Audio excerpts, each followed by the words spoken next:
I have come here to chew bubblegum and kick ass. And I'm all out of bubblegum. If you want to be a wise guy, you can do it anywhere. If you want to be a strong man, you can do it anywhere. If you want to be an Indian chief, cowboy, you can do it in the ring. You can't do it in the mall. The most electrifying line in sports entertainment today. If you smell what the Rock is cooking, hate me if you can survive if I let you. I'm figuring and thinking that nothing's gonna stop my Macho Man Randy Savage now. I'm the man, I'm the icon, and yes, you can't bow. I am God. The number one show on the net that leads to the best in your head like Goldberg Net. For the punks and the perverts, this is how it works with Terry Funk and Knox Baker. Check Ishman and Barney, they got the cheap heat, so sit back and have a seat. They got questions from the fans, in your head is the band from Australia to Japan. Shake down the road, get back the first coast of the Mississippi.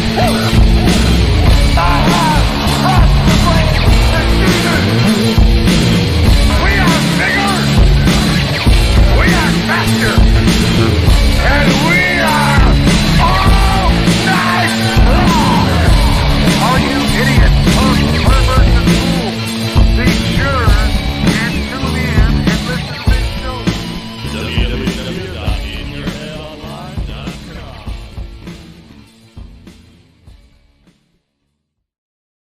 All right, and we are live here once again at In Your Head Wrestling Radio. I'm the internet icon, the pride of the pilgrims, the most honest man in all of podcasting, handsome Jackie Jones, along with my right-hand man, my audio soulmate, and the enforcer of the Headyverse. 1 inch biceps, the power goat. I'm the man who tells you what to do, the boss baby, king of all the marks. You know it, Jackie Jones. Thank you, sir. Boom. Yeah. Good to be here with you again for Good to another be week. here with you as well. Sergio St. nice. Intra is jazz hands. Jazz hands. Not jizz hands, jazz hands. Well, Whoa. anyways, You've been a little busy before the show? no. Anyways, Wrestling was I even time, saying? been the wrestling then. AEW full gear. Banna, banna, ow, ow.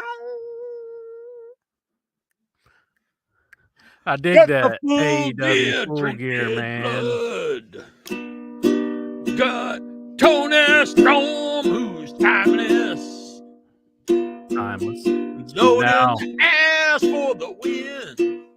She's now the AEW Women's Champion. Yes, I've been saying it for a couple weeks. One of the things AEW needs to do is get the women's titles on two of the women that are really over.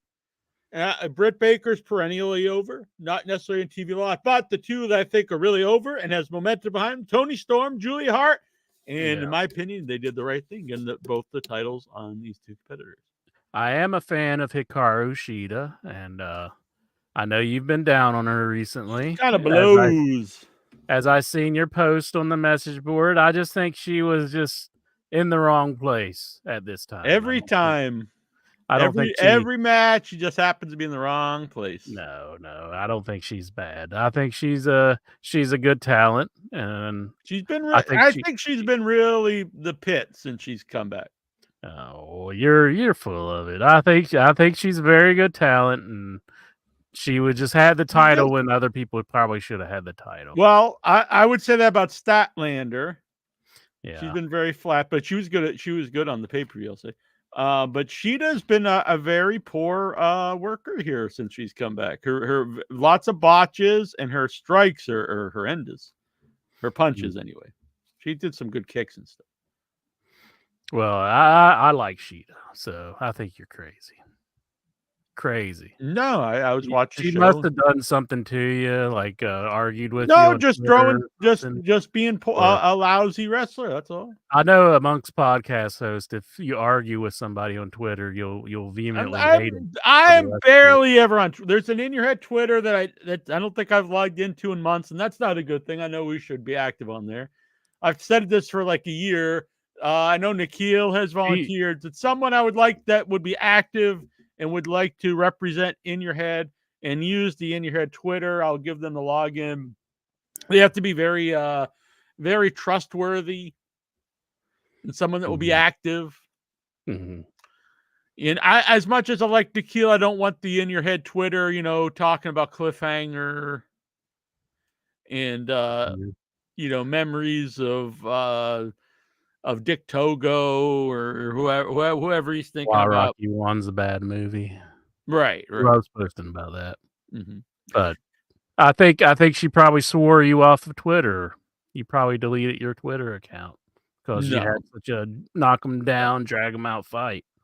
No, I've never had interaction with her on the Twitter machines. Mhm. The in your head Twitter's very inactive, and I'm not saying it's a So, good thing. I just don't use it. unlike other podcast hosts, what you are telling me, you actually watched the product and you judged her. This is your own opinion. You're judging her from what you've seen on the television. Yeah, since she's returned. Yeah. Before I thought she was good. Mhm. Since she's come back, won the title, I don't think she's been very good. Well, I wish all podcast hosts could be so fair because a lot of them out there. No, and a lot of people. I think there's a not even podcast hosts. There's a lot of Facebook groups like or these ones that are dedicated to wrestling that are like websites, and they use the groups that they put out a lot of clickbait, and it's all like well, most of it. First of all, most of it's like just stuff Meltzer says, and he's not even reporting anything. It's like, oh, this might be the reason why this is happening. The report is fact. But there's also a really real negativity where it's like they're trying to they really want AEW to die, I think. And Yes, I this don't is really very strange. understand that I don't think that's in the case of Meltzer. I think Meltzer. No. Yeah. No. But he's been very negative in AEW too, but I don't think his idea is wanting to die. But there is a real negativity. And the thing is, like, it's very short, it's very narrow-minded because I understand, like, if you're very negative, it's going to bring people in to watch you and find it hilarious and all that stuff because people like trolls. But if there is only one product out there, are all these podcasts and websites gonna thrive? Reporting on one show? Probably not. Mhm. Some will, just based off, who they are, off their reputation. Like, oh, I want to go listen to this guy. But the plethora of podcasts has risen, and the websites, especially these websites, like if there's only one promotion to report news on, are they really gonna are people gonna be dying to go read them? I don't think Yeah, I don't think so either. But I've there we go. As Mikey B says, ringside news sucks. And so does it Sportskeeda. I'm not familiar with them, honestly. But I will say that I'm very annoyed with some podcast hosts out there who are very down on this recent pay-per-view because I was pretty thoroughly entertained. I had some issues with a few things, but I enjoyed the show overall. I thought it I was a good really show. had a great time. It was 5 hours. I did a review with an in-depth review with my brother because me and Troy both watched it, and so we did a review Sunday. So it was real in-depth on that one, and we both had a great time. Neither of us knew what we thought of it going in. It was 5 hours, and by the end of that show, the crowd was so into the main event. After 5 hours, I think that alone says a lot about the show.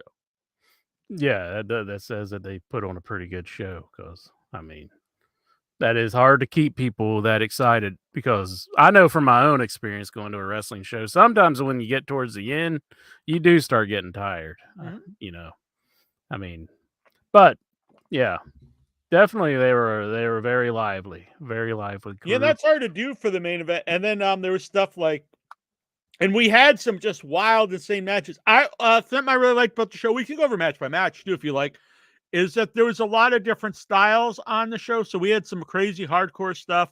We had the big spot match, with the ladders.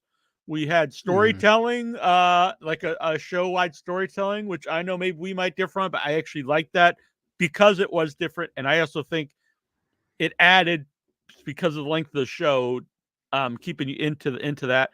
And I've heard Meltzer is against Tony Storm's new character because he said it's comedy, and now the women's title will be comedy based. But the thing is, that match, she was over in that match, and the women's world title has not been very over They lately. need something to get it over. Yeah. Right. And at the end of the day, and this is something Meltzer's always said, if it's a small guy, you can find all these reasons why this person shouldn't be over. They're small, they don't look right, whatever, blah, blah. But he always is, at the end of the day, if they're over, the connect to the audience, the main thing.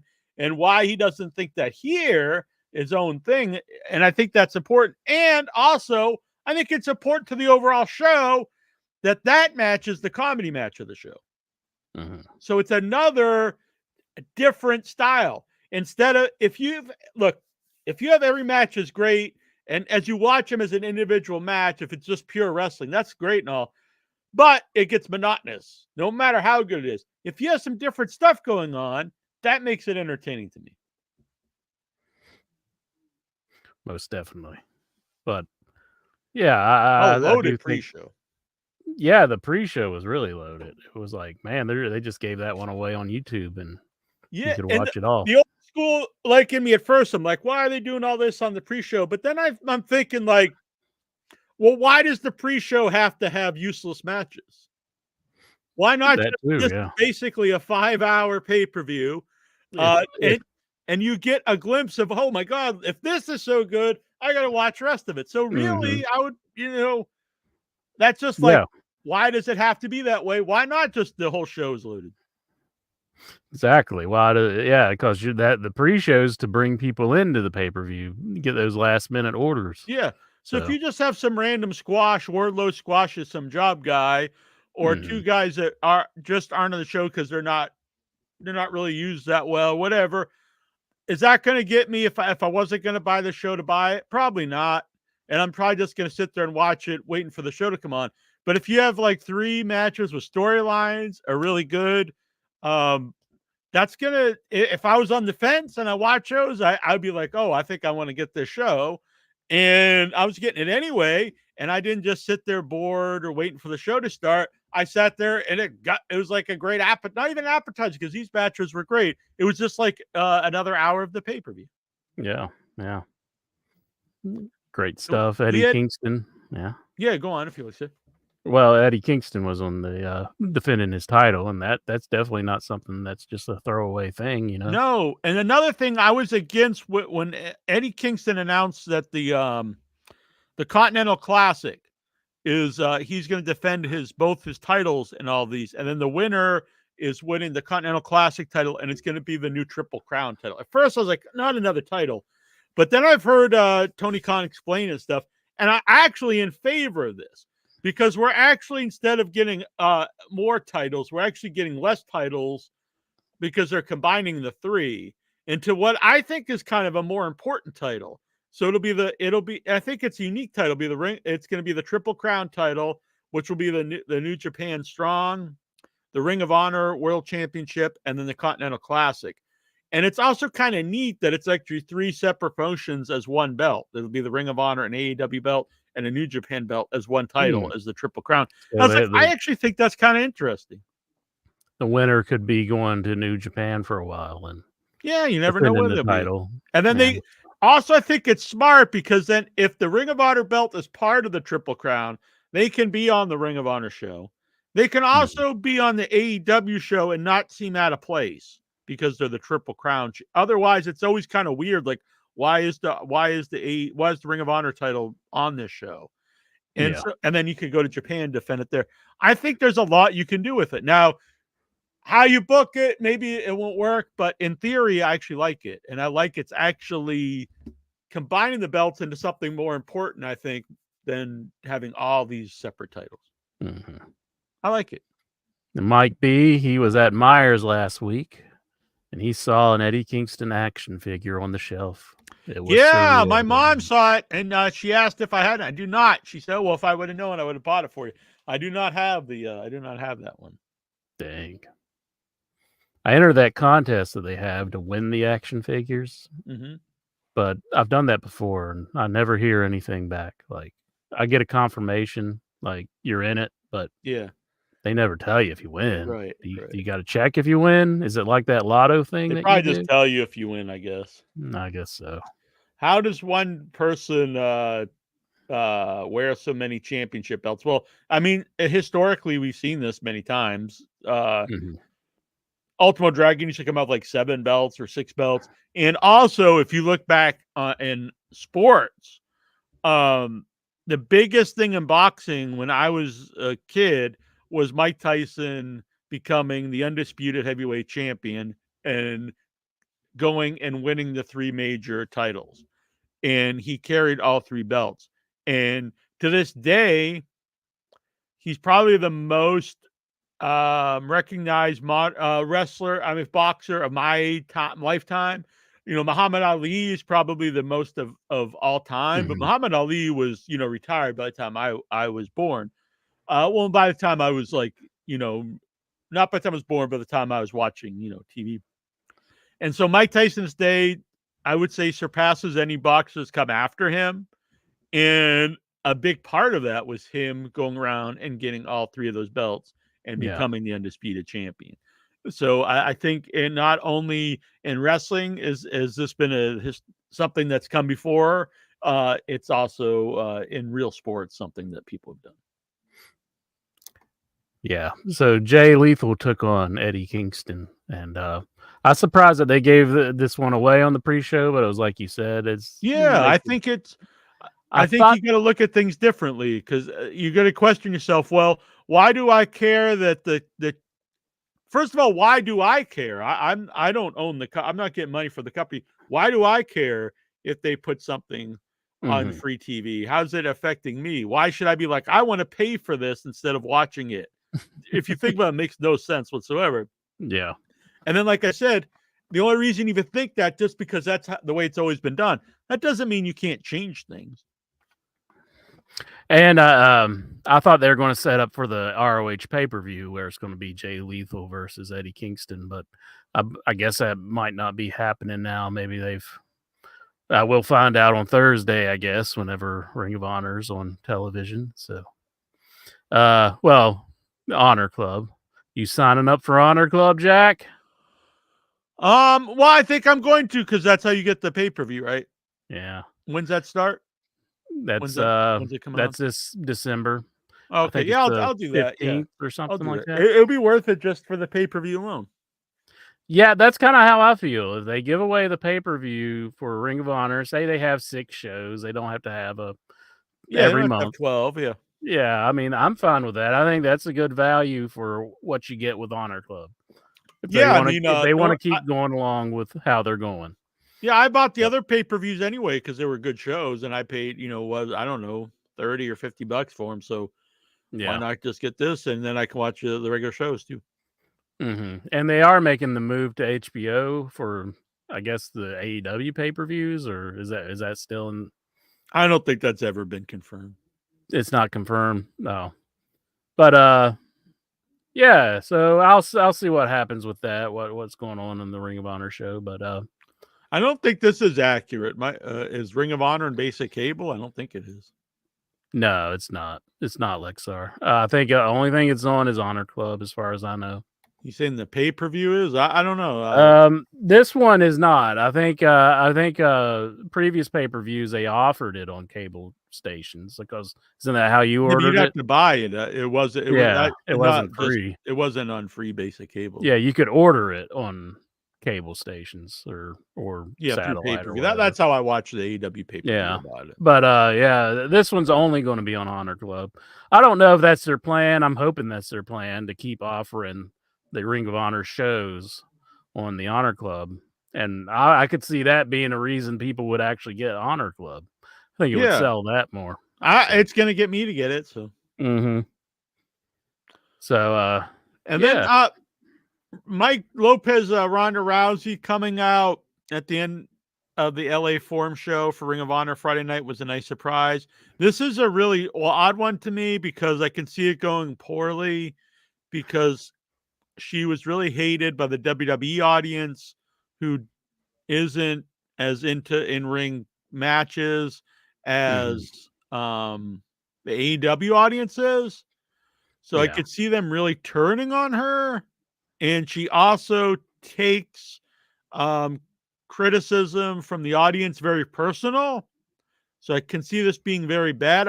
I personally don't think she's a good fit, but I Yeah. also think maybe this will lead to them having a TV show if they have Ronda Rousey involved. It is a name that other people outside of wrestling knows, but from understand, it's not like a full-time contract. It's per No. show. And Yeah. who knows? I'm going to give it a shot because I think it does show that she actually likes wrestling. Maybe she just didn't like where she was, and maybe in a different environment, The it'll be schedule different. for WWE is pretty rough too. Right. I would say. Even though she wasn't working every show, but I mean, Yeah. she did tour a good bit more, I would say, with WWE. I am also concerned that there's not a lot of people that can carry her to really good matches, and I think she's someone who actually really needs to be carried. I do I think think there's Athena would more in do WWE that fine. can. I would imagine they would put her in a feud with Athena if they want her Ring of Honor exclusive. That's their champion. So I would think Athena would have no problem doing that. Yeah. Some of the other girls, I don't know. I'm not sure if I don't know. A lot of the talent in AEW, as far as the women go, I would have trouble. Even the thinking of ones that any. I think that have improved are still like green. Like I think Yeah, Julie they're Hart not. improved a lot, but she's not someone who could carry someone who's really who needs Like, carry. I think Britt's good, but I don't think she's on that level of like, I can carry this lady in the match. Yeah, I mean it's possible. I think not necessarily carry, but I think the match she could get a match that would be over just based on her personality. But yeah, I know she had issues with that one match where they did the house show with what's her name? yeah, I know what you mean. I know her name. Valkyrie. No, not Valkyrie. It was the girl. It was a house show match, and it was like one of the only house shows they did. Anna Jay. Sorry. She had issues with that. I heard like a lot of bad feedback from that one, and so based on stuff like that, I don't know if she would be able to really carry a match if she's, and she's relatively new to the wrestling business. I mean, what's she been doing it 3 or 4 years now? Yeah. I mean, she hasn't been in it that my long. gut is it won't work in the long run, but I'm willing to give it a shot because a lot of people who don't like the backstage environment have enjoyed their AEW run more. So who knows? And then there's also Punk who hated it. So who knows? I don't know. I think he went a little past hating it. Yeah. But I will say it's a weird fit to hopefully it me. I goes don't well. see it working, but who knows? I don't know.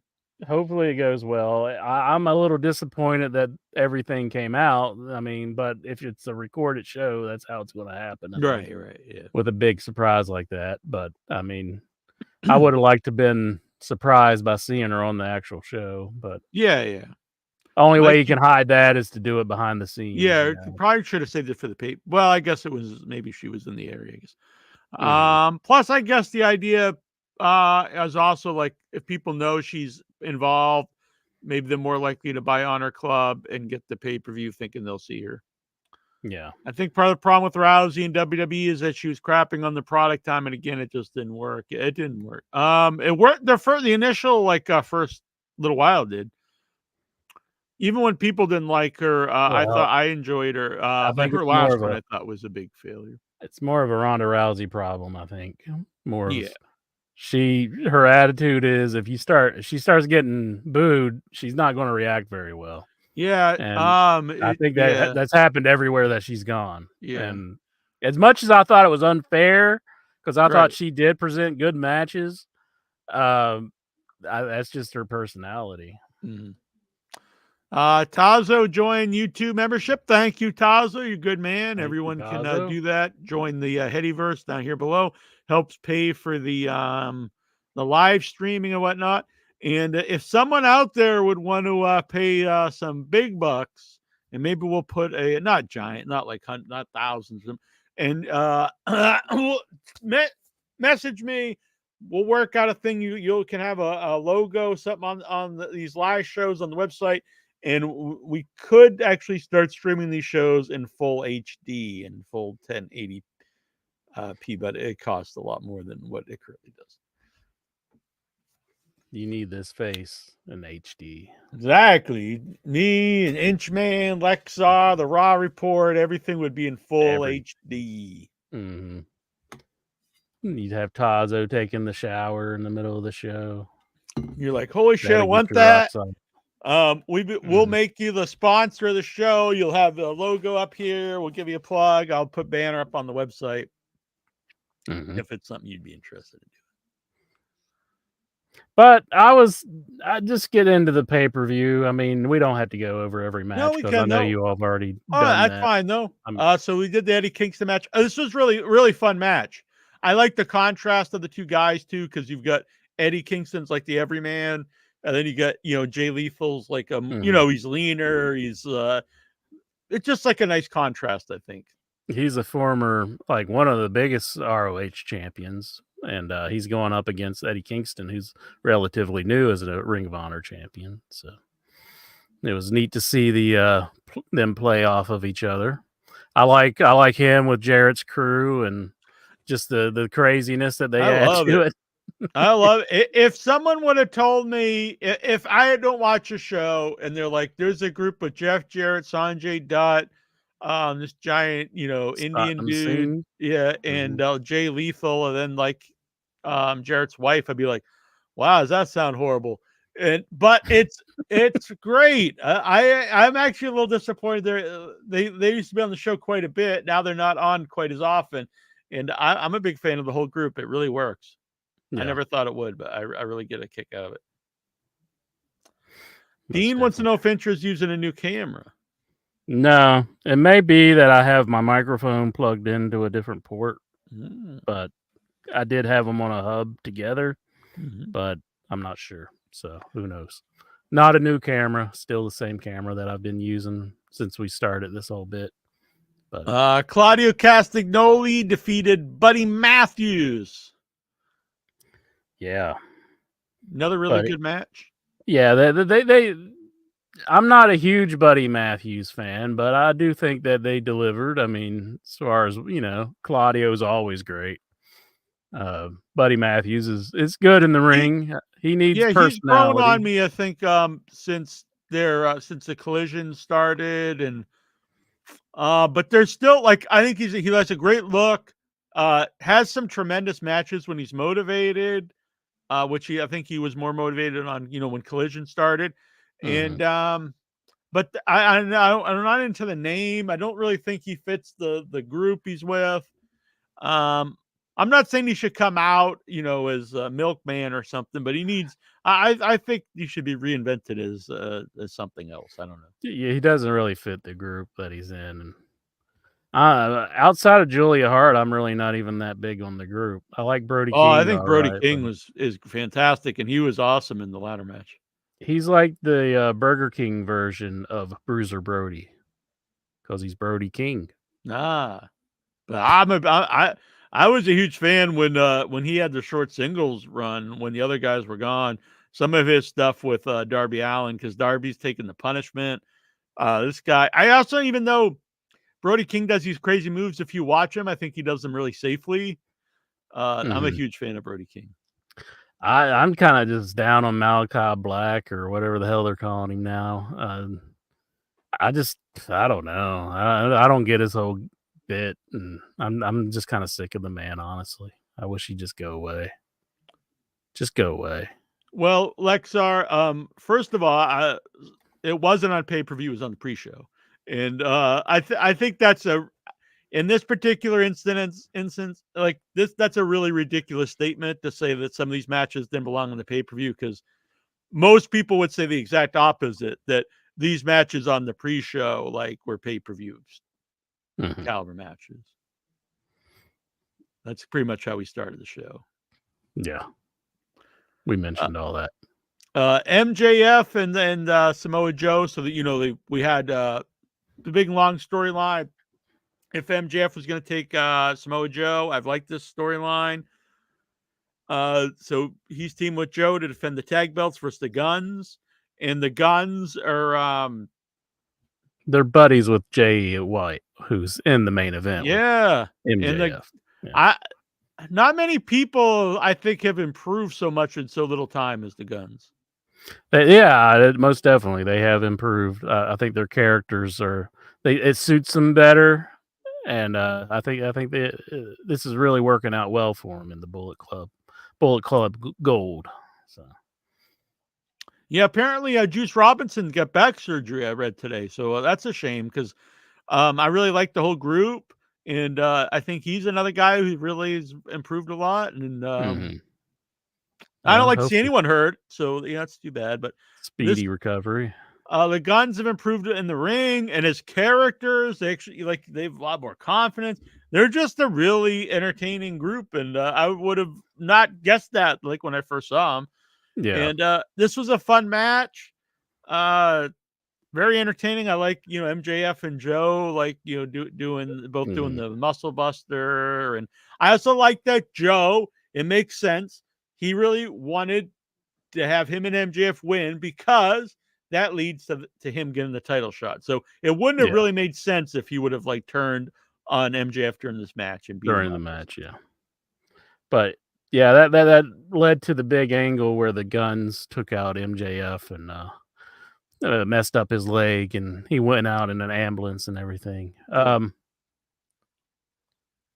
I think this angle that they set up, I was holding out my judgment until the end of the show, and I was like, I'll wait and see what I didn't necessarily like it, because I don't like it from the point that Jay White, he's not getting this big main event thing, it's like he's kind of being a chicken shit still. Well, he's a heel, he should be. I know, but I kind of figure it doesn't seem like it suits his character that he would be doing tactics like this. I mean, that's what they've all been doing. He's wrestled. I mean, he's known as like a pretty big, ring guy. Bad guys cheat.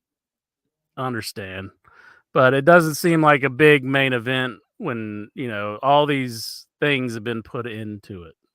I actually think I disagree. I think it actually really helped the match, because for a few different reasons. So when MJF picks Samoa Joe, and then Samoa Joe now has a title shot versus MJF, it actually gives away that MJF is going to beat Jay White in the main event.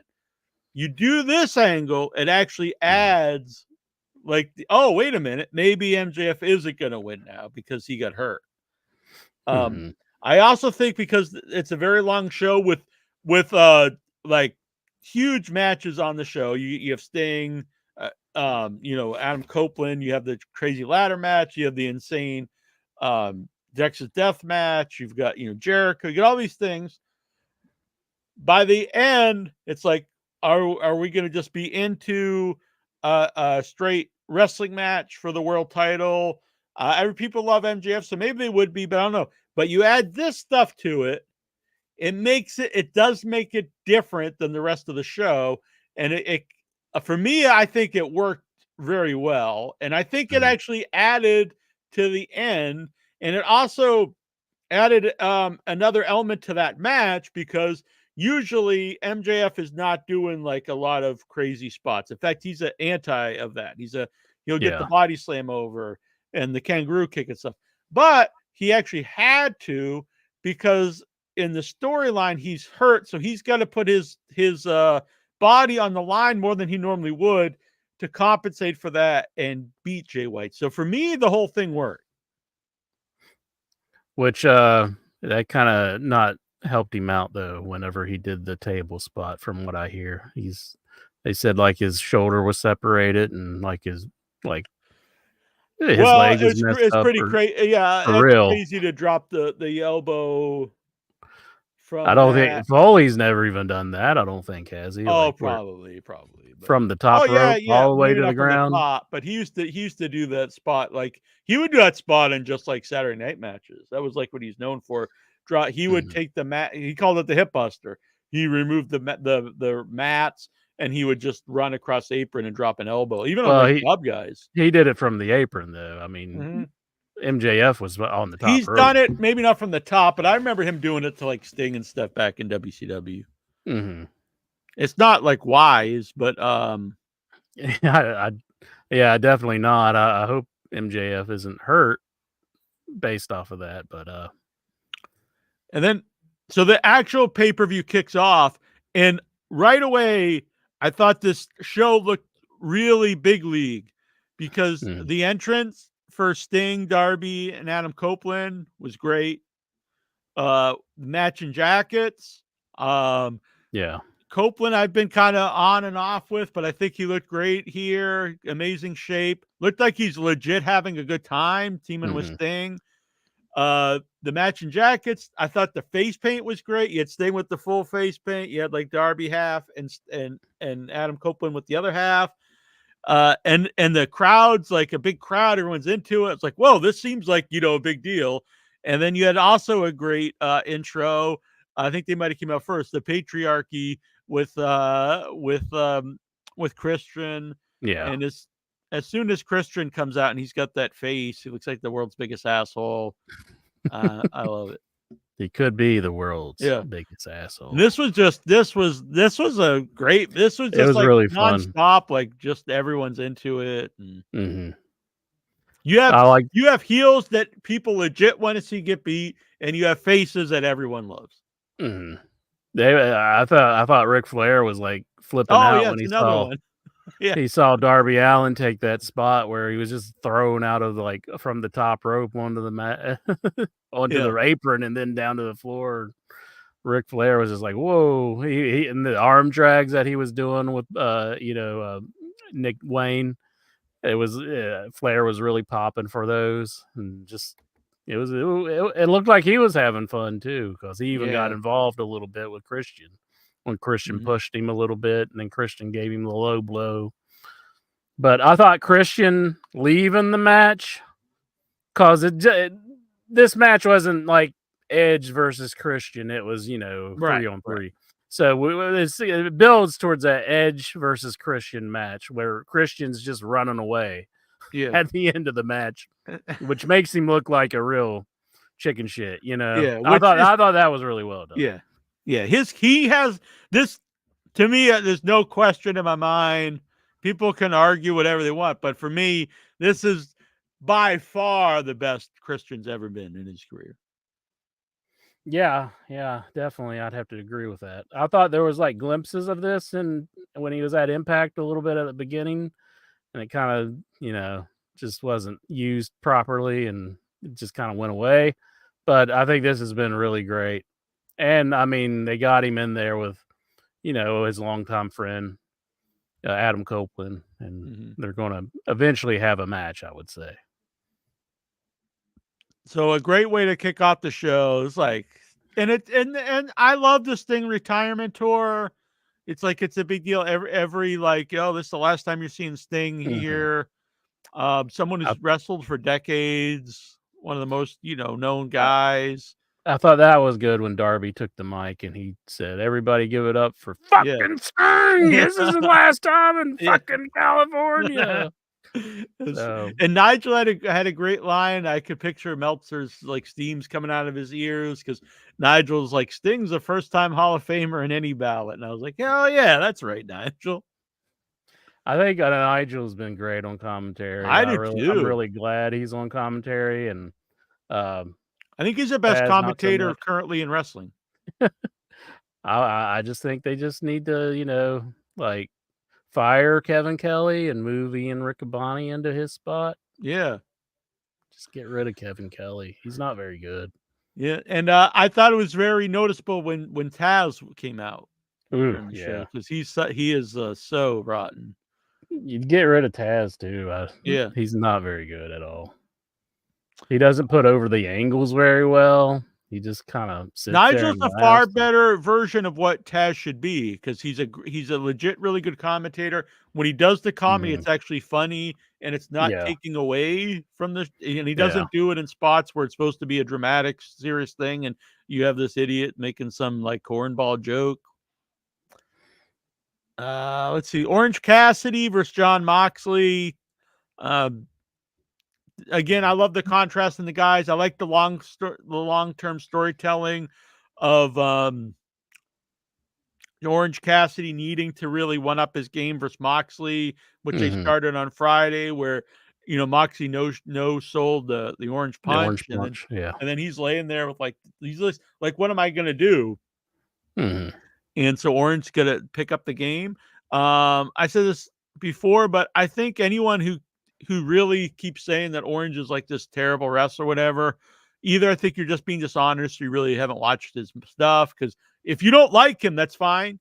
If you don't like the character, whatever. But in big matches, the guy totally delivers. Yeah, he's a great wrestler. I think you're crazy if you say otherwise. But I liked it. I thought it was great stuff. I thought John Moxley no selling the Orange Punch and making him up his game and everything. That was good storytelling, and he did prevail in the end. He did Yeah, up his I like game. that it took a lot to take out Moxley. Then he Mhm. finally beat him, and I think that was the right way. And I think you have to do a third one down the road Yeah. because each of them has. I think it was the right decision. You couldn't have if Moxley just comes back and wins it. It's like, oh, we're just resetting to what we had planned, until before Moxley got the concussion. This was the right way, and then you have the built-in third match to find out who the better guy is. Very basic to me, storytelling in any sports or wrestling. You know, one guy wins one guy wins the other. Then you do the third one to see Mhm. who the best is. Taz made many mistakes and came across a dumbass. I agree, Dobbs Dean. He says here. sucks. Yeah, Dean M. We're gonna get to this match in a minute, Jobs, but I'm Mhm. just gonna say Meltzer said Swerve and Hangman one of the greatest matches of all time. I agree 100%. It's gonna be my match of the year. I love this. One of my favorite. One of my favorite matches. This It is to me just was really good. yeah. So Timeless Tony Storm versus Shida was definitely not the best match on the show. And I actually would say that Tony Storm's character in the comedy saved this match. Mhm. Did you like Luther's involvement now as the This is butler? this not that saying that the best use of Luther is like there's not a lot of comparisons, but it is definitely the best use of Luther.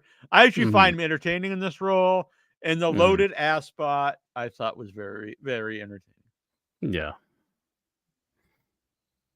And you I'm love into Hikaru Shida, right?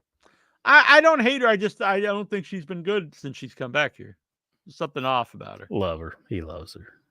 But I'm a big Timeless Tony Storm fan. I've always been a fan of Mhm. hers, and it's nice to see like she's really got this character over. And I'm not anti-comedy, and I like that she's the comedy segment of the show, and still a good wrestler. So it's not like Mhm. I Hey, it dig gets it. It over. was fun. I never saw the loaded ass before, so that was good. And I've seen people like saying, "Ah, how did the ref not see?" All right, we're watching professional wrestling. Like you have to have you can't be like you're not watching, The Godfather or you're not watching Breaking Bad or something. Like there's going to be some stuff that doesn't make sense. And that's fine. Why does it go black and white when she comes out? If you're asking all these questions, maybe professional wrestling just isn't for you. Just stop being a fan. Right. Stop. Uh Yeah. here's some. Uh-oh. Oh no, it's just the it's fine. Ricky Starks and Big Bill Oh, so this was the 4-way ladder match. We had Ricky Starks, Big Bill, La Fashion, and Gubernable. Steven FTR. Butler, he's saying the ref should have grabbed her ass and pulled the foreign object out and Yeah, DQ'd her. to me, this is like, would that have made that match entertaining? No. I think he just wants to see her ass getting grabbed. I think that's what Steven Butler wants to see. I think that's all. Oh my God, we're watching Speed too. The hell is Mighty Lexar talking about? Let's just kick him out. We're gonna put him in timeout. Speed 2. I'm not even sure what that was a reference to. I don't know. How long does that happen, the timeout? Hopefully it's not forever. Are you punishing him for bringing up Speed 2? Yeah, we don't need to know this shit. Ricky Starks and Big Bill versus La Fashion and Gubernables, FTR, and the Kings of the Black Throne. I never realized you're such a hater of Billy Baldwin. That was his big movie moment. But yes, Roosh is freaking great. I think. I'm a huge fan of Roosh. He had a match with freaking Dax on the shows before this. One of them. It's hard to. I think it's Collision. Dax's freaking chest was bleeding and stuff. He was eating him up, and I was just like, I hope he's like Dax agreed to this before the match because it looks like he's like murdering this man right now. Right. But it was very entertaining. I'll say that. But yeah, Roosh is on fire. I think Roosh is a superstar. I just hope he's really not just beating these people though, because it looks like it's certainly believable that he's just beating the shit out of them. Yeah. But I do enjoy watching Roosh. So Roosh. Yeah, I do too. So yeah, this was a wild, lots of crazy spots like you expect from a ladder match. Oh yeah.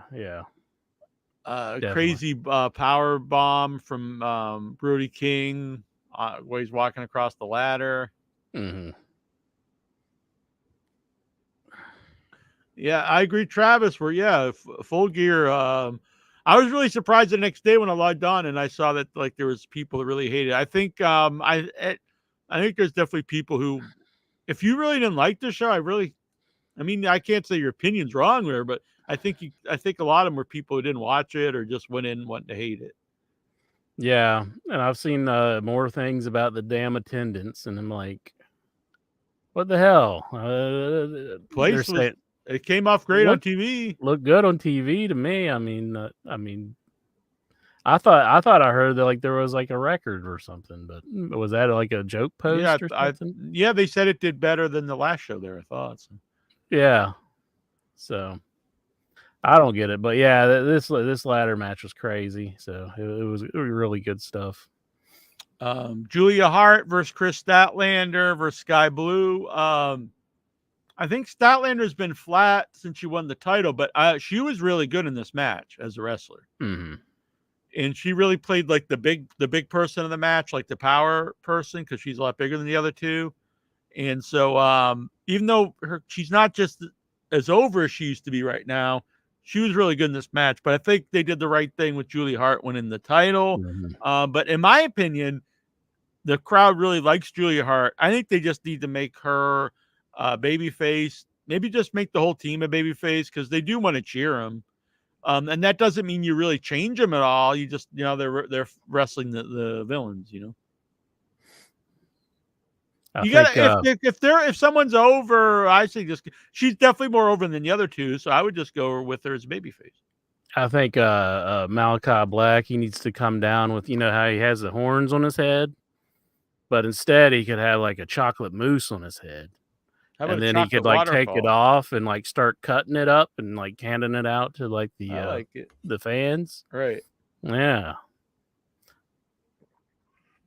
But yeah, I think how they're doing Sky Blue though, I guess she's like completing the metamorphosis into like being an evil character. I'm not really sure. We'll see where this goes, but I can't say I'm really huge on that. Yeah, and they had Sky Blue shaking hands with Julia, but then Julia turned on her, and So Yeah, I would I just, don't. I mean, the crowd likes her. I'm not saying make her, she's out smiling and whatever, but she's keep her the same, but now she wrestles the bad people. I think they want to cheer her, so just go with it. To Sky Blue or Julia No, Hart? Julia Hart. And Oh, honestly, they're not as into Statlander now. Turn her bad. Turn her heel. she could be very upset. I think that the she matches lost would work better because Statlander's big. Julia Hart's Mhm. smaller, so Julia Hart would naturally be a better babyface in the dynamic of Julia Hart and Statlander. I think would work better. Yeah. I wouldn't be opposed if they just fired Statlander, because I don't know about that. she said that no West Virginians are cool. Well, now I think I maybe say, they you're should a have kept bitch. the title on her. You're a bitch. Ty Conti or Sky Blue, who would you rather? Who's Ty Conti? That's Sammy Guevara's. Oh, old well, lady. she's knocked up now, so Sky Blue. She's not damaged goods. They're both very lovely ladies. That's all I'll say. At one point, I'm not sure exactly where it was in the show, but we had the big announcement of who they signed. And to me, this is way better than if they brought out Dolph Ziggler or whatever for the company. I just don't think they should have made it a big, like we have a big announcement. I just would have had this as an announcement, not plugged it. But just because he's been in the company, but for me, this is the kind of people you want to sign. It's not it's not a has been. It's not a guy that's associated with WWE. Because I'm not against signing people from WWE, but you have so many, I think you got to really start to we can't be seen as a company that just has everyone from WWE. What's the name? Pipe down, bruv. Oh, that's Will Ospreay. Will Ospreay is a guy to me you could build the company around. He's got a great look, an amazing wrestler, really connects to the crowd, can cut he's very charismatic, great promo, can be I think he could be one of your top guys. And then you've got the big Wembley coming up. I think that's a going to great be story really to good. tell. Him versus MJF main event in Wembley. I think it'll be really good if they put him in there with like an MJF or Kenny Omega, whoever the again, champion is, I think it by or then. I did think that the Wembley match against Jericho, it looked like Jericho was trying to wrestle an Ospreay match, and I don't think Jericho can do it at this age. Maybe at one time he could have, but I thought that was kind of not a very good decision. But I love Jericho too, but you can't move like you used to. I mean, you're great, but Yeah, I'm a big know your fan. role. You know, I mean, you can't do Ospreay matches. That's my opinion. Not at this age. Sorry, man. For my neck of woods, yeah. I'll say this too. I've seen people when they were saying like WWE and AEW were trying to both get him, and then I saw people saying, "Well, he would never. WWE won't want him because he's too small. He can't cut promos. He's just a spot monkey." I'm like, either you just never seen the guy, or you're just being like, you're just saying this because he's not in WWE or something. Because I think it's just kind of crazy to say he's not a good promo guy. I think he's definitely good at promos, and from what I've seen, I haven't seen a whole lot of Will, but I do enjoy. He really connects to the crowd. He has a lot of motion when he does promos, like the promo when he's billed to the Wembley match with Jericho. A lot of charisma and a lot of emotion, and he's bigger than Finn Balor, who's like main events Raw every week. And people have to really get over this idea that if you're a big star on outside of WWE, you're just this indie trash or something, and you can never make it in WWE. Because look at the last 15 years: CM Punk, Daniel Bryan,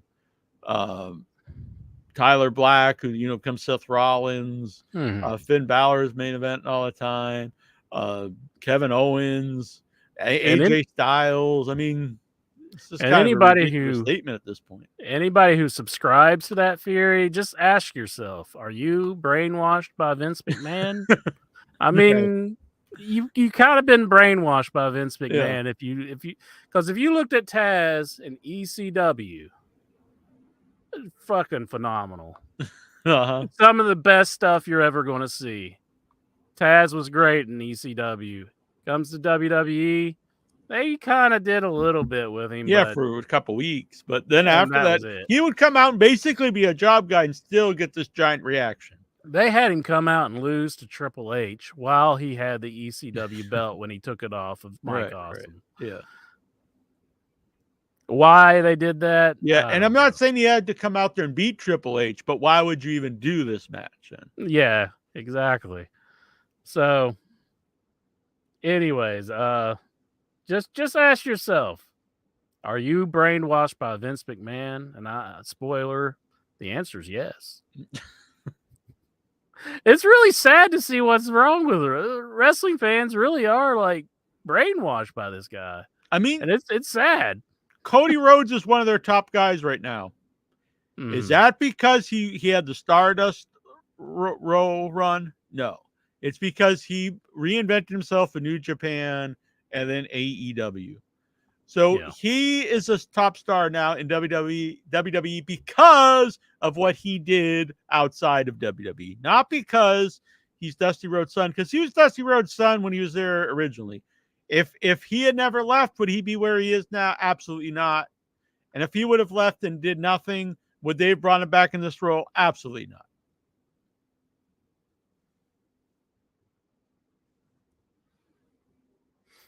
Dave Deadman says Foley said on his podcast, I guess, that Triple H didn't like him and got someone in his ear to squash Taz. Probably.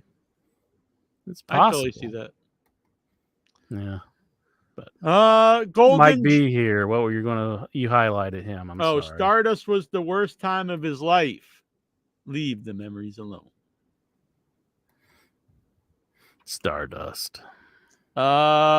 Swerve Strickland with my boy Prince Nana. This group, Swerve Strickland comes out. This guy looks like a superstar. I've had some criticisms lately of AEW. This show is definitely not one of them. And also, they're really lining up some guys to me that are like, we really need to focus on some of these people. And that's one of them is Swerve Strickland. Like, he just comes out and like, whoa, this guy, he comes off as a big time superstar. Mhm. Great intro with the women coming out with them. Prince Nana, again, I like Swerve's very serious, and you got a little bit of the goofiness with Prince Nana. And Prince Nana is perfect in that role where he's the guy that can take a beating once in a while. You might not want Swerve to take, so it gets a big pop when the babyface does something to him, like on Friday night, because Hangman couldn't hit Swerve, so he beat up Nana, and that gets a big pop because he's got that personality. You want to see him get beat up, and then so not only I think Swerve is a man, this is like a career-making match for him, and I'm gonna say it. This is a career-redeeming match for Hangman. He came out completely looking serious, like a tough guy. Both guys deserve a ton of credit. For me, match of the night, match of the year, probably. One of my favorite matches. This was fantastic. It would be hard to top this one. I know in past years on the Headies, I praise the match between Killshot and AR Fox. I praise their match that they had on Ultima Lucha 3, I believe. And I think this is a little bit shades of that match because he went to that level and Hangman was right there with him. And I thought, like, it was a very violent match, and I enjoy that. I could see how some people would be turned off by that, but to me, I was thoroughly entertained. That spot where he's drinking the freaking blood pouring off of the head of Fucking Swerve awesome, yeah. was just like, it was disgusting, but yet it got me going, oh, Yeah. you know. And the thing is, that's hard to do. If you're gonna do a Texas death match, do it. Do Yeah. a death match. They went And if all you're- out. And if you're gonna do a storyline where a guy invades someone's home, you can't then just have a match where they lock up. There's got to be like they hate each other. He hates him. And now Swerve did what he said originally when they started the feud. He was like, Hangman's like lackadaisical. He doesn't care. He doesn't have the passion. He's going to give it to him. And he did. And this was great. And if that was the Hangman we see all the time, not necessarily doing, crazy like death matches, but that passion, like just like a serious, ass kicking dude, I would be a big fan.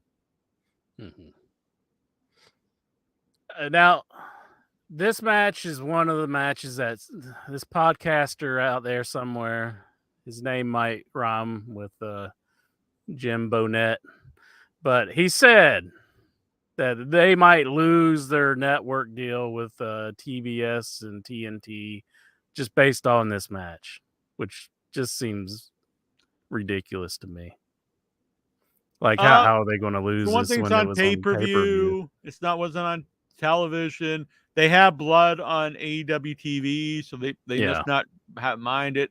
And I assume Tony Khan knows his relationship with Turner more than, a guy that's not worked for Turner for, decades. So I assume, he probably knows more about all that than. Yeah. Maybe they won't show clips. Right. That were the real bloody clips from this match on the network television. I could understand that. But this is like one of the reasons you buy pay-per-views for. You get some of this crazy deathmatch stuff. And this is quite possibly the best deathmatch. Should be something I'm not going to see. I can't see on TV. This is quite possibly one of the best death matches I've ever seen. Yeah, it might be my favorite. It was insane.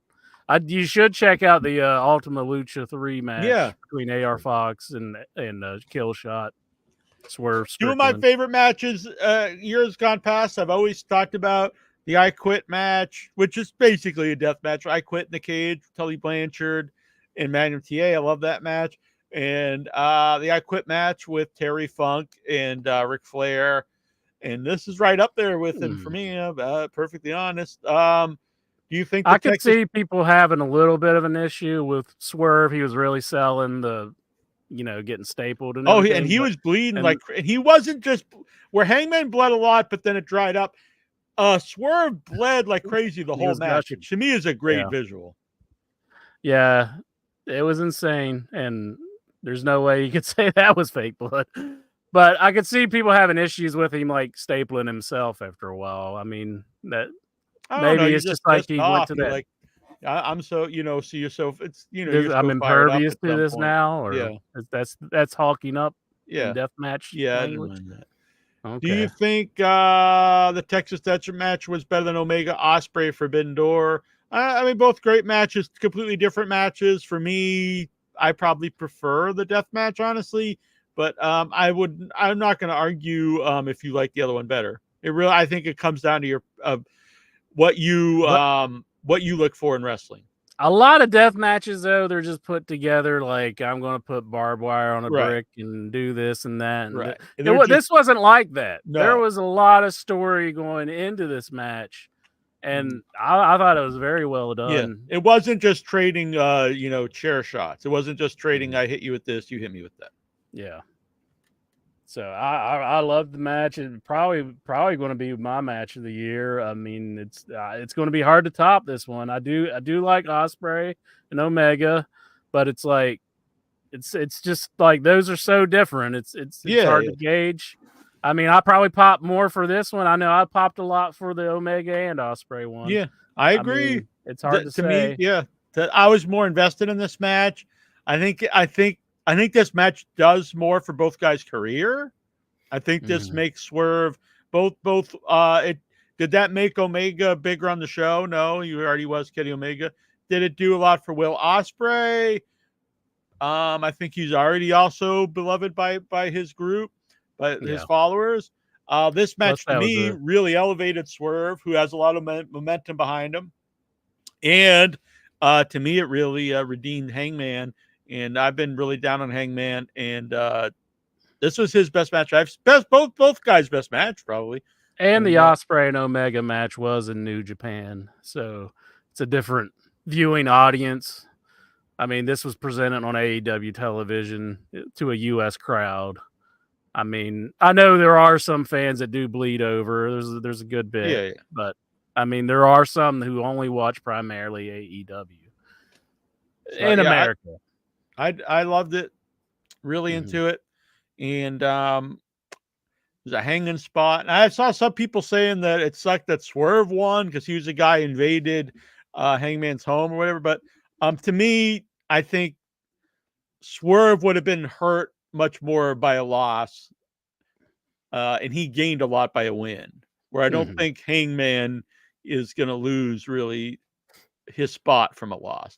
And I'm fine if this is not the end of the feud, if we see more between the two. And he hanged the Hangman. He hanged the Hangman, which I thought was a good spot.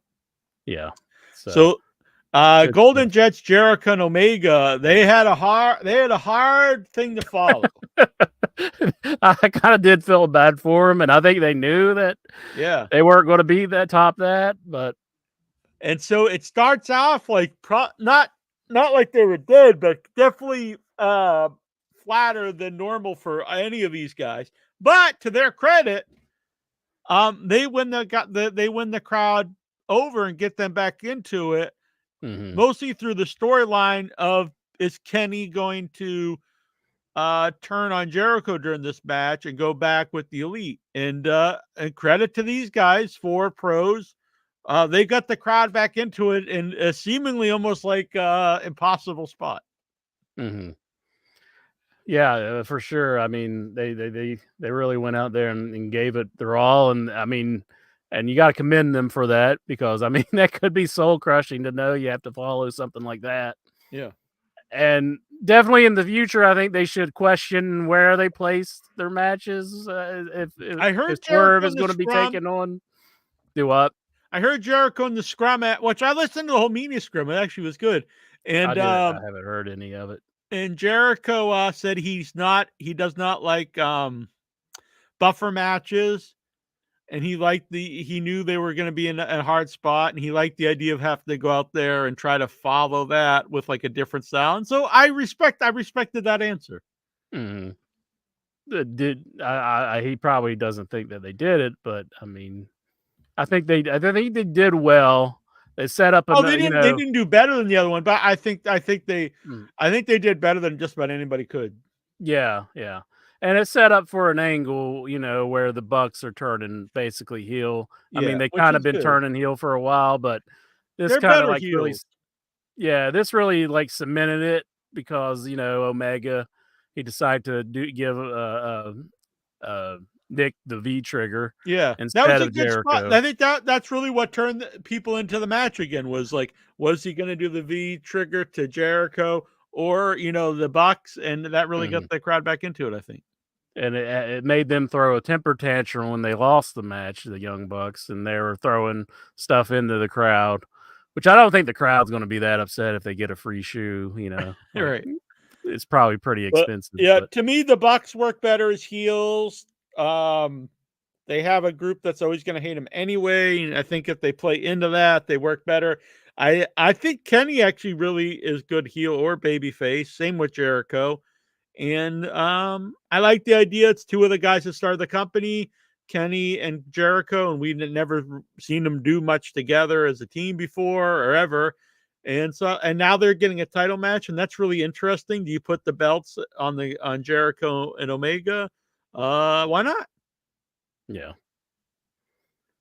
that'd be cool to see them run with the tag belts. Them and Ricky Starks and Big Bill. Which other thing, I've really liked Big Bill since he's come back, and I never really thought I'd be a fan of his. I think he does another guy. There's a lot of guys and girls that deserve credit for really improving this last year, I think, in AEW, and he's one of them. And he made me like him a lot more in the media scrum, because I didn't know. He said after his WWE run, he was really he fell to addiction, was drinking a lot, was alcoholic, just sat around depressed, and wrestling saved him. He was like just sat around every day looking out his window, drinking all the time, and then he's like, I've got to, if I stop drinking and I can get back on top. And so he did, and he got in his best shape of his career, got his shot, first he just got like a shot in AEW, then he did well, so they hired him. And this is actually the first title he's ever won in his wrestling career. There you go. Cool. Yeah. It made me like him better. Yeah. I like to see people do well and overcome adversity. Most definitely. So good for him. Yeah. I took a picture of his ass at a show once. Hell yeah. I was trying to take a picture of something. I totally just took a picture of Big Bill's ass. He was going by his other name, Big Cass, at the time, and I was like, "Oh shit!" And my buddy Mike, he saw me, and he's like, "Oh, that's a keeper right there." And I was like, "Ah." But, yeah. MJF so Adam Cole comes out, and like he's gonna hand the belt over to Jay White. Earlier too, when the show started, in the pre-show, the end of the pre-show, when MJF's getting taken out in the ambulance, he's like, promise me, you don't let him take my title away. So earlier than in the pay-per-view, Tony's like out there and he's like, we're gonna give the belt to Jay White, and then Adam Cole walks out on the crutches and he's like, I'm gonna do the match. And so I assumed what happened was gonna happen, was I figured MJF's gonna come back.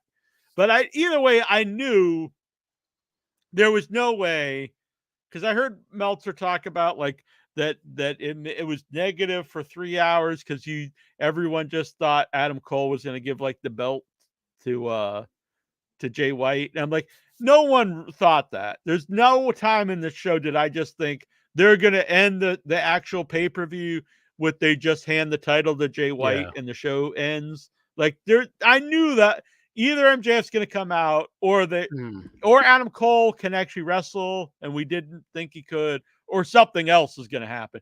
But no way did I think that we're going to end the pay-per-view and they're just handing the title over. Yeah. I thought I was going to set up for like finding out who the devil is. I thought it was going to, at the end of the show, we're going to find out who it was exactly. But that did not happen. We still don't know who the devil was. So that's still an ongoing angle. But I think my issues with it, I just think it would have been better if it was more of a main event. Like, I mean, it was big time, but it just too much theatrics going into it for when I think Jay White and MJF, they could have delivered a pretty good match. But that was my issues with it. I thought they was done very well. I thought MJF, he's always great. I mean, as far as, selling the leg and everything. I do think Adam Cole getting into the ring and like nobody's stopping him, but they're trying to stop MJF. I mean, that's a little hokey.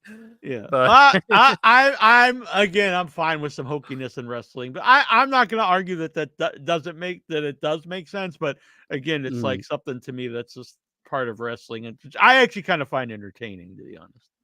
I know Tony knows he's like, a lot of people are down on him. Maybe he didn't want to be on camera at the time being, because I know everybody's talking about his Twitter tweets and everything. So maybe that's why he didn't really get well involved. on the media scrum afterwards. So okay, I didn't watch the media scrum. Yeah, but, I don't normally watch him, but I think I just didn't have anything to do, so I watched it. And it was really entertaining.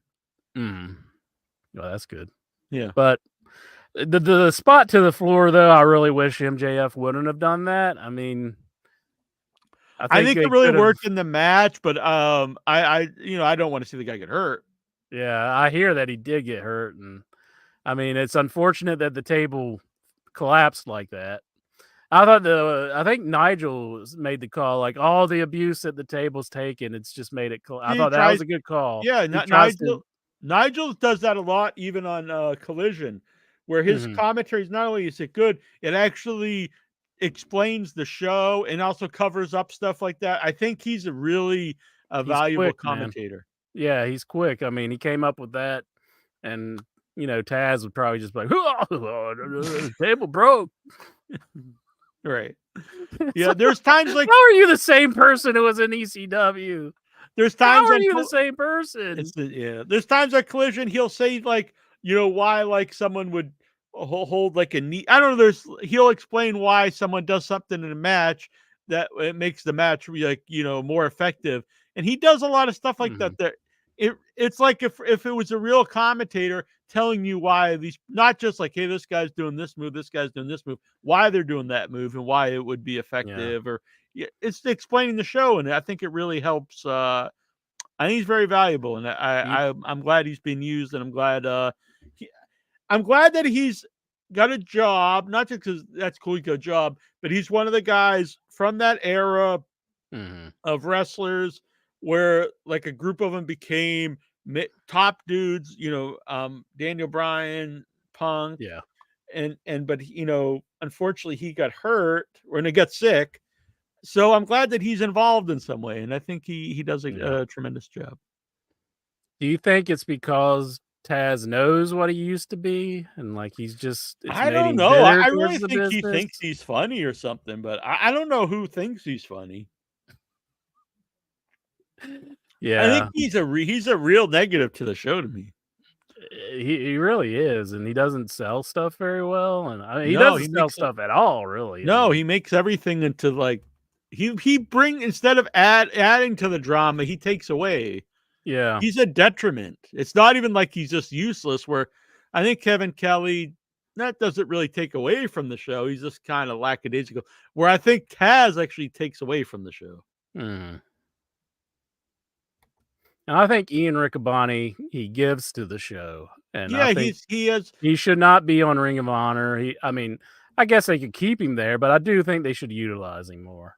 I agree. When he was on Collision with Nigel, I thought that was the best commentary team going. And it's like, how you got a lot of old guys doing commentary, and you got this new guy who's really like good at it, and he really brings it up. And why just keep him on Ring of Honor? I mean, I know they signed him to a contract and everything, so I think they should be using him on some of the bigger shows. And he brings up history, and he really adds a lot to the program. Yeah, I agree 100%. But I just got a man crush on Riccaboni. Man, you just want to tap that ass.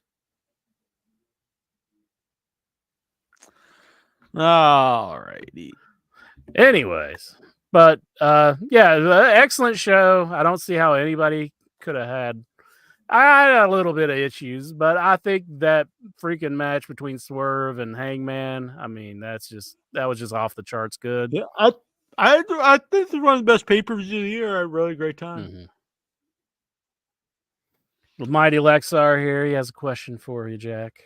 The Bucks have terminated being the Elite. Jack. Oh, the TV. I've never watched it. So I Mitten. Someone needs to watch Mitten though. He might be on. I've watched it a few times, and the times that I watched it, I normally end the program thinking, should I have watched that? Like it kind of makes me think. I know my brother likes it. Like some stuff is funny, and then some stuff I'm like, I don't find these guys as cool anymore. So it's kind of like one of those issues, like FTR just needs to shut their mouths and don't do anything outside of wrestling. It's kind of like one of those things. Like, man, I don't know these guys. I mean, they do have personalities, but sometimes it's not a very good fit for their wrestling persona. But I know that's kind of how they made their name. So, but I don't know. That is true. I mean, it honestly, as much as I hate to say this, it is a big part of why AEW even exists. So. But I was just in it for the wrestling. I used to think I wanted to like see wrestlers behind the scenes and stuff, but then you start seeing it and you're like, wow, this isn't as good as what I thought it would be. They're kind of just, I don't know, kind of hurts their appeal. Yeah. Not everybody. There are some people who do live up to that, larger than life status, but some people you're like, no, not so much. Like Ric Flair, if I only knew about Ric Flair and like just his on-screen persona, I think I would like him a lot better as of late, definitely. Yeah. Like Well, some of his off-screen stuff isn't necessarily that great. Lexar, it's not to see if I'm as excited to review it. It's to see if Survivor Series excites me enough to talk about it. This show I enjoyed. I don't, I not talk about it because for some ulterior motive. I genuinely enjoy the show. I'm not getting anything out of it. In fact, I paid $50 to watch it. So I enjoyed it. And I pay $3 a month to watch all the WWE stuff, and I barely watch any of it. Now, what's the reason? Because I just don't enjoy it as much, and I'm not as into it. It's not like I have no reason to be biased. It's just based on what I like. Yeah. If I liked it, I would. I love it. Why are you such a cuck for WWE, Lexar? That's It's basically weird what he's because saying. because he's the guy going to all the cock and ball torture wrestling. So, Mhm. and he likes that. No one's It yelling. should be No right one's down his yelling at him alley. about it. I mean, the Swerve and Hangman match should be, his number one. Right. If that would have been in front of, if that would have been in New Jersey, he goes and buys the when they go to Jersey anyway. AEW. No, Jack, I hate to ruin this Survivor Series build up for you because I know it's a big thing that's in the news and people are Teams wondering. of 5. Is there even any Survivor Series matches? Yes, there is. Oh, but good. people are wondering, is CM Punk going to show up? And I read that Fightful was reporting that the WWE still haven't changed their opinion on CM Punk, and he's not going to be on the show. Yeah, I don't believe any of these reports because I don't think any of them would know because I don't foresee Punk being a guy to go tell people any of this, and the alternative is someone in WWE would be leaking that information. Yeah. And is Triple H calling up Fightful saying, "Hey, we don't want this guy." So, and a lot of the people in wrestling, like Dirty Dutch Mantel and stuff, they think, and Eric Bischoff, that it feels like more like stuff that they would leak to the internet guys so they would report he's not coming in. So if he did come in, it would be a big surprise. My gut is no one really knows, and they're just going off what they think or whatever. And so I'm not saying that they're wrong or right.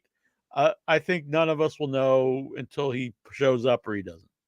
But the big mystery opponent was named. I hate to be stepping on Toronto Stevie's Raw report, but it kind of bears, mentioning that the big mystery opponent was named as Randy Orton. Randy Orton. For what? Cody said he has for the Survivor Series match, the big War Games match or whatever. Oh man, I can't. It's actually more War Games now than Survivor Series because they put the 2 rings out there and they put the cage out. So it's like, is Survivor Series dead? I mean, they kind of combined the 2. I think you really could just do 2 completely different shows, Survivor Series, and then do War Games another month. Yeah, I don't know why they can't just do that. I mean, I always liked when they would just when you have so many pay-per-views or special shows, whatever, sometimes more than once a month. I don't know why you just don't use Survivor Series to just be all Survivor Series matches. I always used to like those old shows. Yeah, really.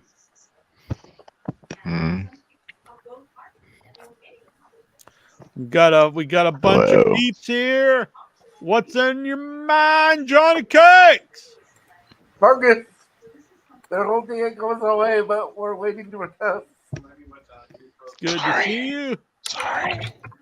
So Johnny freaking Cakes loud. wants to know, can Survivor Series die? Now, is that because you're not a fan or because you think the Survivor Series is immortal? It's in the name Survivor Series. Series of Survivor. I do a really Man. great, amazing tune, but I can't play it on the show. I know Intra's upset, but Man. I'm very disheartened by that.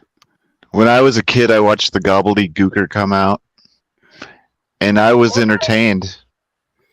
I You were was the kind of one like, what person, the hell? probably. Yeah. I was like, I was thinking, like, what the hell? oh! I I remember remember when seeing that and thinking, what the hell was that? I remember when the egg was coming. They plugged it for months, and there was people like trying to guess who it was. I remember like people were guessing like it could be Larry Zbyszko, and like imagine if they would have like used that egg to actually like debut like a real guy, Larry the Eggman Zbyszko. the Red Rooster and the Larry the Eggman Zbyszko. Very weird. And now that's the kind of stuff, Incher, that the genius of wrestling, Vince McMahon, thinks of. Yeah. Imagine That if they would have had Undertaker come in out of that instead of as the Undertaker. I know he was mortified that he was going to be the Eggman. Yeah, I heard him tell that story or something like that. Hmm. But Where the Beatles got that song. That's the line in the song. I am the Eggman. Well, that song was before Survivor Series. well, they took some acid and they had visions of the fucking thing happening back then. Right. I'm sorry. I'm letting logic get in the way of. I won't. Or Yeah, sorry, that's my I heard they were milieu. thinking about Eric Burden. What was that? I heard they were thinking about Eric Burden because supposedly he liked to crack an egg on the woman at the point of orgasm. Damn. So he was Oh my the goodness. Eggman. Who doesn't? Eric Burden. You know the animals? yeah, Where his son. Damn. Eric Burton. That's pretty rocky. rock legend, though. Yeah. Maybe he learned that at the House of the Rising Sun. Well, it is supposed to be a brothel. Yep. See, that was originally sung by a woman who was like working in the brothel. It's like, Really? but he turned it around like he's going to it, and it ruins him. But that doesn't make as much that much sense. So he's like this guy that's just addicted to going to the brothels. But, Yeah, well, it's like Lexar. see, Lexar, you got to listen to that song and think about it. Think about it. You know what? Now that I'm thinking about this, look, Dave Deadman, and no one will get him over. Hear me out. Egg. You know, Vince never let that go because the last time he was like still there before, you know, he was gone and off and whatever. What was he doing? He's doing the golden egg angle. That's been his thing for years, for decades. He's wanted to get an egg over. That is hilarious. But he Damn, couldn't man get it loves the over egg. easy. Never knew Vince was such an egg mark. Damn. Maybe his dad handed him his inheritance check in one of those Easter egg things, and he's like pops it open and just like seared into his brain. See the creativity part there, Incher. That's yeah. Over easy, Dave Deadman. How do you like your eggs, Incher? I'm probably over easy as well. I like mine over medium or scrambled. Mhm. See, over easy is where you flip them, but you try not to bust it, right? Yeah, but I like them over medium. So over medium, then the egg's a little more done. I'm kind of put off by an egg that's fairly. I've never raw. even heard over medium. You're just making stuff up.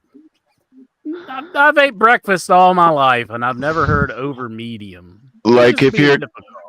Over yeah, if you're like a cook in the restaurant, you're like hear that and you're like, huh.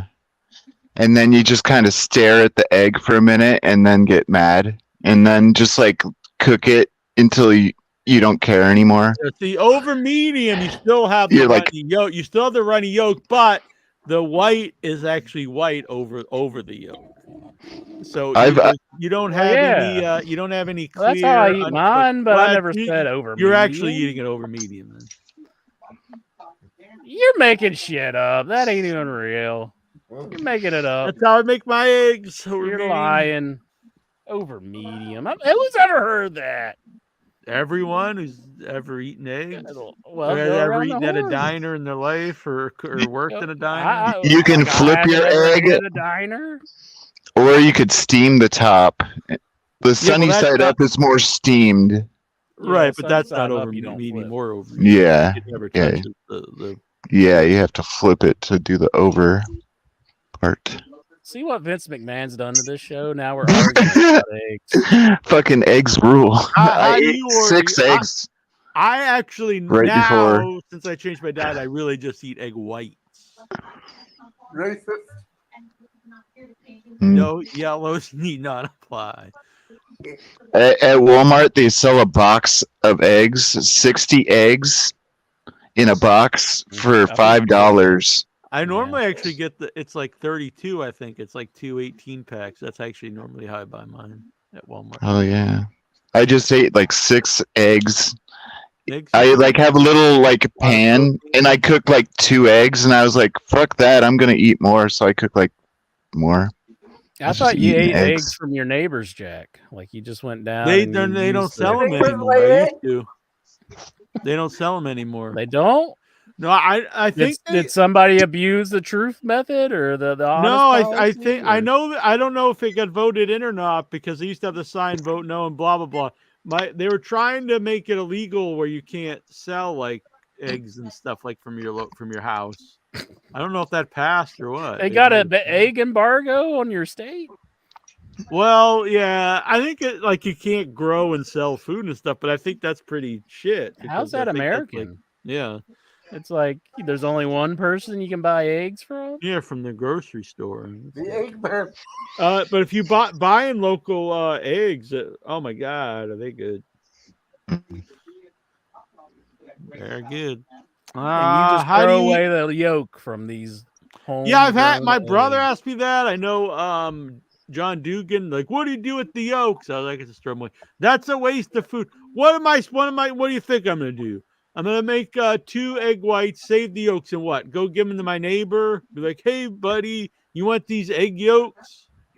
Make What, like what am I supposed to do with them? Here's make They want mayonnaise or eat 'em. something. They want you to man up and eat them. Well, Man a up, whole, bitch. a whole egg has like 100 calories or something. Where if you just eat the egg white, it's only 17 calories. Also, no cholesterol. A lot of cholesterol in the yolks. You gotta find an egg sucking dog. Well, That's- that reminds me. Good thing you say that. Black Friday sale going on right now.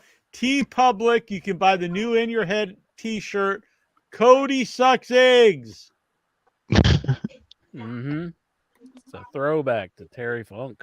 Exactly. And we sold one earlier. I don't know if we sold any more since then. It's a pretty awesome shirt. Good Yes. idea. So I made this. Made by a man who doesn't eat egg yolks. I mean, I sometimes, but normally just egg whites. But boom, look at that.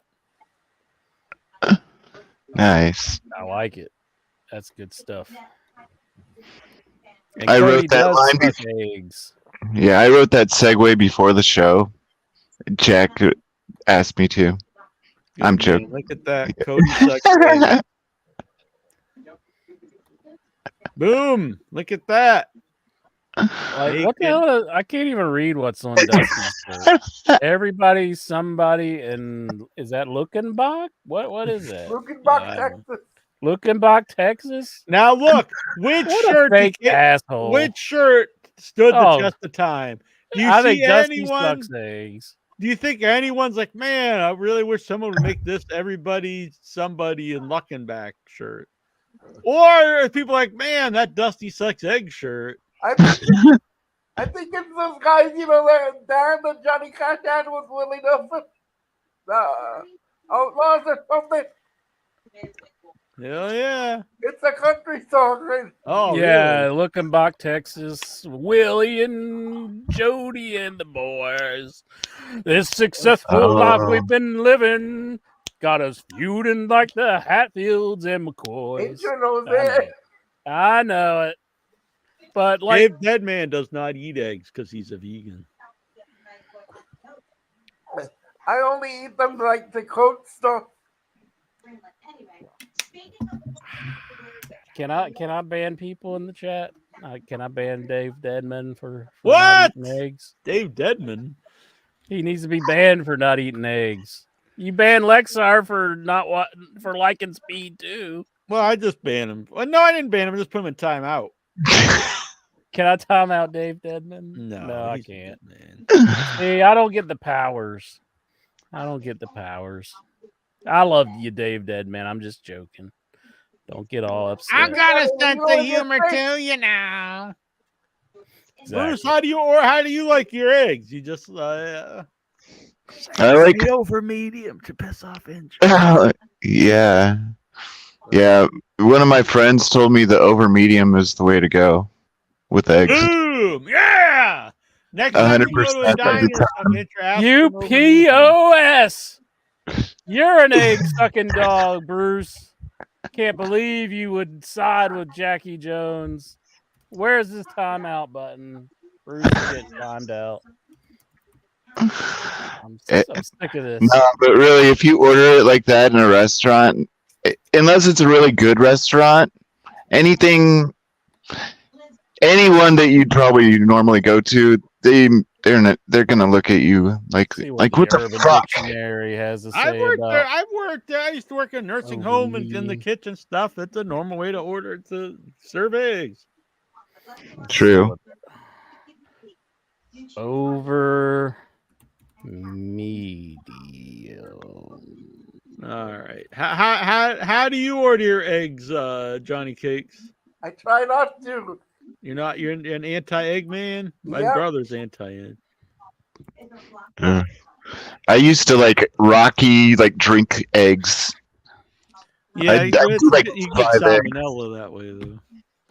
Yeah, I'd get them pasteurized, but you can still get some. I don't know. How I just about you? Rocky did. I don't know. It says eggs. Rocky just drank the eggs and they got the chips and had them in some pipe. This Hell is what yeah. I got. It says eggs over medium. That's some white people shit. That's all it says. Right Yeah. Mm. I bitch about white people. I'm a white person, but I bitch about anyway. How do you order your eggs, Stevie? Scrambled eggs. Scrambled eggs are good. On my plate, I eat scrambled eggs. Oh, I like scrambled too, but I like scrambled and over easy. Over Sometimes medium. Tossed salad and scrambled eggs. You think, Sometimes an you think omelet that song could- was about eating ass? I don't know if that was invented then. Getting his ass eaten. I think eating ass has been around. Lexar, you ever eat some ass? I mean, how do you order your eggs? Well, every Sunday morning, my mom prepares eggs for our breakfast, and she has these with the yolks, Mhm. the Yeah. whites with the yolks. Mixed And once in, Does she or flip are they on them, top? or does she just put them down and leaves them like that until they're cooked, or does how does she do them? with the Does she whites and the scramble eggs. No, she doesn't scramble them. She just Are they leaves with the whites fried? and the eggs. So they're Yeah. fried eggs. Does she flip them? Yeah, and no, she doesn't flip them. She just She does. leaves So them that's laying sunny side up then. So that's not over medium. I don't like the if they're raw. along with along with that and pancakes and bacon. There you go, doing it up. Yeah. Part of this complete breakfast. Well, I thought like sunny side up, you can kind of take some of the grease if you got grease in the pan and kind of like Some put the- Count on the Chocula top to kinda cereal. Yeah. So what's on your mind in the world of wrestling, Lexar? I might be going to an indie show this Saturday and probably won't watch the Survivor Series. What after you were crying listen, like a bitch and why won't Jack love the wrestling? Why are you gonna go watch the WWE? And then you're like, I'm not gonna watch it. Well, that's you. You so thrilled to cover AEW. What's their And you're going to an pay-per-view? indie show, so what's the difference? I like AEW, you like your indie wrestling. So why is one Indie okay death and one the other matches. not, bitch? And why wouldn't you like a company who actually uses some of the people who are on that show every now and then? They're more likely to use them than what WWE ever would. You know that's Yeah, true. I like You my know that's deathmatch true. wrestling. I like my Huh? deathmatch wrestling. I even So went to a they deathmatch use the wrestling people thing that you wrestling. like. They bring No, them up I to do the have bigger I, stage. I do have to show this because I also sometimes make shakshuka. I forget how you say it, shakshuka. Shakshuka. And it's Yeah. I don't know and what it's a that is. Mediterranean style making my eggs. And Mhm. and so you basically are poaching the eggs in vegetables. So it's like tomatoes and carrots and spices, and then the eggs are poached right inside the vegetables. And so Are you gonna they cook? don't get they actually aren't flipped at all. So I just want to be fair, and sometimes I do not flip my eggs. I can go get an egg right now if you want me to. Joe looks so confused. I have a whole bunch of them. You don't think that looks good, Incher? Not really, no. It does, except for the carrots. It's really good. Yeah, it doesn't look good to me, Johnny Cakes. Sometimes I think about eating eggs like a snake, just like eating it. Swallowing it whole. Yeah. Look there. I made this many times. I haven't made it in a while, but I used to make it often. Very good. Is that parsley? No, it's Cilantro? no, it's what do you call it? Some Looks people like call what it I just cilantro? flushed. cilantro. Yes, cilantro. Looks like what I just Yeah, but flushed you can earlier. both. It's good. I mean, I make some tomorrow. All right, so But let's. you'll have to take the yolk out. No, every once in a while I'll eat the yolk. Is what I'm saying. Oh, see, now we caught you lying again. Now No, you're no, I'm eating being yolk. honest. I try to eat all egg whites, but every once in a while you get some, Lion Jack. What are you doing now? Is this like your diversion tactic? You're trying to make us look at the light? Is that what you're That's doing? a cute kitty. It's Is just that Trying to an erase the egg sucking cat? My mom used to call the dogs around, the stray dogs, shit eating dogs. whoa. Yeah. Well, the dogs She was- do eat shit. They're yeah. alright. Well, they did, and she saw them, and she's like, "Damn shit eating dogs." I think dogs just do in general. It's Adam, great. You the man now, dog. I got an iguana that his life was saved because he'd eaten some other iguana shit at some point Damn. because he lived in the wild. Yeah. When he got sick, it provided immunity like mother's milk does for us. Oh, man. Damn. I didn't know iguanas would do that. No. There's plenty of stray cats in my neighborhood, though. Stray cats. Are you a cat or dog person, Lexer? A cat. I like dogs too, but mostly cats. I agree. I'm more of a cat person, but I like both. I'm an animal man. Yeah. You don't eat them, do you? We're talking about you like them as pets, not like to Oh, scramble them up with. I'm not like the big boss man that cooks and fries dogs Damn, and make people eat them. Mr. Fuji. So what's this indie show you're going to? You're forsaking your love of the WWE. You're missing the pay-per-view. I'm gonna watch it the next day, the first thing in the morning when I get up on Sunday morning. What if I text you everything that happens and I spoil it? Jack spoiled the Ronda Rousey thing for me. He was like, Ronda Rousey's in AEW. No, actually, I made that up, and then it actually happened. I know. I was like, I wonder if he knew that was actually happening when he said that. But it showed her appearance on Ring of Honor, so I know you didn't do it intentionally. No, I just was making something up I thought would be You said Ronda Rousey was the devil. but it sounded like kind of stupid. And you're like, what? And then after I said that, like a couple hours later, it pops up that she's on the show. I was like, whoops. You said that she was the devil. Yeah. So, It was before she showed up, so it's kind of funny. I thought. It's kind of like me guessing 27 last week for Stevie. I guess. Man. So what's this indie show? It's XPW, home of MAGA Butcher, Drake Younger, Shaq, Tessa Blanchard is going to be on the show. Let's see, Eric Ryan, all the big deathmatch stars in XPW. Do you ever get blood on you when you're watching this? Do you ever anyone bleed on you, like spurt blood all over you?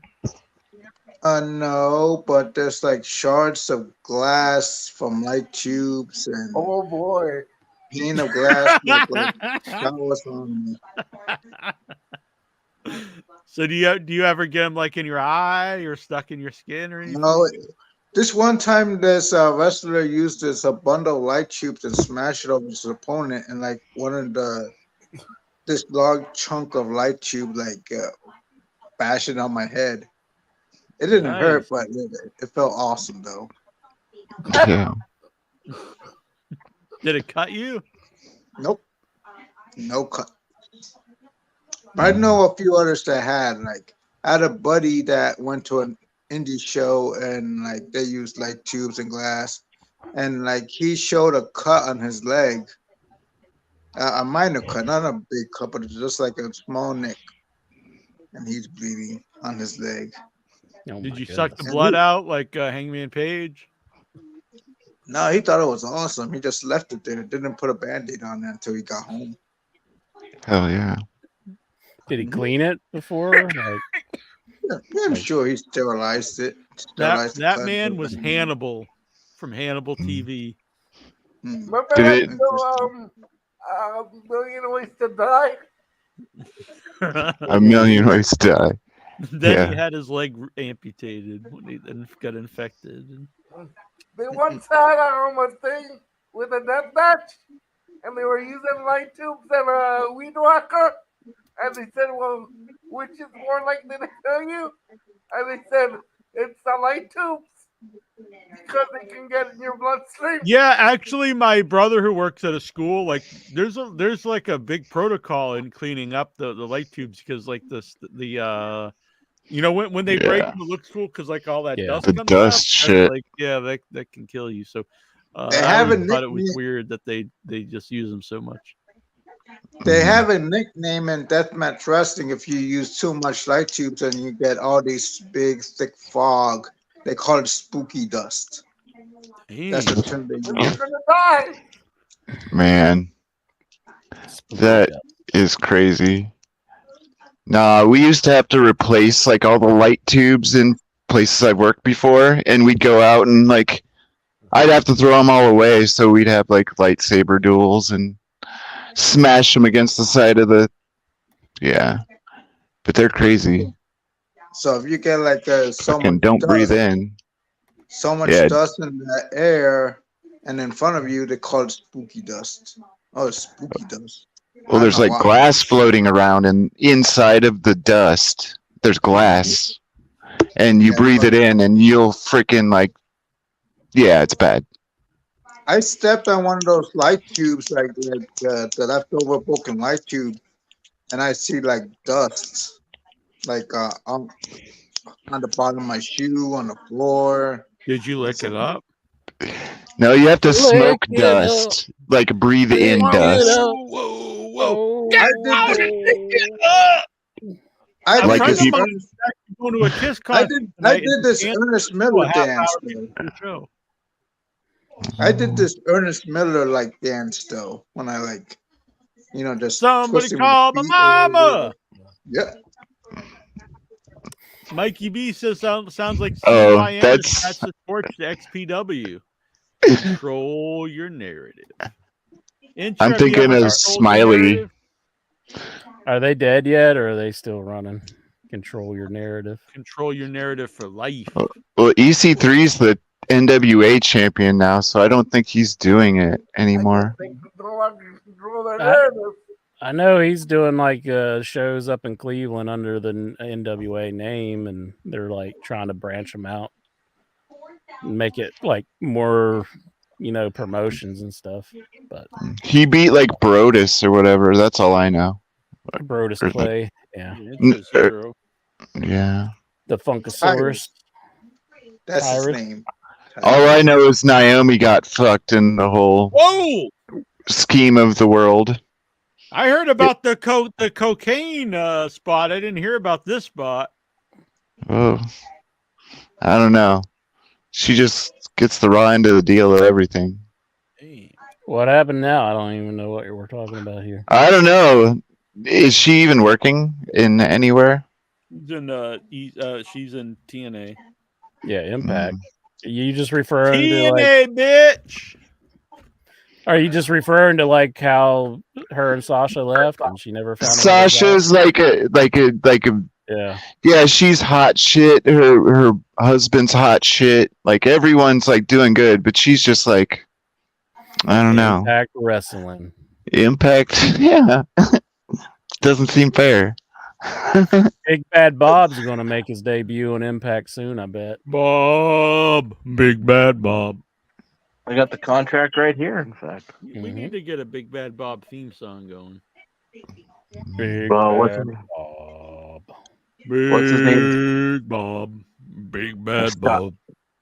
Scott Demore called me today.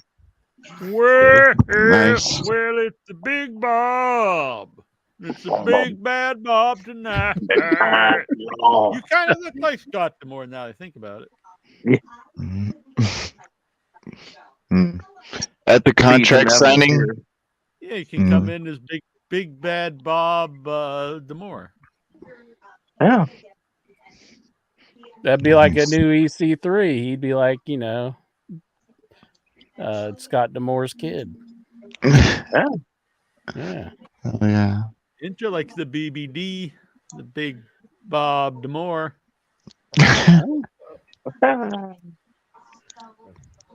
How do you order your eggs, Goosey? I'm always a sunny side up guy. He's sunny side up. Yeah. Looks like Goosey's been seeing some sunny days. Yeah. Boom! I don't think that's as big of a deal right at the moment, though. What if he has? Like, what if he's Oh. like seeing her, He's like going and getting conjugal visits. Are we talking about Sunny Days, the fat guy that was in the AEW Dynamite? No, Battle? like the reference when they when Michael said "Sunny Days" about Bret Hart and Sunny. Oh, So if you were actually, doing the deed with Sunny, I don't think it would be as big of a bragging point today. yeah, no, Yeah. not so much. Oscar night. Hey, you fucked that chick that got drunk and killed people. Yeah, there's a rise in STDs among the elderly. Whoa! You gotta watch out. All they have is time and like time to fuck. So like, Yeah, well, and they're not gonna get pregnant. When I was at the nursing, well, I don't know. Al Pacino he's having a baby. So. Well, the woman has to be like menopaused already. Robert De Niro's having a kid. Use your brain. Al Sonny's Pacino gonna be sentenced next I Monday. thought it was though. Robert De Niro. Are they both having kids? maybe. They're having it Hell together. yeah. Who's a If they sorority made it, Al hold Pacino, fucks? Robert De Niro. Yeah. Who's your dad? He died when I was 6 months old. He was 95. He'd be 120 going to the graduation. Vic Schiavone, how do you order your eggs? To be honest, I don't like eggs. Oh man, you're with Luddite. My brother's No not, way. not an egg man either. You let them get cold and then they get thrown away. I prefer my This is eggs. the celery in the man. pan. That's what I do. That's so. not my brother's same way. He'll eat like cake or something, or with the eggs inside, but he doesn't want to Well, I see mean, the I egg. like fried rice too, but just eating an egg, and we have chickens. So Just Whoa. That makes Patrick no Al, sense. anyone ready for Thanksgiving? I am. I went out last night and saw Thanksgiving, and we wore turkey hats. It was a good time. And I'm making Cornish hens for me and my mom. Nice. Those are cool. I know that always pisses Incher off. Yeah, just your existence pisses me off. It's like, Damn, Incher's wishing I didn't even exist. no. I mean, that's great. Have some Cornish hens for Thanksgiving, Jack. I love it.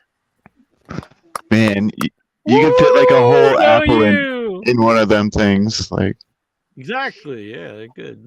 put a whole apple in. Whoa. Happy Thanksgiving. That was a good time, Incher. A couple turkey heads, a couple jive turkeys. Why didn't you wear that hat today? On your head with the lace spread. I could go get it actually. Uh, What's Go on get your it, Jimmy. mind? Incher, take over the show for a minute. See what's on Vic and Goosey's mind. I'm gonna go get my turkey head. Hell yeah. Do it. Do it There up. you go. We I'll need be the right turkey head. Vic Schiavone, you're a good man. I'm glad that you participated in the show tonight. But I understand work's been crazy and you got to go to work and well, no, kept you away. Well, it was a bad internet connection a couple of weeks ago, wasn't it?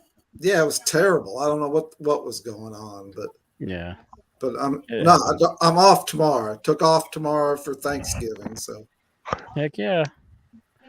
I got to work in the evening, but everything's pretty much done with by then. So, what's on your mind in the world of professional wrestling? well, I watched a little bit of Raw. Don't want to steal Stevie's thunder, but I thought the ending of Raw, without saying anything, was really stupid. The way they ended Raw, I thought it.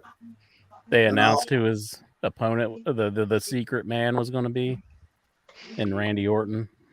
Yeah, and what and you know, let's at least on SmackDown, there was a big question who the other woman was going to be, and at least Becky Lynch showed up Uh-huh. on a week she was making history on Celebrity Jeopardy. But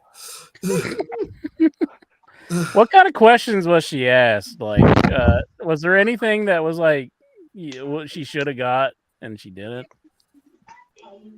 I didn't watch it. I just saw Yeah. the thing that she was 0 for 60, and I thought, Oh, I thought, is she a genius now? Like, what the hell? No. Like, She got okay, everything wrong. yes. Like, Saturday Night Live sketch.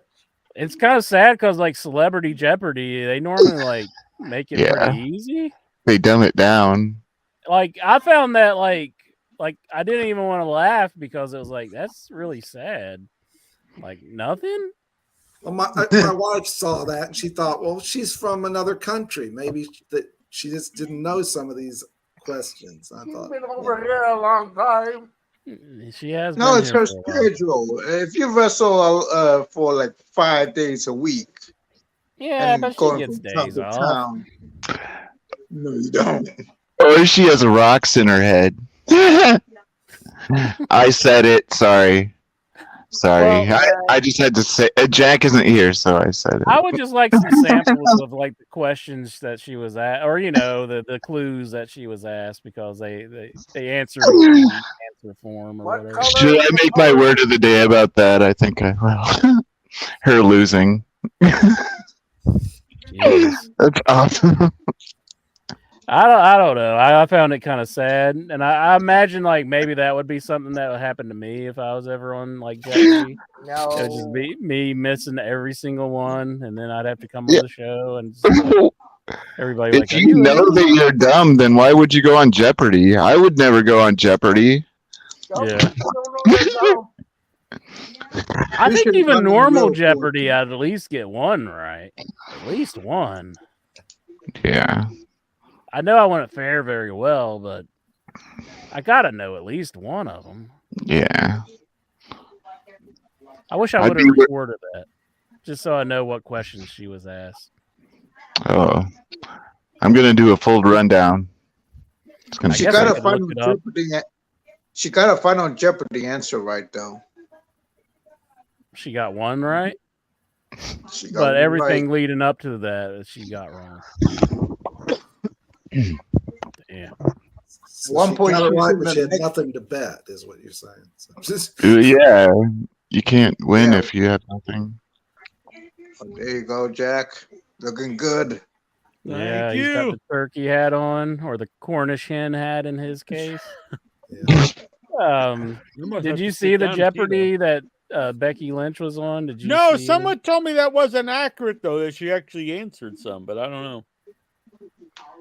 it could have been a prank that was just put out there, and I didn't see the actual show, but Lexar said she answered a Final Jeopardy question. Yeah. So how could she even be in Final Jeopardy if she got none right? It's very cringe. I just saw the half hour of it, and she just had no responses whatsoever. Maybe just like had like one negative response, and she was in Yeah. the red. So negative like, 200 Man, or she whatnot. sucks. Wouldn't you? And that's embarrassing because the Celebrity Jeopardy, they really dumb the questions down too. Mhm. You know, they make them. So I she said had I said that her head was full of rocks, so I was being brought mean. this down so Intric can be happy. I've got some turkey. We got a Butterball. butterball, smoked turkey snack stick. Oh, I got I a thought meat that was one stick of those. for you. Oh, That- that's a Jack joke if I've ever heard Yeah, it. but it's probably even thinner than that. Definitely shorter. I eat these on my walks in sure for a snack. They're a lot less calories than a beef steak. They taste good too. The fine folks of Butterball. They need That to reminded sponsor me of the. That they should. That would be cool. No, but they have those like oven bags, Butterball oven bags. You see all the time, but you could fit like 3 or 4 of those Cornish game hens in there, and just like Oh, nice. Yeah. So I'm a big fan of the movie Thanksgiving, and I'm not a big Eli Roth fan. I think it was his best movie. I won't go into a big review here, but I thought it was great. I had so much fun watching the theater. Highly recommend it. Intro, I think you like it. I think it's one of the. I put up there as one of the best slasher movies. It's really fun. Just a very fun, entertaining time. Intro, go see it. Well, I'm not a huge fan of his previous, but As I said, I don't think I've ever liked any of his movies. Well, that's what I'm saying. I'm saying maybe I he's like improved. Costco. Do it. Awesome.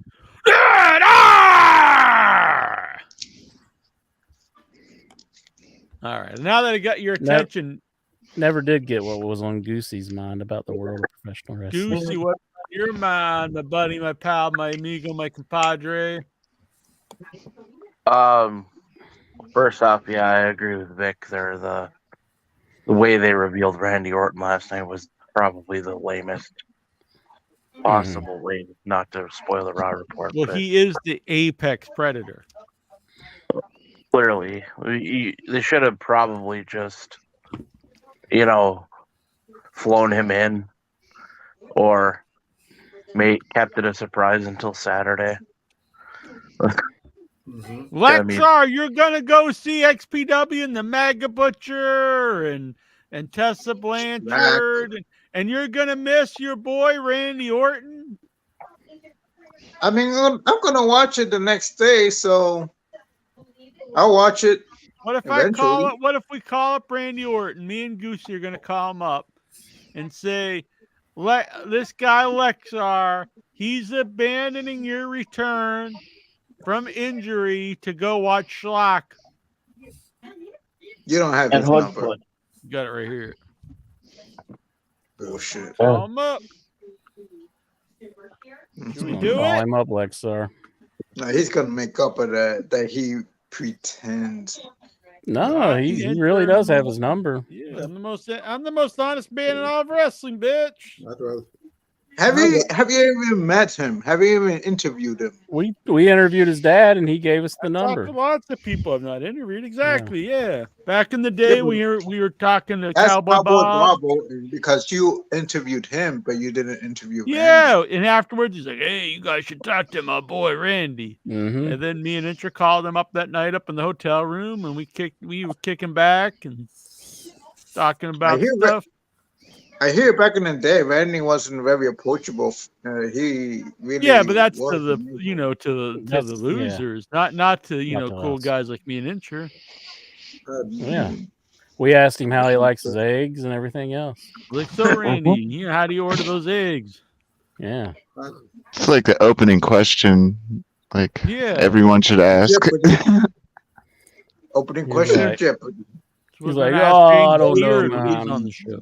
What would the answer be for how do you like your eggs? Or would that be like the question? No spoilers. So I'm not I gonna don't let know. you guys know. We know, Incher and I, we know how Randy orders his eggs, but What is hard boiled? He eats them like a snake. Duh. all right. I Sliced think he bologna. left. Swallows them whole.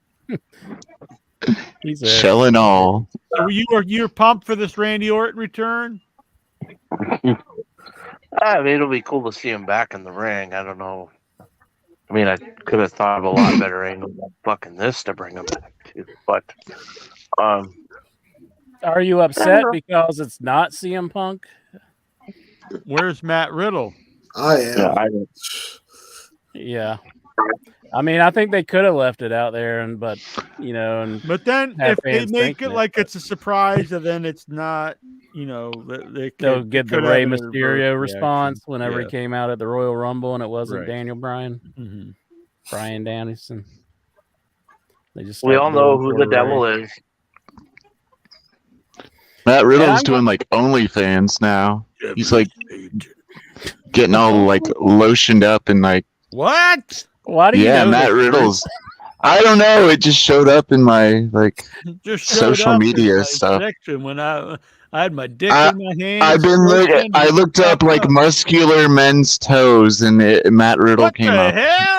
Oh my goodness. Is that your Obviously, deal? he came up like I've up always towards the wondered top. what Vic's deal was, but now we know Bruce's deal. Muscular men's toes. No, I just looked up Tessa Blanchard's ass pose, like where she like looks back, and it came up with 20 Tessa Blanchard ass photos you need to see.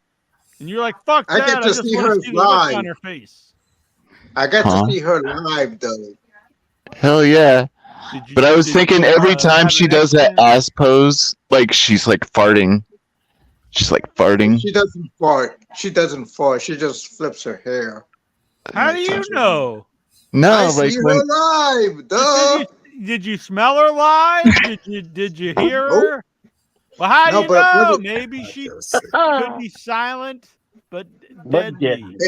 I have a buddy of mine that goes to these shows, and like this one time, Tessa like with her opponent, she balls into the crowd, and like she's She my might have buddy's been like farting the whole sniffing her. time. You don't know. She- Maybe. crop he was, like, dusting. sniffing. He was trying to sniff Tessa, and like Tessa like pushed her away. The fuck? You got some cool friends, Lexar.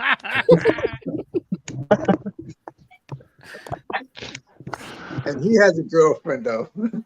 That goes with the shows. He's in trouble now. That's how they met. He was sniffing her out at the library.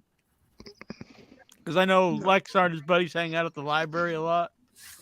No, they never hang out the library. All right, should we get to it? Is it time, Incher? I think it might be Tom Jackie Rob, Jones. And real I'm going to give Steven Butler a notice. I've watched Monday Night Raw, and I'm going to be watching every move he makes. And So you if he can't makes make any stuff up mistakes, like he normally does. Normally, Mhm. we don't know. He might just be making up a bunch of bullshit. I'm going to be giving JD him a McDonough might not grade. even exist. Giving him a grade.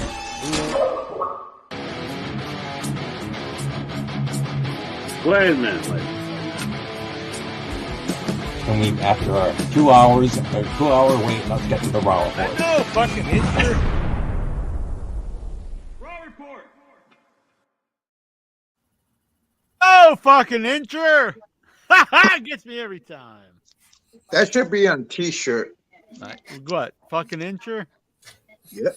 Don't I like put that on a T-shirt. I mean, I'm not that. I got an ad for a T-shirt last night on my Facebook. It pops up. Stuff you might be interested in. First, I got an ad for a silicone eggplant.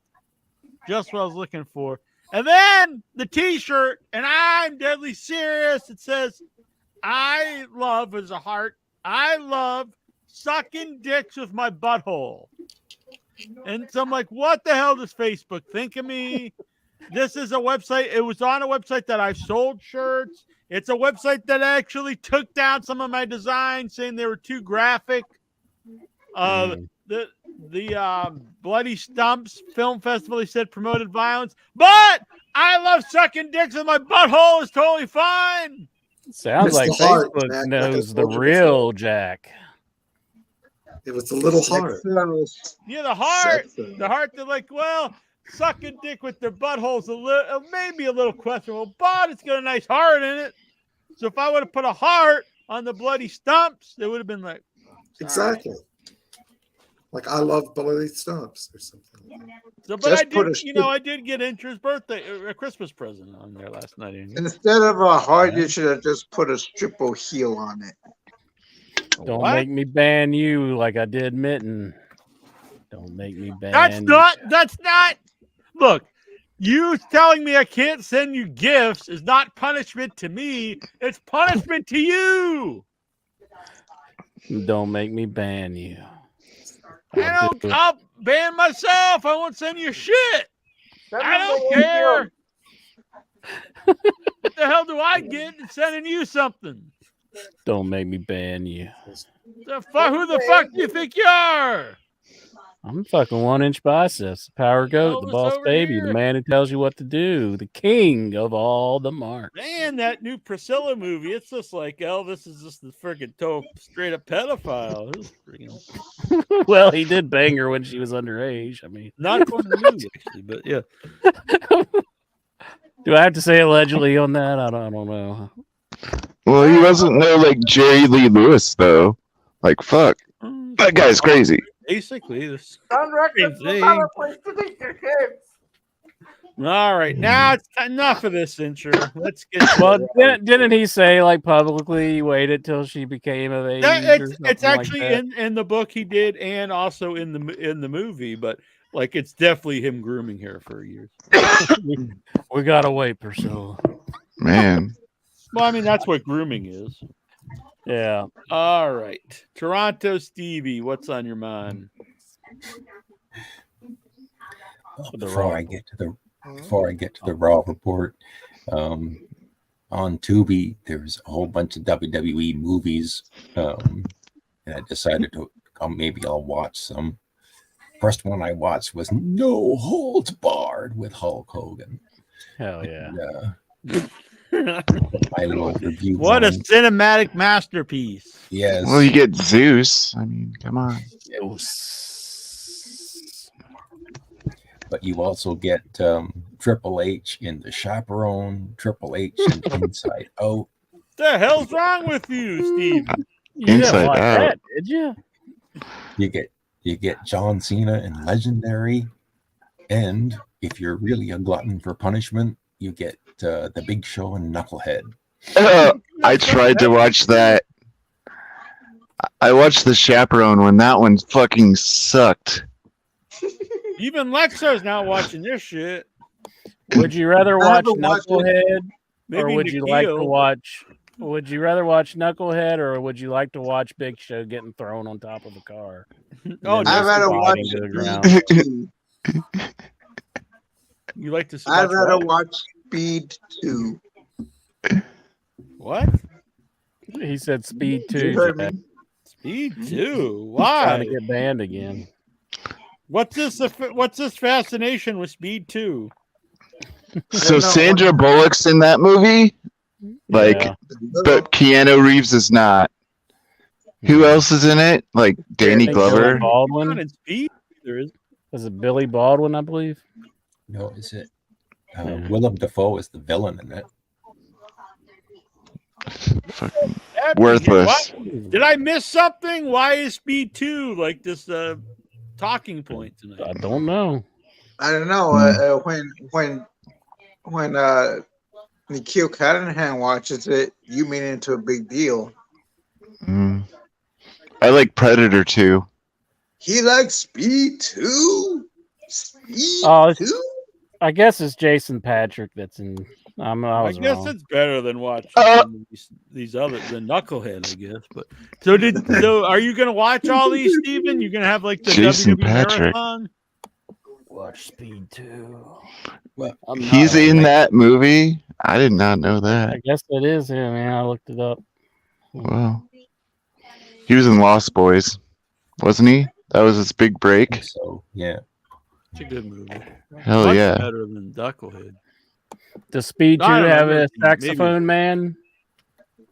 Oh, so at Ooh. the Halloween marathon, That guy kicks I went ass. to Ensure, they do a Halloween contest, and one guy had he was my choice, but he didn't win. He had a blow up muscle suit and a blow up saxophone, and he actually played the song, and I don't know where he played it, like a hidden, I don't know if it's on his phone or whatever. And so when they go around each person to say who you are, he just started playing his fake sax and playing the "I Still Believe," and he was the guy I Fucking got going fired crazy. Hell I yeah. get robbed. I was like, that's a friggin' awesome costume. Yeah. I'm doing a TikTok about oil, and I have a lot of oiled up people in it. Anyway, What the hell? so I'm thinking about that oiled up If that was sax anybody player. I else- got to write that down. If that was anybody else confessing this, I would be surprised. But with Bruce, Lost Boy sax guy. it's like, yeah, okay, Bruce. It's gonna be great. Thanks. Raw report. AJ Rita's a big fan of Knucklehead, apparently. I'd rather watch Knuckleheads. I think that's a different movie over Speed 2. Apparently, he was also in Narc with Ray Liotta. Yeah, Big Show was good in that one. Dave Deadman says. All right, now let's hear it up. It is time. All right, we've heard all this nonsense from Incher. We've heard all the bullshit from Lexar. We've heard all about oil from Bruce. We heard about the anti-egg gallery from Blue Knight and Vic. And we've even heard from my man Goosey, and he's all pumped for Randy Orton. And so now it is time. No, not for Speed 2, not for Knucklehead, for the Raw report. Okay. So Monday Night Raw comes to you from Grand Rapids, Michigan. And No, show- it wasn't Grand Rapids, Michigan. Whoa. You've already messed up. F. You get an F, Steven. Holy fuck! Interesting. Let me double check him. I'll double check him. Okay. Watch now. If you're wrong, you Carry on. you owe him an apology. I believe that's the fastest interruption in your head history. If you're We, wrong, we got to I get a think you clock gotta, on that. You gotta like kiss his feet or something. Let's see. That's under 5 seconds. You can't interrupt and say no, you're wrong. Oh. Like, wait a minute, let me see Oh, if I'm. If yeah, I'm- it was. Grand Oh my! Rapids. You gotta like blow heat in or something. Like that. You got you. Ass. You should ban yourself, Incher. Damn, Incher's banning himself. What a There fuck. you go. Go ahead, Steven. So the show kicks off with Drew the Hitman McIntyre. Basically, it's Drew McIntyre doing a Bret Hart impersonation, cutting a promo explaining his actions. Basically, why did he turn? Why he did what he did at just the previous week on Raw against Cody and Jey Uso, and he basically tells the truth, even though the crowd's booing him. You know, he basically says, you know, if you're turning on him, you were never a fan of his. He doesn't give a damn what you think. But basically, he was angry at Jey Uso, and he's still holding a grudge over Clash at the Castle when he was going to beat Roman Reigns for the world title. But then the Bloodline cost him, including Jey Uso. And so he's always wanted to get back at him. Crowd's booing him. But he's also a little mad at Cody for bringing Jey Uso to Monday Night Raw. And so he wanted to get back at Jey Uso. He asks the crowd, do you think I'm a member of Judgment Day? And he says he's not a member of Judgment Day, that he just made a deal with Rhea Ripley to get Jey Uso in a cage. This brings out Jey Uso, and it looks like he's going to get in the ring. And he's wearing a shirt that says Yeet. I didn't understand his t-shirt. Anyway, he's about to get in the ring when the other members of Judgment Day show up, and it looks like they're all gonna jump him when Rollins, Sami Zayn, and Cody Rhodes run down to the ring and join Jey Uso. But before a brawl can break out, Adam Pearce comes running down, and he goes off again and says, we're not going to do this. And if anybody throws a punch, they're going to give up the advantage in the War Games match. So he says to both teams, you have to pick one guy to compete in an advantage match in the main event, and you have until 9 o'clock to pick that person. And he also tells Team Cody, you've got to pick a fifth member. Of course, we've already spoiled that, but he tells them this. So we come back from commercial. There's one of many backstage segments with Judgment Day. Basically, it's it's Damian Priest and Rhea Ripley talking about adding Drew McIntyre to the team. Damian actually approving of that idea. And then we cut to the opening match of the night, Nia Jax versus Raquel Rodriguez. This showed, Raquel showed why she's not very bright. She kept trying to do power moves on Nia Jax, trying to pick her up. But this eventually led to her downfall, because she tried to pick her up, and then Nia just fell on her, and she did the Yokozuna Banzai drop and pinned her, and easily disposed of Raquel Rodriguez. So the winner of the match, Nia Jax. Me personally, I would be promoting, trying to push Raquel instead, but that's just me. Another locker room with the Judgment Day with Drew McIntyre. So basically, I think it was Rhea Ripley telling Drew McIntyre get the advantage in the match. And we had a backstage segment with the baby faces.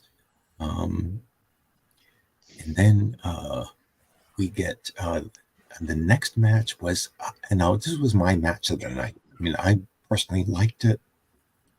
Becky Lynch versus Xia Li. This was one hell of a match. It's better than her appearance on Jeopardy. Yes, coming off her appearance on Jeopardy. And they actually told a story in this match. They were mentioning that Xia Li had kicked Becky in the head and had taken her out. And so the whole match was Becky avoiding the kicks. Xia kept trying to kick Becky in the head, and Becky was getting out of the way.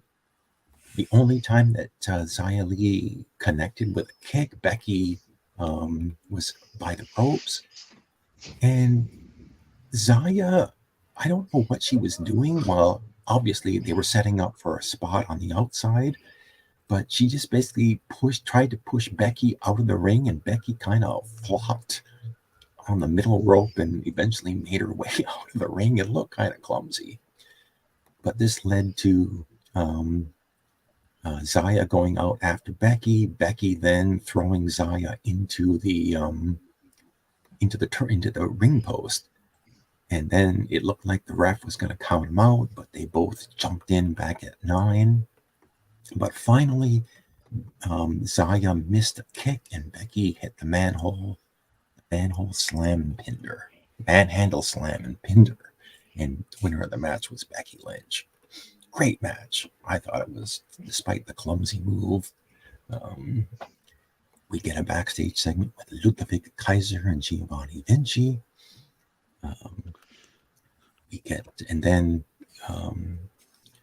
The next match is Ludwig against Johnny Gargano. Basically, Ludwig told Giovanni Vinci to stay in the locker room, but Tommaso Ciampa was with Gargano, and they had a good match too. And at some point, Ludwig, Giovanni Vinci did come down to the ring and distracted Ludwig, allowing Johnny Gargano to hit his DDT move, I think, final beat he calls it, and he beats Ludwig. So the winner of the match was Johnny Gargano. So we had another backstage tape segment with Adam Pearce and all of the women's tag teams. Some of these are makeshift tag teams.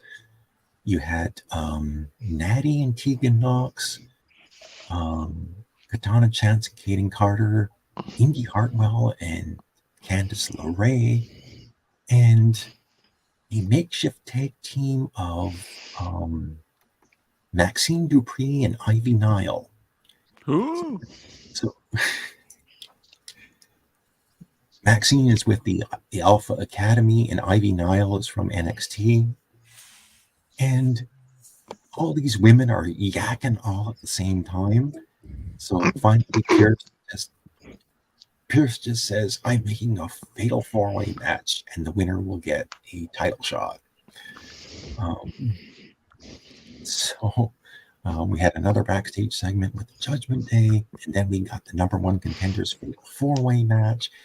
And surprisingly, the standout in this fatal 4-way was Maxine Dupree.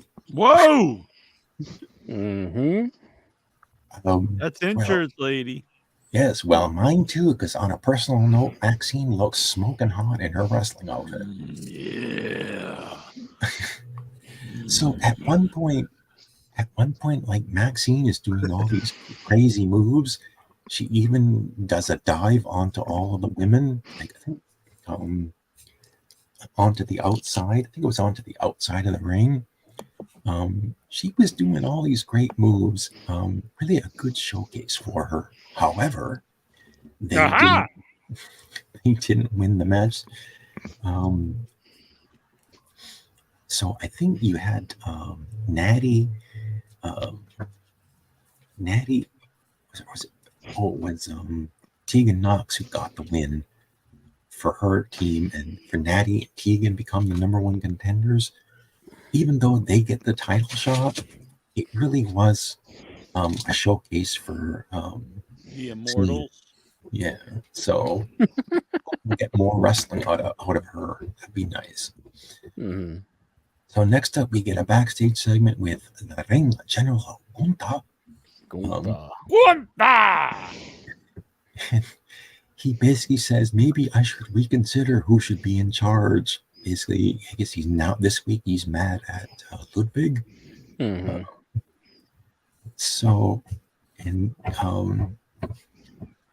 Then it looks like we come back from the commercial, and there is first there's a backstage segment with Adam Pearce and Nick Aldis. Then we get a face-to-face Gunta and The Miz, and this was pretty good. I really like this segment. Yes, So it's sort of like Miz TV. Gunther is in the ring. He really gets some time to talk. And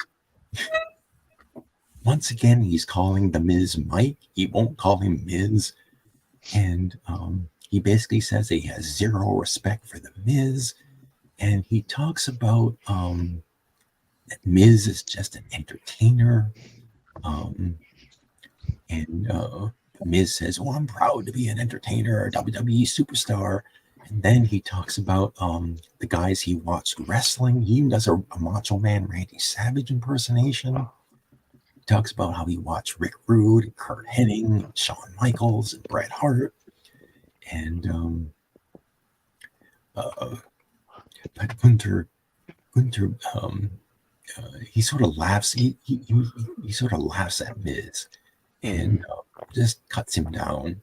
And well, he said he's like a weird little guy, like all the people behind the barricades talking about the crowd. And then he says the thing is, whenever you got to WWE, your legends, they even started bullying you.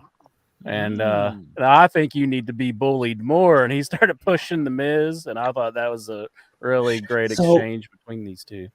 So he says this, and then Miz doesn't do anything, and he just shoves Miz down. But Miz gets up, and he hits the what's that move? The skull crushing finale. Skull crushing finale on Gunther, and that's how the segment ended. With it was a really good segment. That was probably the best segment of Raw, honestly. Did you say Adam Pearce was backstage with Nick Hogan? Nick Aldis. No, Nick Aldis. I was gonna say, isn't Nick Hogan in jail for killing somebody? Well, he just was arrested for a DUI. Yeah, he was arrested for DUI, according to TMZ. And he doesn't have any hair. He shaved his head. Did he lose his hair like his dad? Probably. It's been forever since I've seen him. I'm not laughing at him. I know it sucks, but I'm just saying I ain't seen him in forever. So it's announced that Jey Uso will represent Team Cody, and Drew McIntyre will represent the Judgment Day in the Advantage match. So now we get Shinsuke Nakamura versus Chad Gable. And these guys had a good. The wrestling was good. This was a good match too. And you had Nakamura trying to hit the knee, but the Kinshasa, but Gable would get out of the way, or he would avoid it.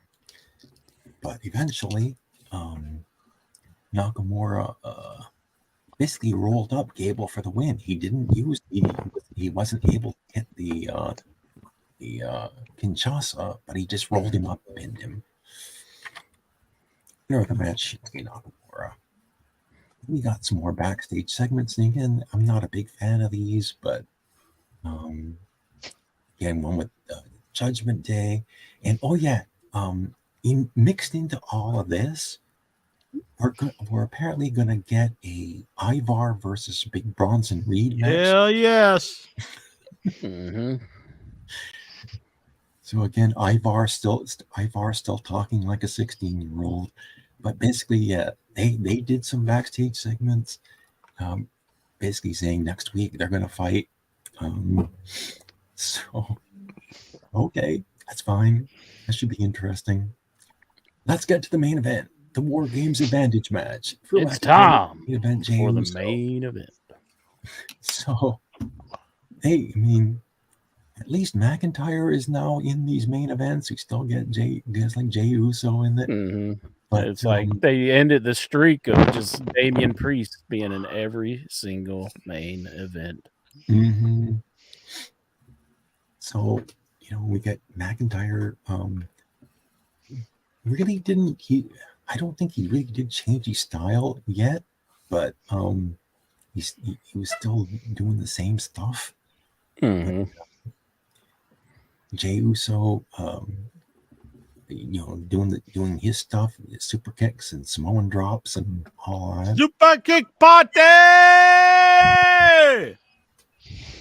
So Yeah. the finish comes when McIntyre was going to do the 3-2-1 Claymore kick, but instead he eats a super kick. But then McIntyre he had Jey Uso on the ropes, and he hit a future shock DDT and then just pinned him clean. So the heels will get the advantage in the Judgment Day in the War Games match, and then the Judgment Day comes down to the ring, and then the baby faces come down, and they have steel chairs, and they're whacking the heels with steel chairs, and then the Judgment Day take a powder. Cody gets a mic, and he says, they have a star the caliber of Drew McIntyre on their team. However, his team's not alone. They have a fifth member. It's someone Rhodes has a legacy with. Has a legacy with me. The crowd cheers. Mm-hmm. And it was priceless. Rhodes says, Ted Jr. Yeah, my boy. So Rhodes calls the Judgment Day. He's actually in jail. Yeah. Would it be awesome if he came in with like a ball and chain on his leg? Like somebody unlocks him to wrestle the match, and then he has to get back and put the ball and chain on and They leave. used to do stuff like that. That's Dominic's gimmick. Mm-hmm. That'd be awesome. So Cody makes reference to Apex Predator. The crowd's cheering. And so They pretty much just said it's going to be Randy Orton. He's the man. I think he said, the people, they're not just hearing voices in their heads. The people are right. And so he didn't actually say the name Randy Orton, but if they don't deliver Randy Orton, I guess it would be a major disappointment. It's Manu. Incher's been waiting years for a Manu return. Yeah, he was in that group. Mm-hmm. But Vic, was that like you said you hated this? Cody, was it Cody making all the stupid references, or what? Well, it's like about the only way they can redeem it now is if they don't bring Randy Orton out there. Manu. If it turns out to be, if they really do bring Punk out, Manu. Why would you? He comes back and he's ripped. Why It's would just like fucking ripped. Have him just come out and like with a chair or something? Anything. Just rather than just do what they did. Or they could have waited till this week to have Drew do the turn. Have him say he's going to be part of Team Judgment Day, and then just have Randy be a mystery at the pay-per-view. Yeah. Especially when you consider that Evolution is a mystery. Mm-hmm. It's a good Evolution is a mystery. Making changes nobody sees. I read somewhere that because it's in Chicago, they felt like they had to do this because if they brought him out and it wasn't Punk, people would boo. I don't know. I just thought it was stupid and anticlimactic the way they did it. No Manu, that's for sure. Incher's been rooting for a Manu return for many a year. I want to know how I became the Manu fan. I don't think I ever spoke like a positive word. I remember in about the Manu. original days of In Your Head, you were just. I was always for Cody. Barbie thought Ted DiBiase Jr. was the star of the group, and Incher. I don't recall ever all breaking wrong. Manu. I think It's you're all about just Manu. making this up. You're making it up. I remember it. I remember how Incher was saying how his hair looked cool. Yeah, exactly. Bruce, I never said that. That's impossible. Oh, looks pretty cool there, Jack and Jones. Like so greasy and cool. Yeah. I never Ginger uttered thought he those was gonna be the words. next So Rock. greasy and cool. He's so greasy and cool. I never said that. He's so greasy and cool. Maybe if I was alive in the 50s, I would say something like that. But never. I never said anything like that. I kind of remember it happening now that Bruce mentions it. Oh, that was Never your been Raw- pro Manu. That was your Yeah, Raw I report. knew that. Well, So Steven, Yes, I I will think give this. I will give the wrestling a thumbs up. I really enjoyed it. mhm. Even though, okay, all the Gaga, Well, you gotta admit the Miz part was probably the best part of the show. I thought that was pretty and good. probably yeah, that's the only non-wrestling thing I liked. Probably was Miz and Gunther. Mhm. So Well, Steven, I think I'm going to have to apologize to you. I'm sorry about that stuff saying that you didn't get the right city. But I'll give you an A+ on Raw. Good job. Good job.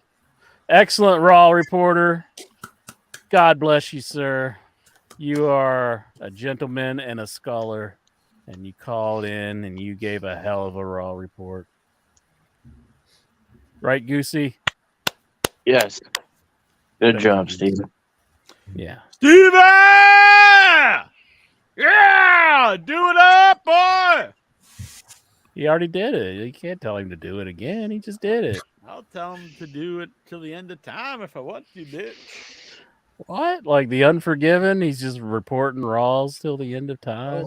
It's like Exactly. he's just locked in a room reporting Raw. That's not a bad existence, is it? The same one too. Yeah, the same Yeah, one. the same Ready? report. You're a sadistic. He wants the same one. At least change it up.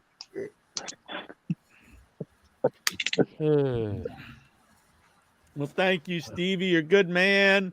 Look, we got the eyes of a killer down here. Lex. He is a fan of speed too. I guess I should. Seems like that's right over your head, Incher. That logo. Maybe if I move it over here a little bit.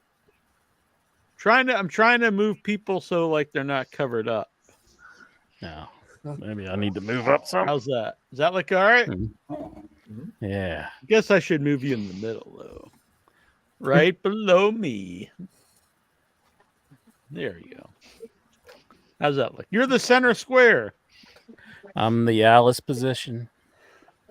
Alice in Chains. I like Alice. I know it's. He's in- I know. I remember you.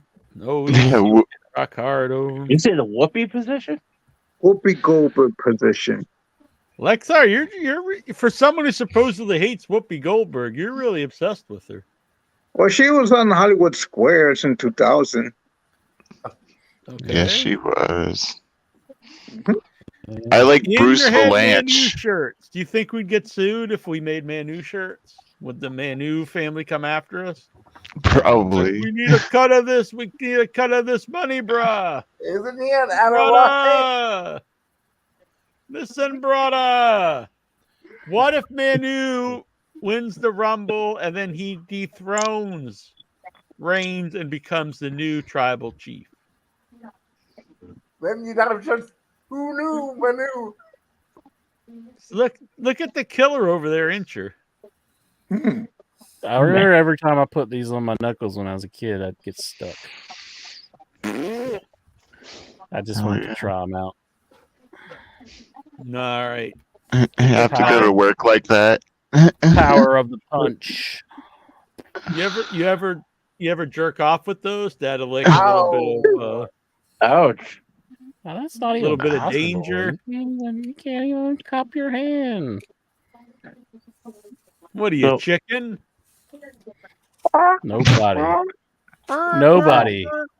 Nobody calls me Chicken Jack. Yeah, it's in the start. Nobody. Here's speaking of grease. Bruce was talking about oiling, and I see he's got a GIF on here. Big E oiling himself all up. I just sent that while we were talking. You ever Google men oiling themselves up, Incher? No. Do you ever- What was it, Big Dick Johnson? Yeah, and then didn't your niece, like, when she saw Big Dick John, she's like, "That's you." That's Incher. Isn't that what your niece said one time when she No, saw no. Big Dick Johnson What on was TV? that story? No, that wasn't her. That was something. Who was that? I do remember that story. I forget who it was. Was it your mom? Wasn't it like Jimmy Jam or I can't find something? Or Was it your grandma?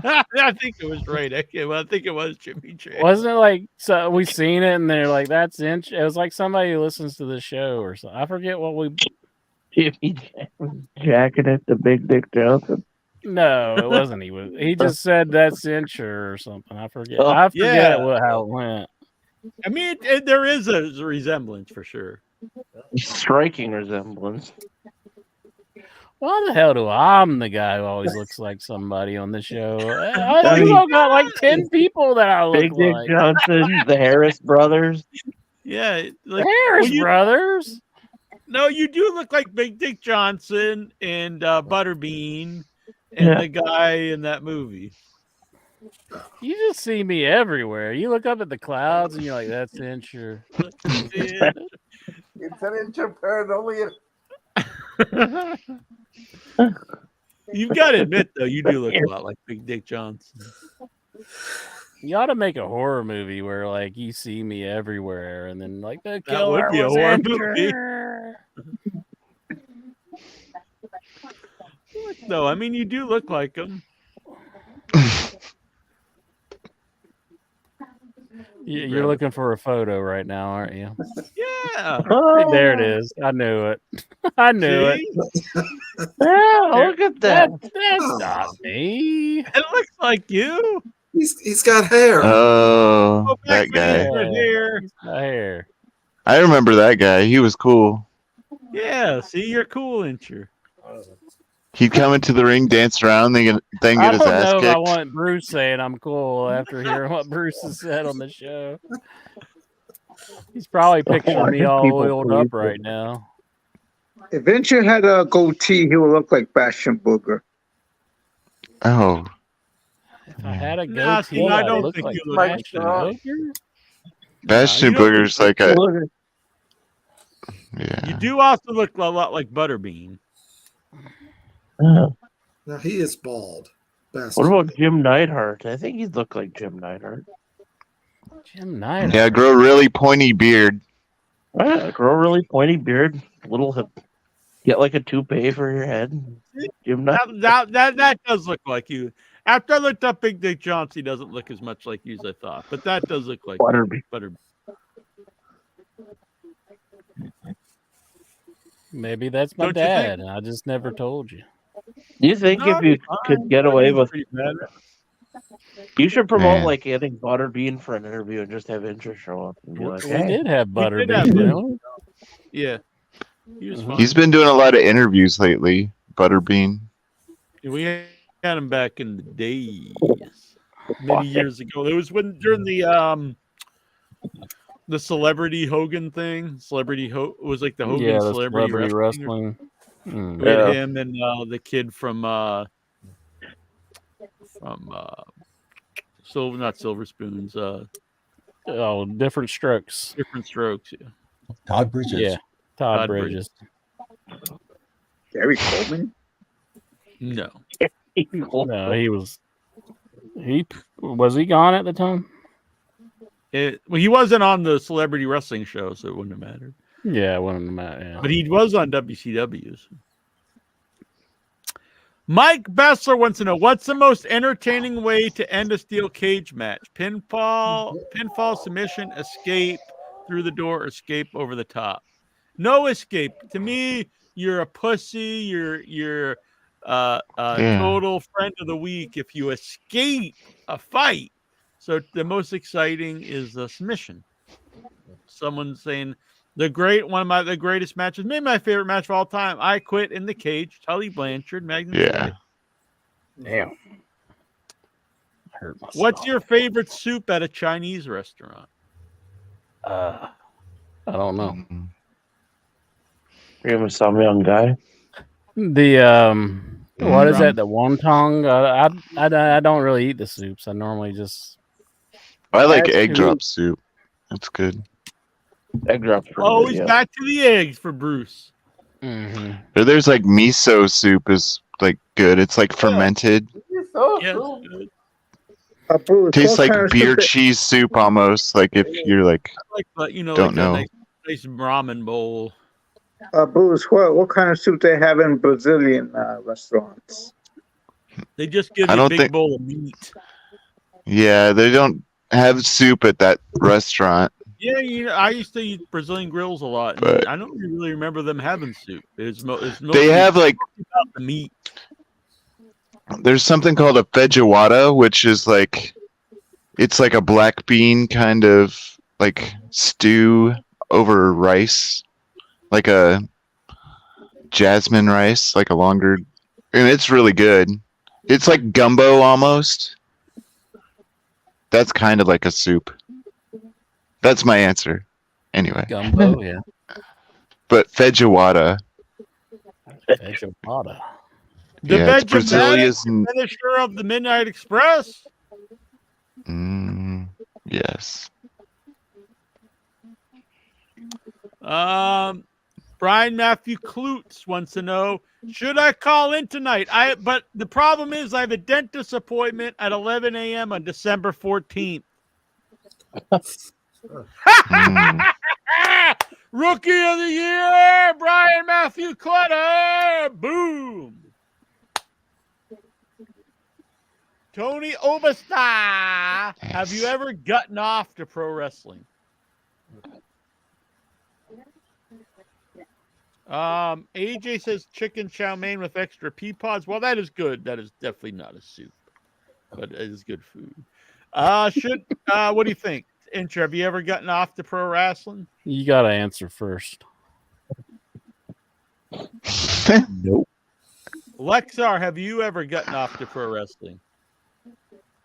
Have you tried? And just Bullshit. Come on. I don't believe it. I mean, you didn't, that one death match with Schlack and Hoodfoot, you didn't just start jacking it? Tries to time it to like when one of the light tubes explodes. He just fucking explodes. Man. I just duck for duck for cover. You do the PAFO? What? Whoa. Yeah. How about you, Bruce? You ever get off to the pro wrestling? You watching the oiled up man? I don't know. I don't know. Does that China video where she paints herself all green, does that count? No. No. Okay. Then no.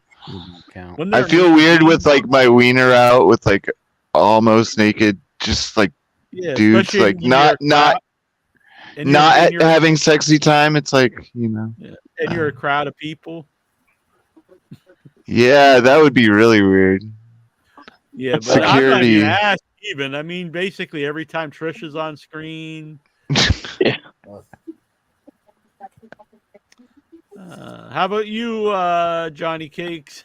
Oh yeah, there's other stuff than wrestling on there. Mm-hmm. Yeah, I I know gotta Johnny go Cakes a on big there. Butcher Rashawn fan. Butcher Ledoux. AJ Ryder says that he jerked off during a Braun panties match with Trish. Whoa. So does that Those count? are- Yeah. Yes. Guess that counts. Yeah. Jacked off to like Jillian Hall. Have you ever purposely abandoned your family on Thanksgiving? No. I don't really celebrate, so probably. Oh yeah, well you're Canadian. We got one. We had it in October. You got your thing. Yeah, Steven or John Reddy, you guys got to come to our house sometime just for Thanksgiving, just to be a true American. Except Dave Deadman, he says that when Man came off the Hell in the Cell, boom, he came in his pants. Wow. Well, folks, the clock strikes 12, and it's time for me to go. Good night, Stephen. Nighty night, Stephen. What? Good night. Good night. That way to Steven leaving. Steven Simmons wants to know: have you ever bent Missy Hyatt over the Thanksgiving table? It was the Christmas table. It was the Christmas table. What That's are you hilarious. boys trying to do to me? That's hilarious. Rest in peace, Terry Funk. For all you idiots, punks, perverts, and fools, join in and listen to this show. Damn, that was a hell of a promo. Way better than that fat ass Dusty Rhodes ever could do. Mm-hmm. Tony Obesta, has Incher ever been so turned on at Thanksgiving he had to sneak to the bathroom with a handful of cranberries? Ew. No, good Who God. comes up with these questions? That The guy right over Goosey. here. The cranberry. Like I- Budweiser. What you would be doing with the cranberries? No. Anything Loomis is rated at. They're gonna sing the In Your Head song. Have you ever played a prank at the Thanksgiving dinner table? I don't think I have, to be honest. No, I don't think I have. Hell yeah, John. In the city of Canada. Yeah, Daniel one day- Chad Whitehead. If Jerry Lawler had a concession street fight at your Thanksgiving table, who was throwing the turkey first? Who would throw the turkey first? Me, because I got right in my head. Boom! Throw it right at him. Knock him out. It's either going to be me or the milkman, Jerry You'd Miller. have to drive to the store, get the turkey, come home and cook it, and then throw it. 'Cause Right on my you head, got the- bitch.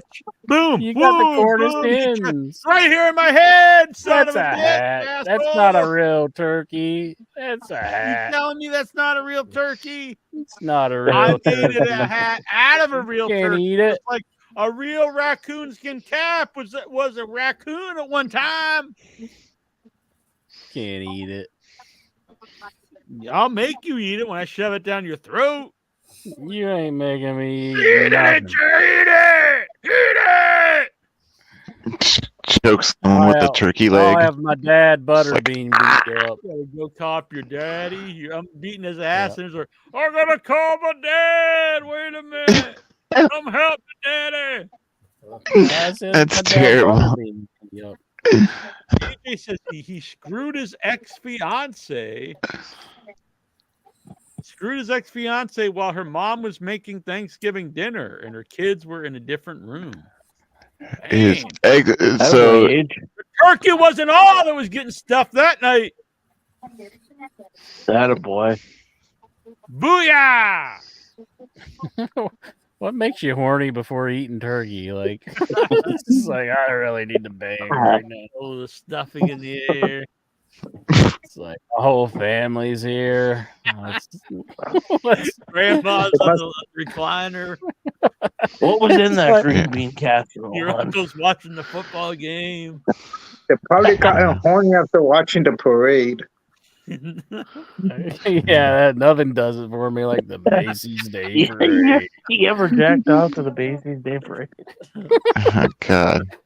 That was such boring shit. I always hated I know. I watching just it. think of that. You just watched it for just because you just watched it. Like there's nothing Yeah. else to do. But it was always Yeah. so boring. And I'm always shocked when I see anyone on Facebook talk about like watching the Macy's Day Parade. I'm like, we have other things to do now. We have other channels. We have the internet. Mhm. Why are you still watching that? I guess Yeah. just the tradition, but it is boring. I've always thought it was boring. Exactly. It's like back in the day, you just watched Major Dad and stuff because it was on. Yeah. Well, Other you things watched to it to do. see Santa at the end. There you go. I might have to move because it's a little hard to see, but I put a Santa up today. When you saw Santa at the end, that meant it was Christmas was on the way. So. Yeah, I don't know what I don't want to know what AJ was doing when Santa popped up. Like, it's time to come down the chimney now, baby. It's time for the main event. Tony wants to know: have you ever had intimate feelings towards the Thanksgiving turkey? No. Yeah. Can we ban Goosey for a while? He tries to hide behind this Tony Uberstar name. And he asks all these inappropriate questions. And Come on, you never thought about fucking the turkey? Use your Apparently cock you as a haven't, meat yeah. thermometer. Pop! Yeah, just get it close to the bone. Never going to Don't hit the Goosey's house for bone. Thanksgiving. White We or know dark what he did with the drumstick? turkey. Well, what if We it's know what he was fried? basting it with. Yeah, Yeah, come. no, you did. Friggin' burn your ding dong on the deep fried turkey. Brian Matthew Klutz wants to know, how much is Jack going to sell me the WCW World War III shirt for? Ooh. You got to give him a pretty good deal, I would think. You know, like maybe free. No, I'm not giving that away free. $75. I was just trying to get a reaction. Sounds like a good $75. starting point. Starting bid $75. Let's hear it, Headyverse. $75, Lexar. Now's your chance. I mean, Okay, that's not bad. that sounds like a good deal. I saw other cool T-shirts that are like worth over $100, over $100 on That's what I'm eBay. saying. It's a good deal. It's a good deal. Just for the Like Headyverse. straight up, it is. Nikhil Callahan, The Rock, $7 Productions, and Vice Studios are producing a docuseries investigating the mysterious demise of World Championship Wrestling.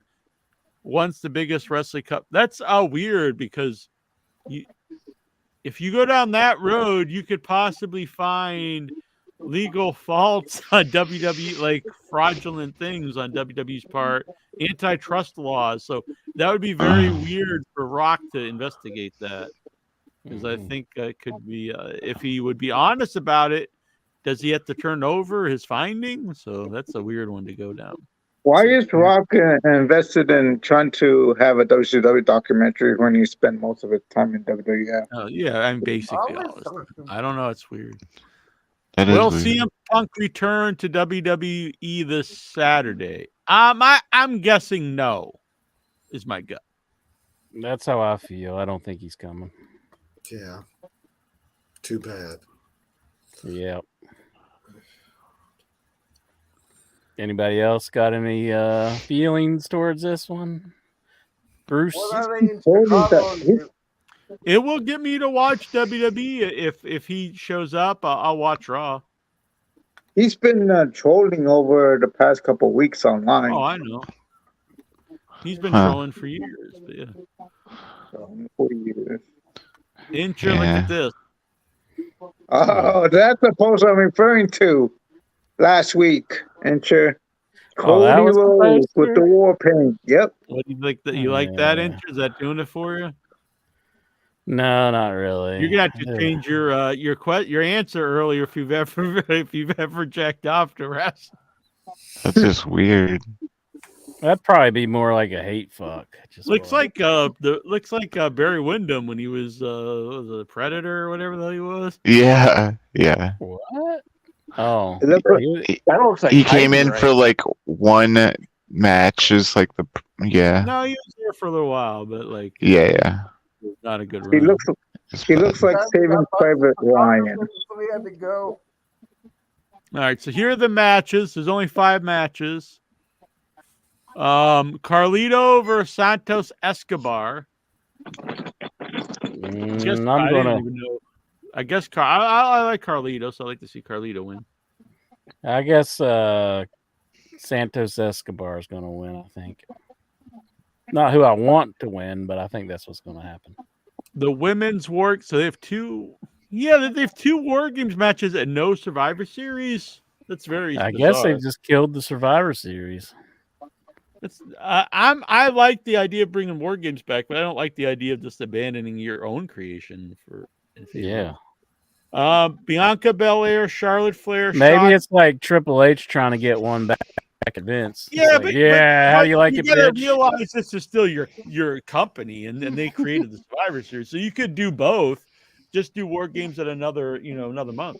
Well, he's trying to make it sting more by not just totally taking it away. That's a Vince move. Knock your nose to spite your face. So not a fan. Bianca Belair, Charlotte Flair, Shotzi Blackheart, and Becky Lynch versus Damage Control, Bailey, Asuka, Io Sky, and Kairi Sane. That actually sounds like it'll be very good. I'll be honest. I bet Vince is going to have Survivor Series in Saudi Arabia, and if Triple H tries to stop it, he's going to have the Prince in the ring. Yeah, what if to try to get back into total control, they go there sometime and Triple H mysteriously vanishes. Don't go to Saudi Arabia. Triple Shows H up, in seven briefcases.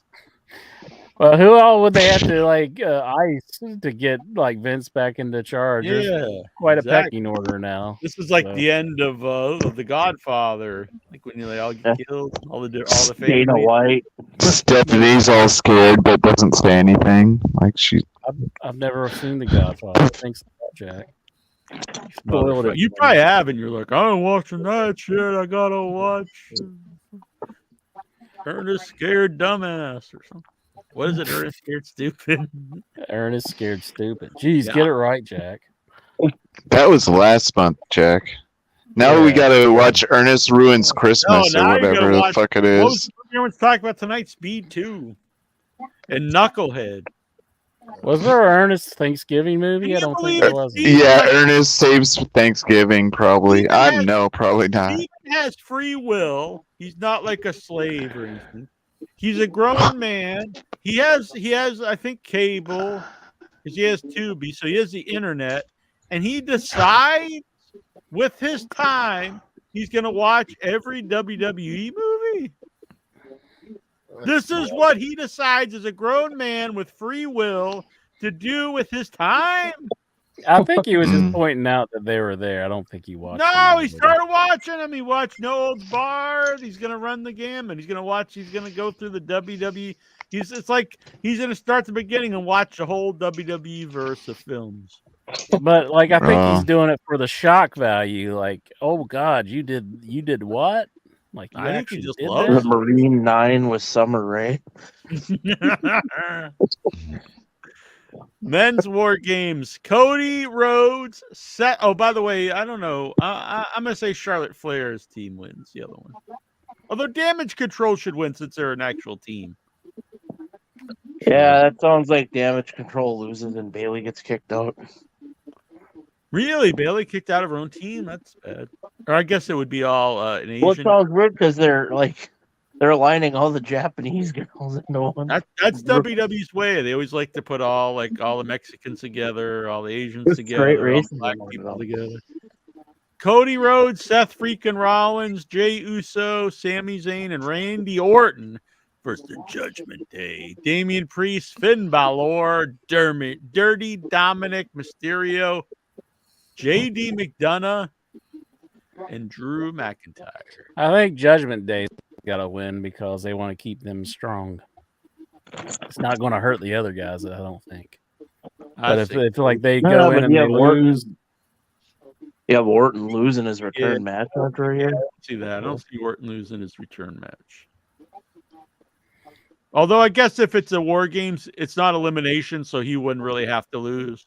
Yeah. His team would lose. I don't know. I say Cody's winning because they love the Cody. So Cody's going to win. Then he's winning the Rumble. Then he is vanquishing Roman Reigns at WrestleMania. No, I don't want to see that. I hope Roman just brings him out and just paddles him and just now go to the back and be a good boy. That'd be pretty awesome. Rhea Ripley's defending the women's title versus Zoe Stark. I honestly don't even know who Zoe Stark is. She's new. I was watching Raw and there was 2 women in the ring wrestling at one time, and I was like, I don't know who either one of these women are.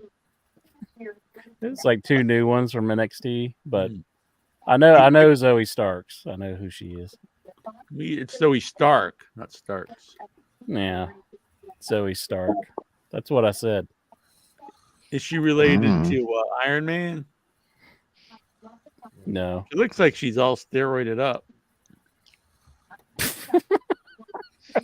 Yeah. Ricky Sister. She looks ripped. Yeah, I can't say this stuff anymore, but looks like she was assigned male at birth. Mm-hmm.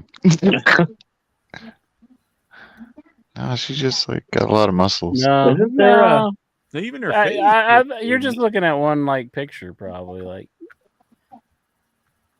Isn't there a wouldn't say couple that. of transgender wrestlers? Like, isn't Tyler Rex a woman? Yeah, but she's not wrestling. So. Yeah, not wrestling anymore. Well, doesn't Impact have one? Giselle something? Yeah. That Rick Steiner went off. Yeah, I think that's actually your uncle's girlfriend. Mm-hmm. Oh. Scott Team D'Amore. Canada there. Good. Gunther is defending the. So the main event's not. Wait a minute. So Roman Reigns isn't on this. Nope. And the main event is for the IC Championship. You got to main event. That can't be the last match. War Games is going to be the main event. I mean, come on now. If not, this is crazy. Gunther versus The Miz. Yeah. Yeah, AJ's taking up for Zoe here in the chat room. Huh? AJ's taking up for Zoe here in the chat room. He says Shayna looks more manly than Zoe, but I don't know. Shayna Baszler looks like crazy. Yeah, I don't think she has the no eyebrow thing going on, like we were talking about. I'm a fan of. Mm-hmm. You know, Does she do everybody that on bitches purpose, or is that just like a birth thing or something? Or A lot of girls pluck out all their eyebrows and pencil them in. I'm thinking that's what happened with her. Pretty common. Or she got like cross-faced to death, like because of her wrestling. Everybody bitched about like Brock Lesnar being a part-time Well, champion. Oh, fuck, Roman Reigns is like not I know, at the Survivor Series. He's not scheduled. Yeah, for but I mean, a lot of people bitch about him now too. They're saying they're aren't they running like a show, a Backlash in France, and then Australia that Roman's not advertised for, and one in Like, Berlin. what? Yeah, what the fuck?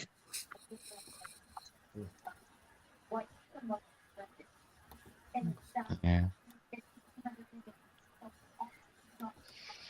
oh,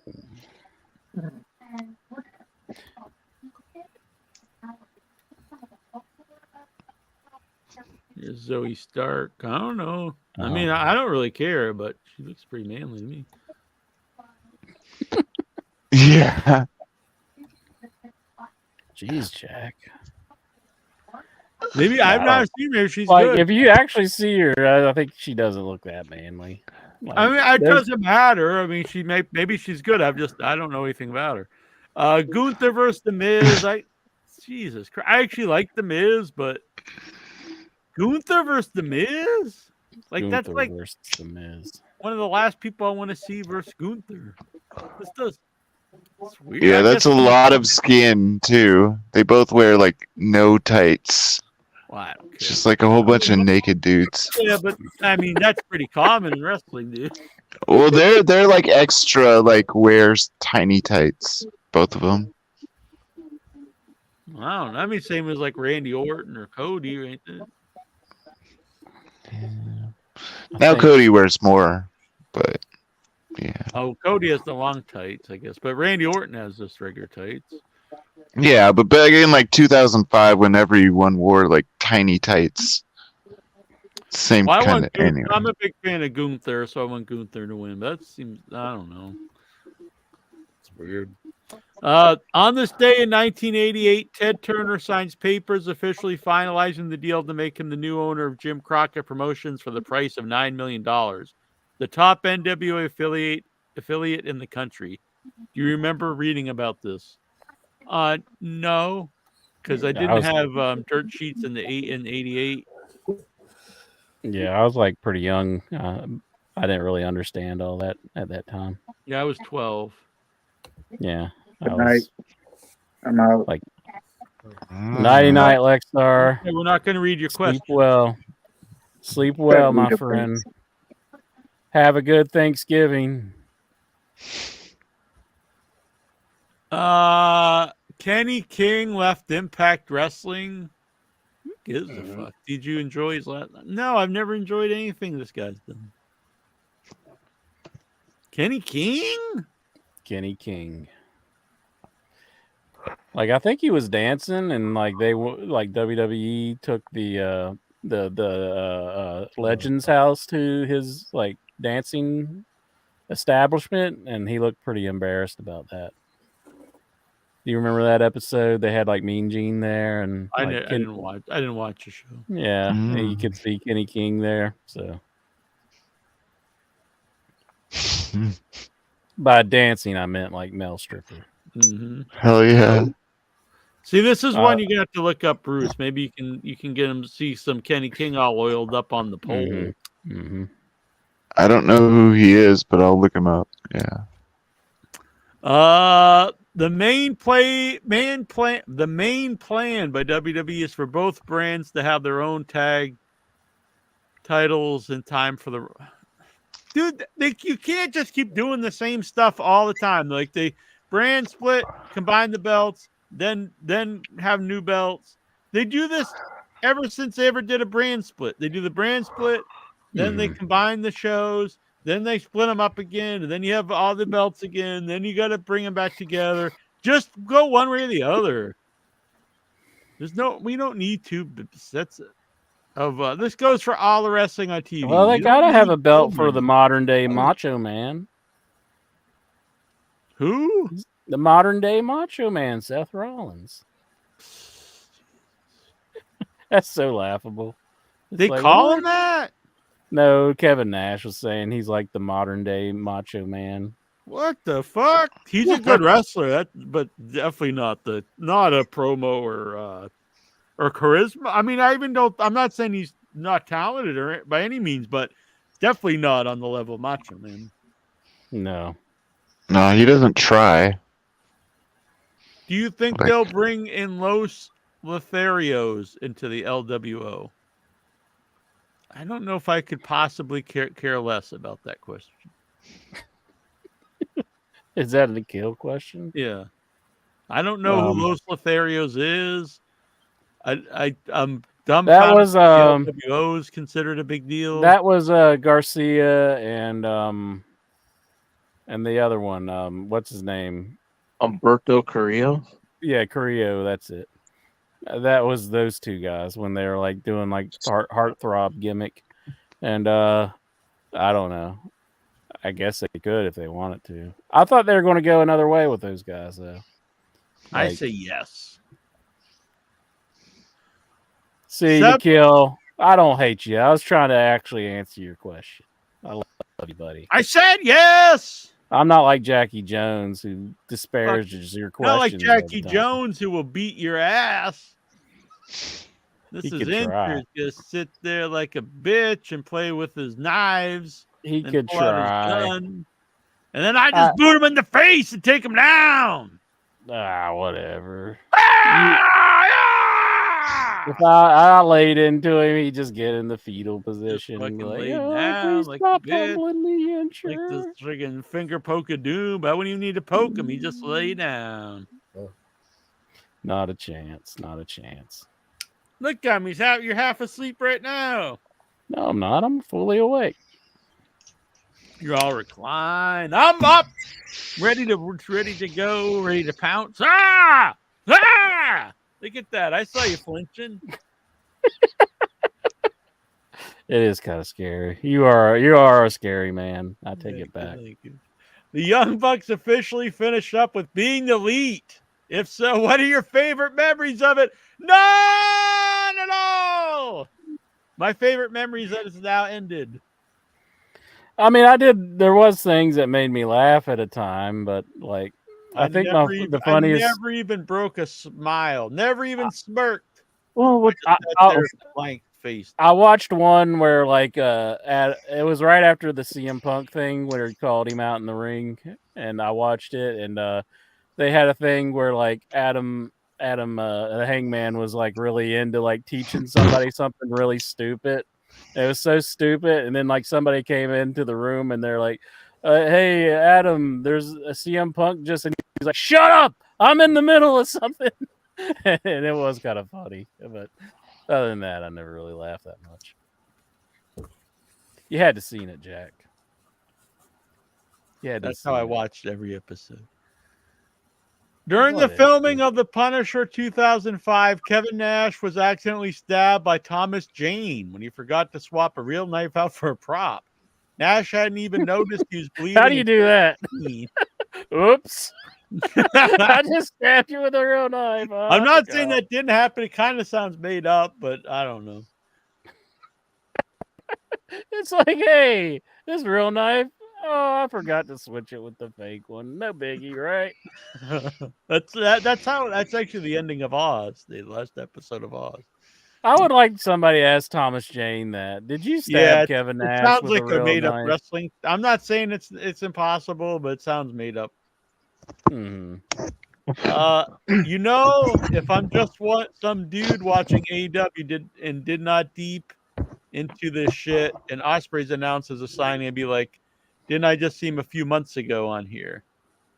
Yeah, I mean, I get that, but to be honest, if you probably weren't you probably didn't buy a $50 AEW pay-per-view and had no idea about the program. Mm-hmm. But I mean, Ospreay was really the only one that you can think of. I mean, I think it's a much better signing than if they did Dolph Ziggler or an old AEW guy, old WWE guy, because he's not a has-been. He's a young guy. Somebody can build the company around. So I think it's a good sign. Everybody was saying it was Dolph, or some people were saying it was Mustafa Ali. I'm like, what?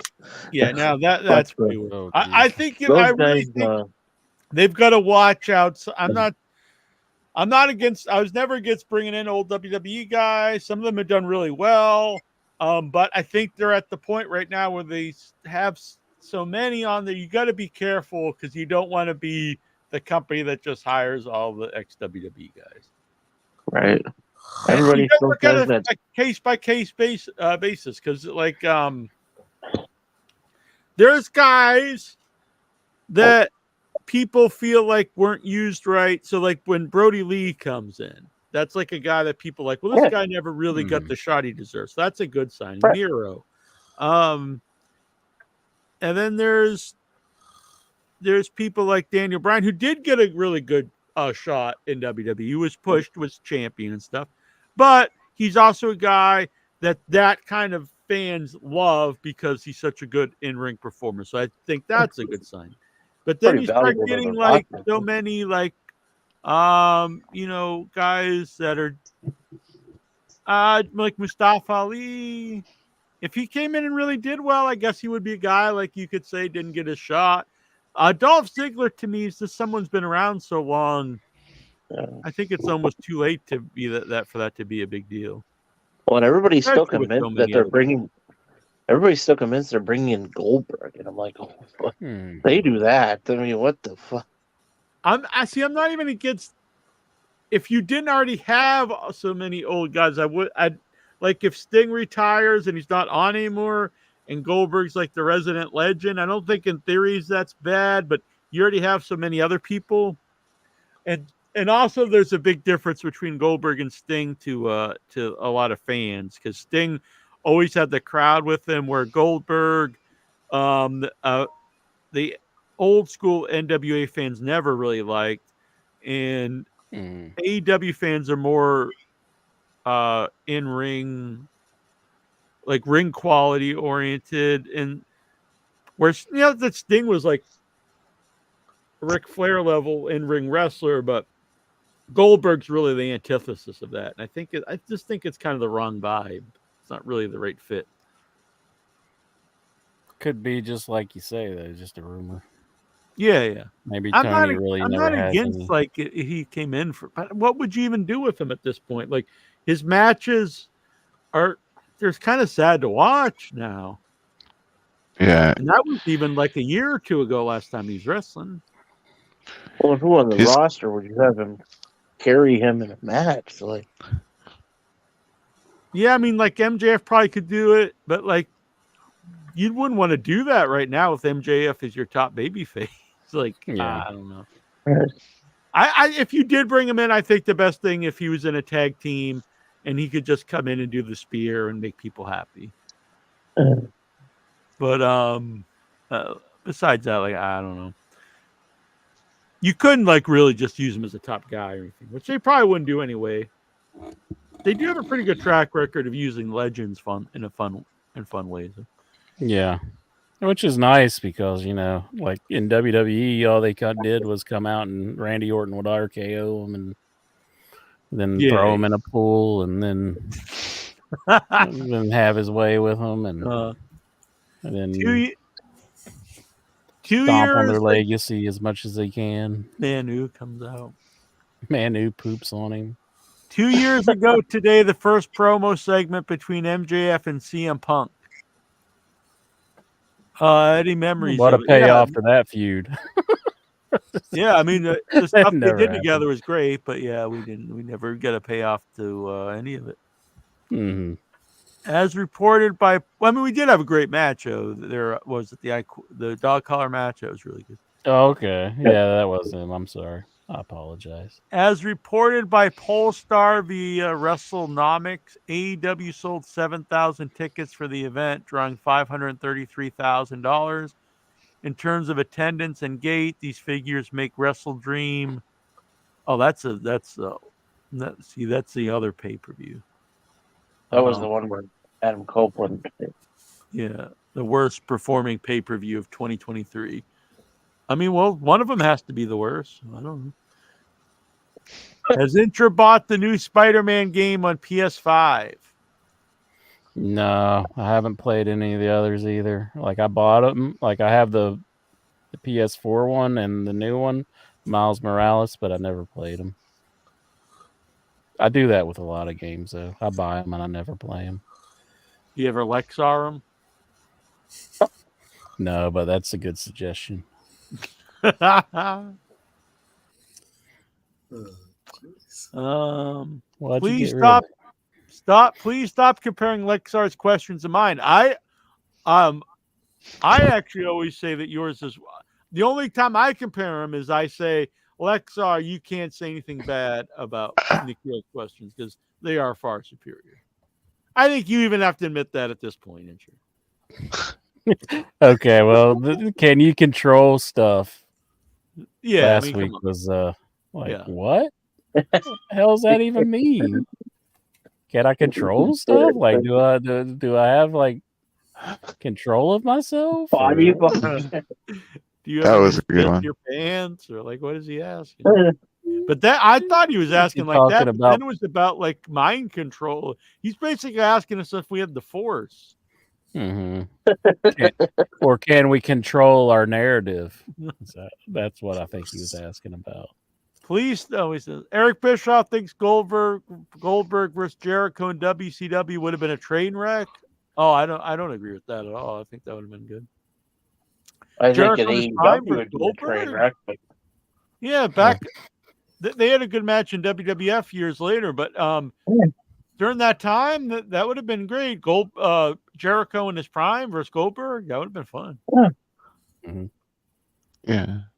I mean, Goldberg had matches with guys far like nothing against a Barbarian and stuff, but I mean that's not like this. Not as good a worker as Jericho. Today would have. I actually think that if they gave it time and stuff, it could have been one of the better Goldberg matches because Goldberg versus Raven was really fun. Anyway, today would have been the 63rd birthday of Elizabeth Ann Hewlett, best known to wrestling fans as Miss Elizabeth. R.I.P. and favorite memories. Well, I mean, her original run in WWF with Macho Man was great, both when Macho Man's a heel, but probably the best memory is Macho Man's retirement match versus was it retirement match versus Warrior, and then Elizabeth comes in. Yeah. Beats up Sherry. Yeah, that's good. I liked when George the Animal Steel was all horny for her. That was pretty Yeah, awesome. WrestleMania 3, Yeah. 2, She's just hot. 3. That's my On this- memories. Yeah, she's very hot. On this day in 2001, WWF Raw, Ric Flair returned to the WWF for the first time since leaving the company in early '93. In storyline, he was part of the consortium. They always love these words that no one ever uses. Consortium that brought Shane and Stephanie McMahon's WWE stock.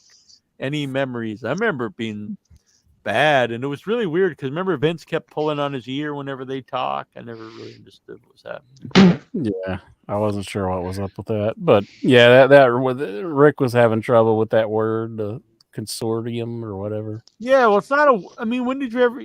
Had you ever heard of it up until that point? Yeah, that's like a whole bunch of investors that give in money. It's like a financial term. Yeah, but they get fixated on these words, and then they said it like 100 times. Well, yeah, Vince is like, this is my time to shine with all the business words. Like, probably. Let's throw words at the fans that they don't know, pal. That's funny. That's the good stuff. Yeah, those fucking idiots. Today would have been the 71st. I wish I could birthday push of them all Macho in a pool. Every single one. So is that true that Elizabeth died on Macho Man's birthday? I didn't know if that was Wow, true. 'cause It it might would've be. been- I don't know. Oh no, today would have. So did they have the same birthday then, Macho Man and Elizabeth? Because today would have been the 63rd birthday of Elizabeth, and today would have been the 71st birthday of Macho Man. Weird. That'd be cool. I don't know. I might have to. I'm consult sure they with knew the about Googles that. on See, Yeah, is that's it Macho crazy. Man's birthday? Let's see. That's cool. Favorite memories, and were you sad? Well, of course I was sad. Macho Man's one of my all-time favorite wrestlers. I think he's a total package where one of the best workers, especially for that time period in WWE in his prime. November WWF. 15th is his birthday. Okay, so it would have been last week. Couple days. Yeah, it would have been a week ago from today. I mean, Macho Man's one of the all-time best. Great character, amazing wrestler, charisma through the roof, great promo. To me, no faults as a wrestler, especially in his prime. Miss Elizabeth's birthday was the 19th of November. Okay, so it was close. They were close, but still, 12 days apart. Mm. But yeah, I mean, Macho Man's just one of the all-time best. Nothing else really to say there. And of course, I was sad when he died. We were actually in talks to get him on the show around that time. Dang. Thoughts on the inductions for the Observer Hall of Fame? Rocca and Perez. I mean, that's way before my time, but that's cool. The Beauty Pair, I have no idea who that is. Sergeant Slaughter. It's just, I've heard this debate ever since I've been on the internet for 20 years, since 2000, when I first got on the internet, 23 years, with Meltzer talking about how Sergeant Slaughter doesn't fit any of the criteria for the Hall of Fame, in ring, longevity. And it's just like, dude, I mean, he's one of the most famous wrestlers, and he was on top for decades, from the 70s until the late 90s. Just absolutely ridiculous that it took him. So what Sergeant Slaughter do to Dave? I don't know. Jack and Jerry Briscoe. Oh yeah. Good. Ishii. What? Fine. I don't know. Blue Panther. I mean, these guys are either Ishii and Blue Panther. I don't really know enough about Japanese wrestling, and I don't know. I think Blue Panther's a Mexican luchador, so I really just don't know enough about him. George Kidd, I don't know who that is either. But thank you, Nikhil. Sergeant Slaughter, definitely deserving. Mm-hmm. Lexar wants to know. The thing is, so a couple years ago, they put in Kenny Omega. And I'm not saying he should never be in the Hall of Fame. But you shouldn't be in the Hall of Fame when you're an active wrestler. But how could you argue that Kenny Omega, like 2 years ago, should be Hall of Fame, but Sergeant Slaughter didn't have the longevity? I mean, it's just like absolutely ridiculous. Tony should pull his clout and make Dave put him in. And then I heard Dave talking about Sergeant Slaughter. The only commentator that's ever been voted in is Jim Ross. There's Lance Russell's in, but he was Lance Russell and the old NWA guy, Gordon Soley. They were put in, but they were put in the first year when Dave just picked them. So the only guy that's ever actually been voted in is Jim Ross, commentator. And so he was talking about other commentators who are, possible, whatever.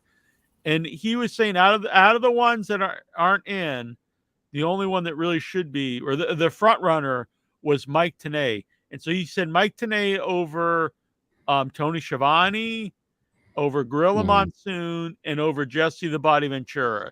And I like Mike Tenay, but come on. Like, that's just his bias of that being his buddy. Why would Mike Tenay should be a better candidate for Hall of Fame than Tony Schiavone, who's been like a lead commentator for like 40 years? Gorilla Monsoon, one of the most famous of all time, and Jesse Ventura. That's a guy who put the heel commentator, heel color man. He really created that on the national level. And after that, everyone has had that role since. And he's also became governor. True. He did all these movies. Bobby Heenan isn't as Travis is asking. He's in it, but it's not. He's done a lot of other things besides being a commentator. You remember when Jesse came back for like that SummerSlam and he did some commentary and didn't he do like some Raws, like some old school Raws or something like that? No, that's okay. I don't remember. I'm good.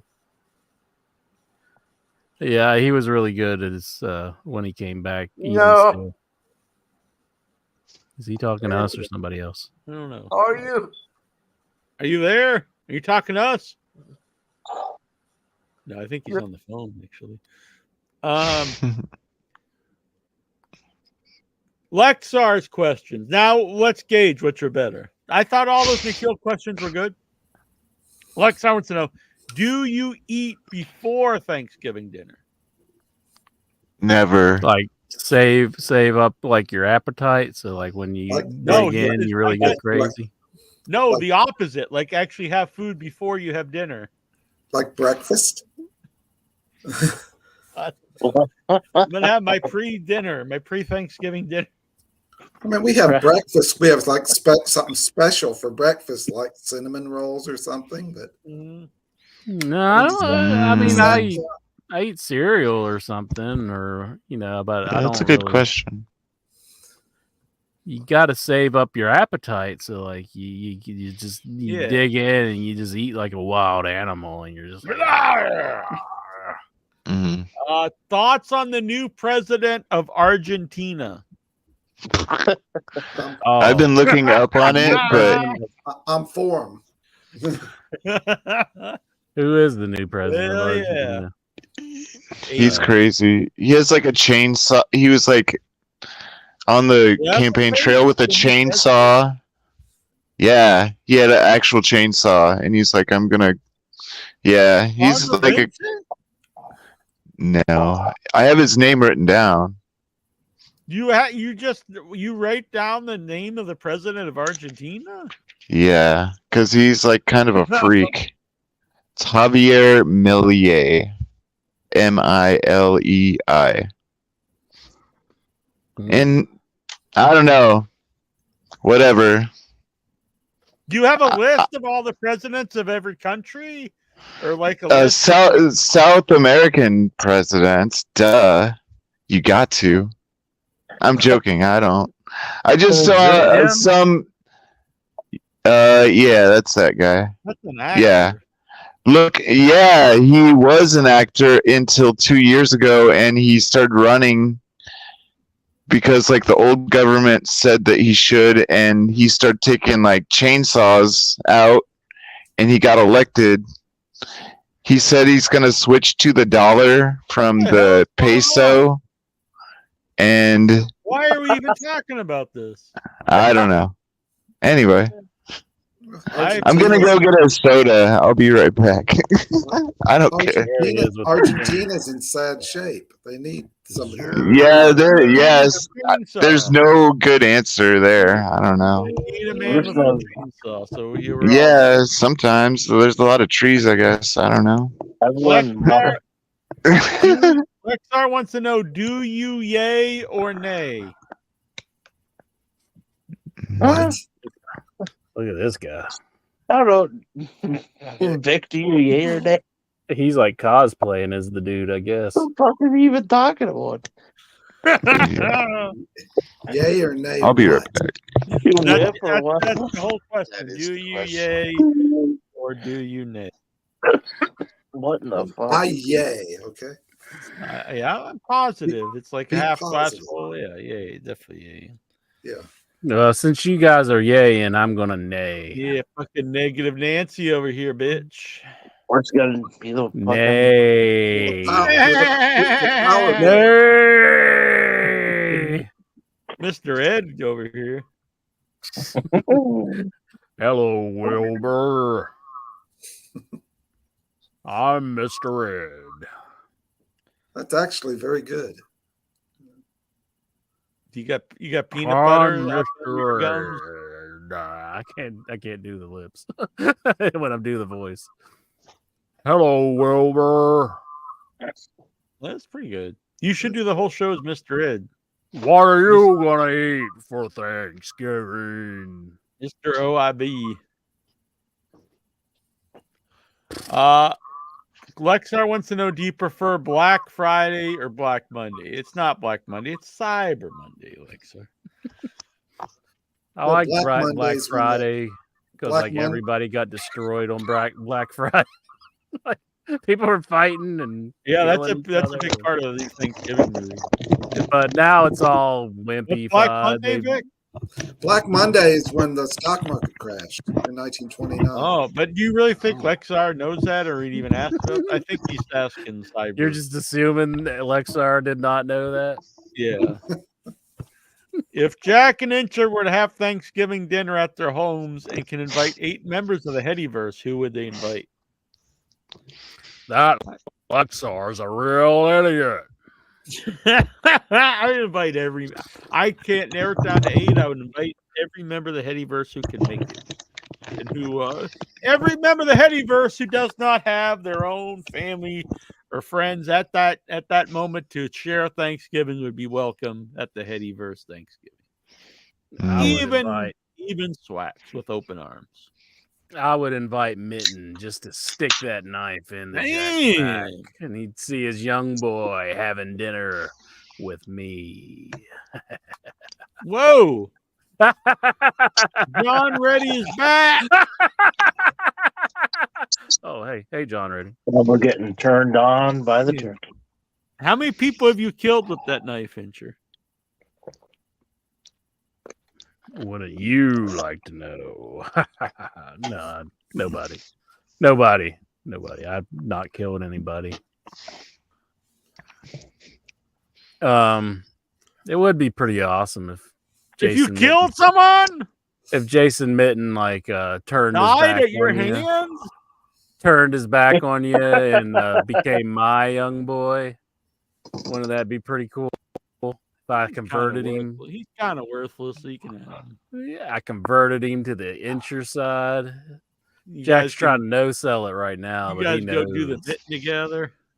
He knows it will kill him inside. He'd be like, "No, Mitten." Well, you He'd guys be have more crying to himself at common. night. You're the slow Southerners. You'd be crying yourself to sleep. I need my Mitten. You both look better with a beard. You don't think I look good with shave? What? No, I think you. I always think you look. A little You more just said I handsome don't look than good shaved, you asshole. Fuck No, you. no, I said you look better with You're the saying beard. I You look also- like an asshole. That's what you're You saying. seem a little more You're like, smart. you when look like Richard Jewell. You look like Butterbean. Basically, you look like yeah, an but you look kind of asshole. like George You need a Clooney when you beard. got the beard. What the fuck am I, Abraham Lincoln? You want me to have whiskers? Is that what you're saying? Maybe a big stovetop hat. That'd be cool. You can go fuck yourself, Jack. Damn! And Don't you always feel like you're a little more smart when you have a beard? No.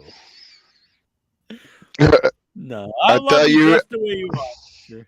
I thought you were gonna say when you talk in a northern accent.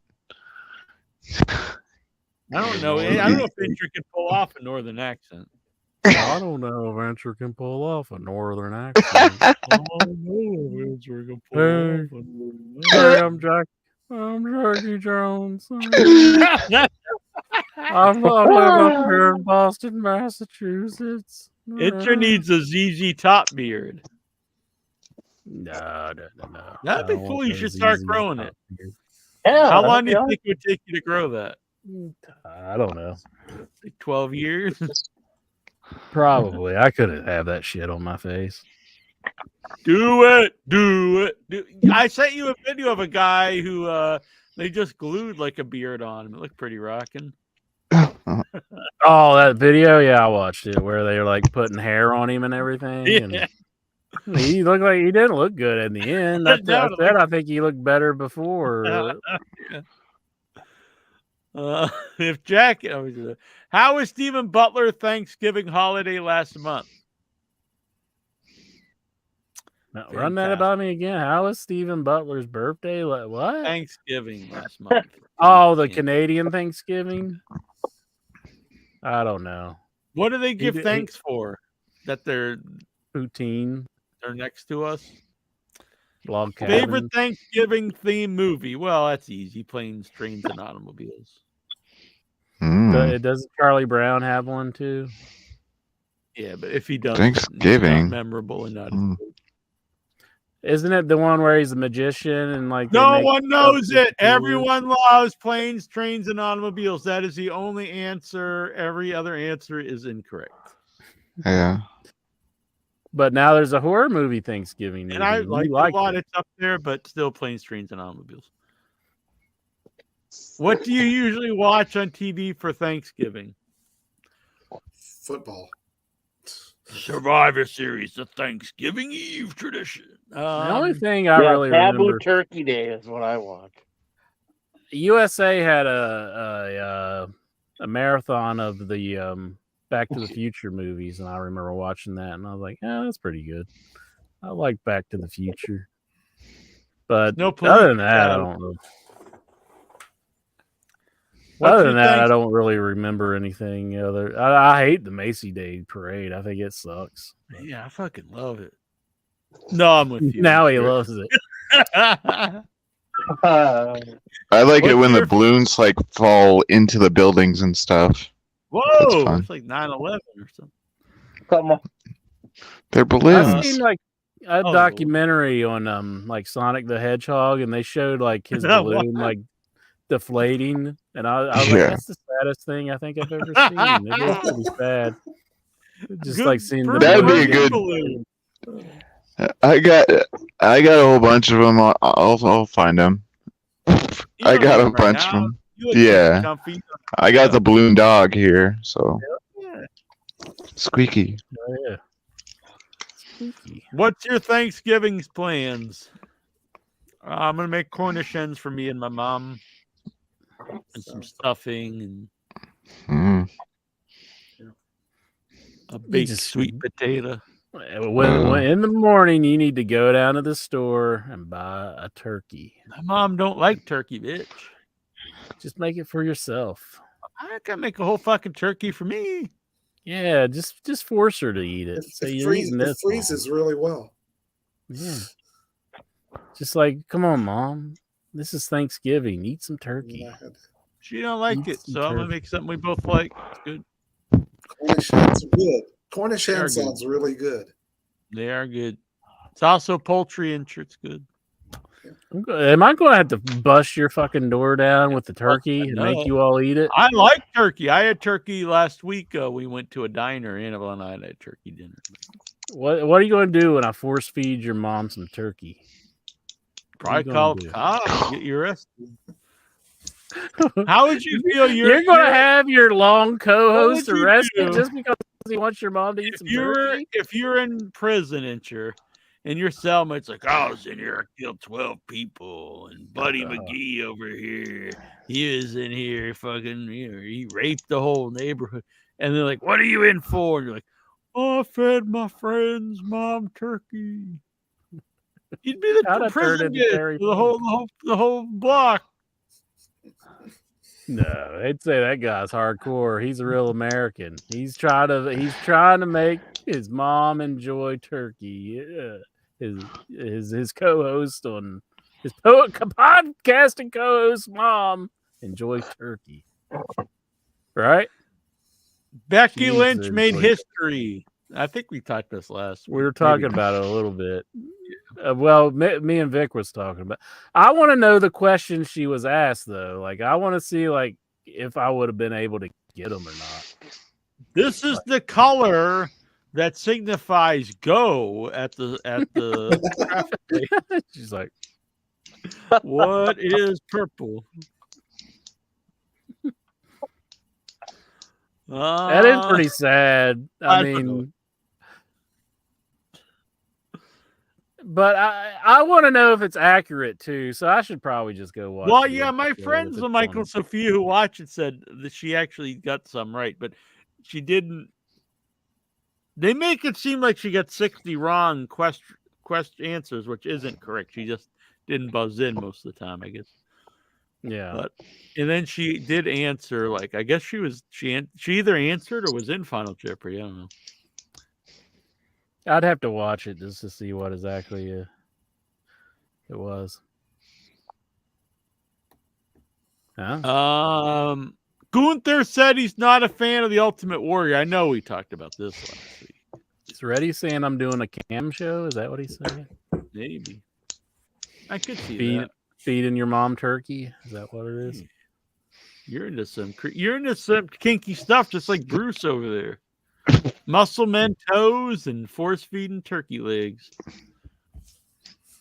Anyway, I thought we talked about this. Gunther said he's not a fan of the Ultimate Warrior, saying he's not an athlete, he's not a pro wrestler, he's just a showman. I agree. I know a lot of people get pissed, but he was one of my least favorite people to ever watch. I remember being a Hulk Hogan fan, and then Ultimate Warrior was becoming the new big thing, and I was thinking Ultimate Warrior is whack. I like Hogan. Yeah, Gunther. I am a real American. Fight for what's right. Fight for your life. Oh yeah. Bow, bow, bow, bow. Daniel Chad Whitehead. If you talk shit about Tony Khan's dumplings, will he ban you from attending his shows?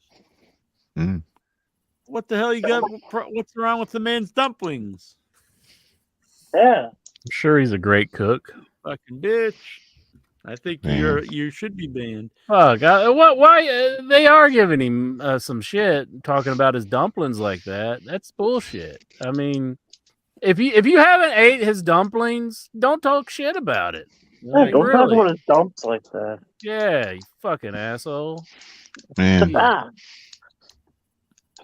Chicken and dumplings would be a good Thanksgiving type food. That'd be good. Just to have a soup course kind of.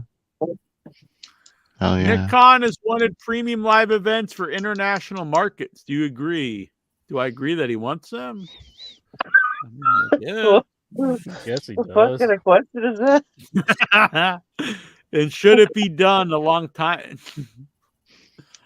I mean, sure. But didn't they already do it? Is he Wembley? Look, you gotta realize the company's only been around 4 years. It's not like they've been around decades. I mean, he said Nick Khan, didn't he? Oh, Nick Khan. Oh, that's WWE. WWE. Yeah, I mean that's cool. I don't. It used to be it was so expensive to do them. I think, but now that they've got the network and stuff, things are easier to do, and they've been doing them. So I think it's cool. Mm-hmm. I like seeing them done every now and then. Yeah. You know, I'm sure it's rough on the talent having to go to another country and all that. Yeah, it's probably both rough and also cool, like going and wrestling in front of an audience that is burnt out by and stuff. seeing the world's got to be kind of cool. Yeah, so. yeah. Wrestlers back in the day would always be traveling the world. Mhm. Do you think dumplings should have been used in the Adam Page versus Swerve Strickland match? What's this guy love dumpling? Yeah, it's fucking the dumpling man over here. My grandma really made not some that- mean dumplings. The dumplings I've had, I'm really not that big on. I mean, they're all right, but it's nothing. You that I never need. had really good dumplings then. I think You my gotta go to grandma just like Chinatown. balled up white bread and just See, threw you it always in there. assume I just haven't had good things. I maybe I just don't care for them. Maybe I just don't No, care. you probably just had some bullshit dumplings. But if you go to Chinatown and get some real dumplings, you'll like. Oh, those kind of dumplings. I was thinking about chicken and dumplings. Like That's what I'm thinking. Yeah, that's more than just that's not the same. that's some good shit. I grew up in Mississippi. I'm missing some chicken and dumplings. Anyway, Like I don't hate it, but it's not like I crave You it. don't never even had real dumplings. Whatever.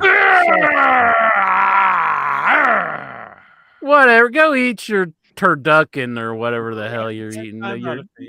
Your chicken things. Cornish hens are good. You're eating like chicken Probably nuggets. just having a probably. hungry man TV dinner. You're eating nuggets over there for Thanksgiving. You're Nuggets? like, The that's fuck what are you you're talking eating. about? Cornish hen is a nugget? Whatever it is. Cornish hens, like the little things that you see on the rotisserie. Yeah.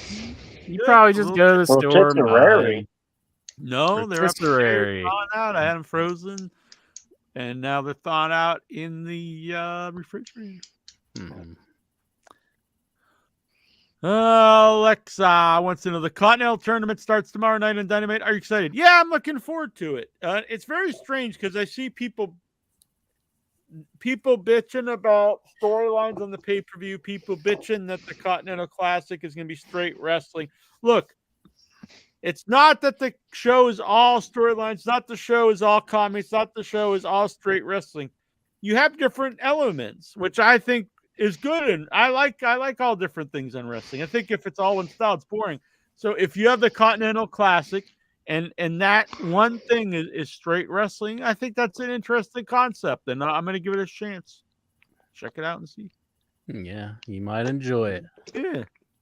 Lexar's just totally hates on AEW because he thinks he's like Super Troll 5000. He's like, oh, Yeah, I'm going to hate but on then AEW. what does he do every time they come to town?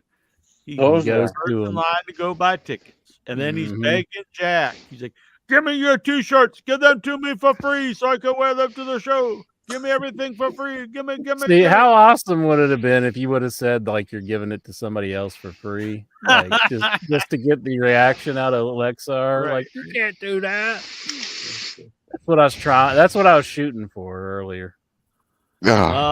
Travis Sandal, what do you do when it comes crashing down and it hurts inside? It's kind of like you really think about it. That doesn't sound. No, sounds like when I was when I got hospitalized. Mhm.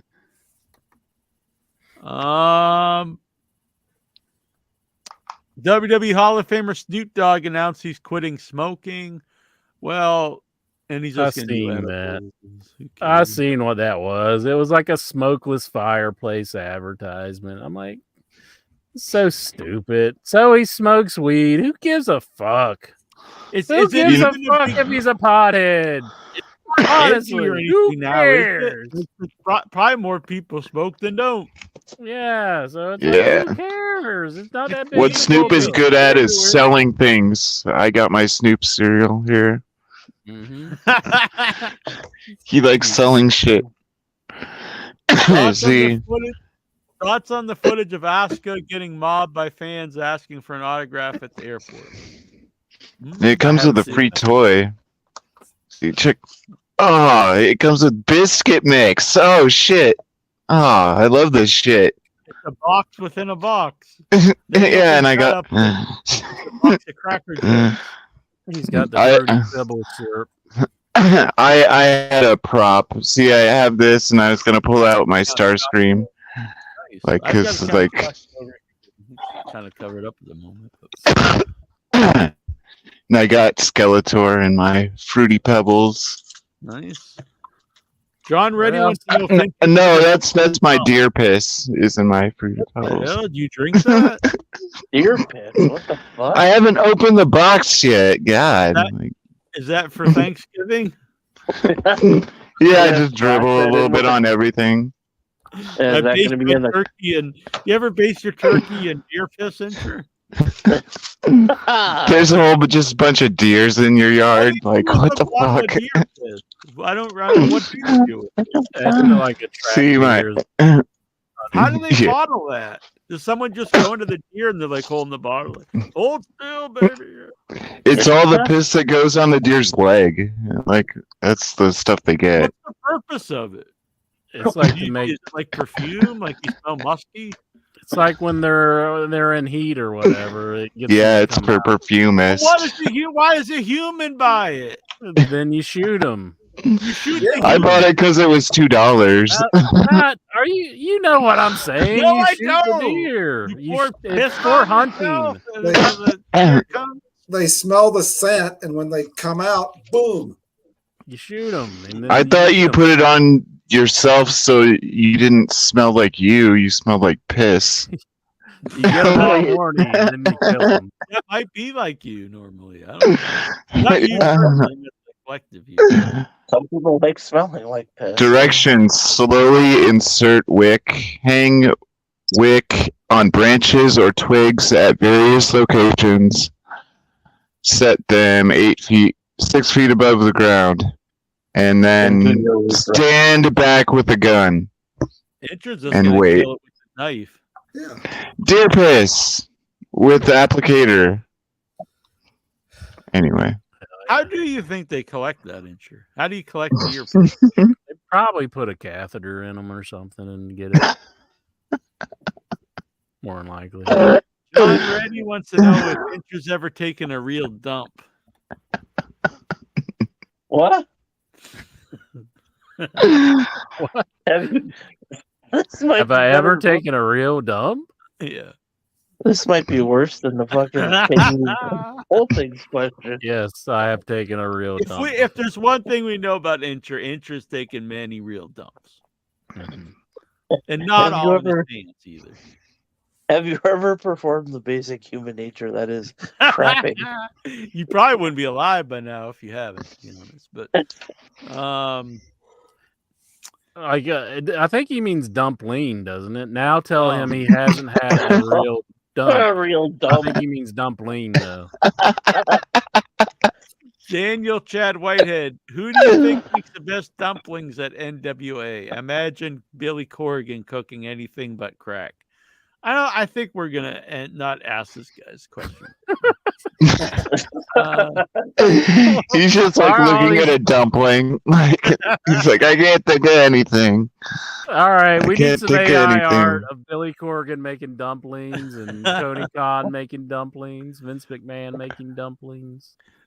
WWE is officially announced that WWE Backlash will be in Taking a France real dump. 2024, as well as a taping of SmackDown May 3rd and 4th. Are you intrigued? Isn't that basically the same question you asked before? Yeah, it's What? cool. Yeah, probably. Yeah.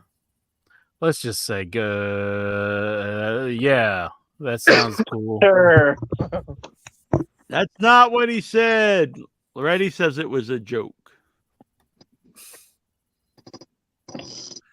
Dobbs wants to know. Hello. How are you, bro? What's up, Dobbs? Doing good, Dobbs. What's the origins of Thanksgiving? Seems ridiculous to eat turkey before Christmas. The Pilgrims, of course. Yeah. I had a joke when I was a little kid. Incher. Mhm. It was, if April showers bring May flowers, what do May flowers bring? And then I said, Pilgrims. It's very funny when That's I was pretty 4. good. Yeah. That's pretty good. Have you ever attempted the mitten? I have not. No. The Texas Death Match is my favorite match of the year. What's yours? I agree. I'd have to really think about it, but it's either my favorite or up there. Yeah, that one would be pretty hard to top. By the way, next week, pretty well, maybe the week after, we're gonna have to start giving out the Royal Rumble numbers. Royal Rumble. Yeah. What year was the last time you guys met up? It's like It was in Indianapolis, which was like no, it was actually it was Lexington, yeah. Lexington, Kentucky. that was what So that was 2018, 19, 17, 16. Somewhere around there, I guess. It's been a while. Also, do you like each other enough to beat up again? No. What? Oh, yes. I mean, yes, of course. Yeah, I was about to No. say, yeah. You just said nah. That's why I need to steal your young boy. No, we fucking You're gonna hold him hostage? That's gonna be like how I. You're like, yeah, you gotta come and see him, or I'll be like, yeah, you can have him. If you guys like each I knew other, you wouldn't even. That wouldn't even make you get up off the couch. You'd be like, whatever. Let's see. That's how much he means to you, Mitten. That's how much he thinks of you. What's Billy? You don't even listen to the show anymore, so fuck him. What's Billy Kidman up to these days? Isn't he like an agent, or he used to be an He agent? was. I don't know if he still is or not. I think they fired him, and Probably. maybe he's at the Denny's now or something. I don't know. I'm really not sure. I think Is that his real name? Yeah. Billy Kidman. His name always bothered me. Like Nicole Kidman. Kidman. Yeah. She's pregnant now. She is. Nice. She's like 50. Yeah, she's like pretty old, and she's pregnant. But yeah, She's I older guess than Keith Urban- 50. Keith Urban got her pregnant. Who did? Keith Urban, Ugh. her husband. That was a huge Kidman mark back in the day. Whoa, that's cool, I guess. Keith Urban is like if Chris Gaines was a real person. That's Keith Urban, in my mind. You know Chris Gaines, like that's Garth Brooks. Ego. Yeah, but if he were real, that's Keith Urban. Sorry for all the Keith Urban fans. Damn, really pissing off the urbanites out there. Yeah, my bad. Lexar versus Jack has been my favorite feud of the year. What is yours? That's probably the top so far. Yeah. I haven't been feuding with anybody. Man, I'm gonna turn it up, and so it's go. I think me and him should have a Hangman Swerve style death match. I don't know if he'd fare very well. I think Lexar, he's seen a lot of death and blood in front of him. They were chanting, "Give us, we want fire." You'd get it with Lexar. Mm-hmm. Yeah, and he's I better leave that alone. It gives me great joy listening to Will Ospreay use London slang in his promos. I hope he uses more in the future. Your thoughts? I agree. I think I really dig it as well. Pipe down, bruv. As long as you just start, say brother. No, I like the bruv. I like how he's like being authentic, but yet he's defecting to the United States of America. He's going to be one of us soon. He's going to celebrate Thanksgiving. He's going to have turkey. He's going to have stuffing. He's going to have the mashed potatoes, and he's going to love it, bro. What if he's eating bangers and mash? What if he breaks in your house and force feeds you the bangers and mash, boy? No. Here's some shepherd's pie, bro. No. I'm a real American. Don't make me eat it. I had good. Everyone always says London had bad food. I really like the food in London. First day I was there, I went to a bangers and mash restaurant. All they have is bangers and mash. So you choose between like 6 different sausages, 6 different mashed potatoes, and then your choice of gravy. It's all it has. So you just said it's all sausage, mashed potato, and gravy, all different kinds. I was like, this is a good place here. It's good food. That sounds like even something you would like, Incher. Mm-hmm. I heard the workers were confused when you kept sucking on the sausage to get the gravy out. They're like, "What's this guy doing over here?" You're just trying too hard now, Incher. That's a good Incher's AI porn.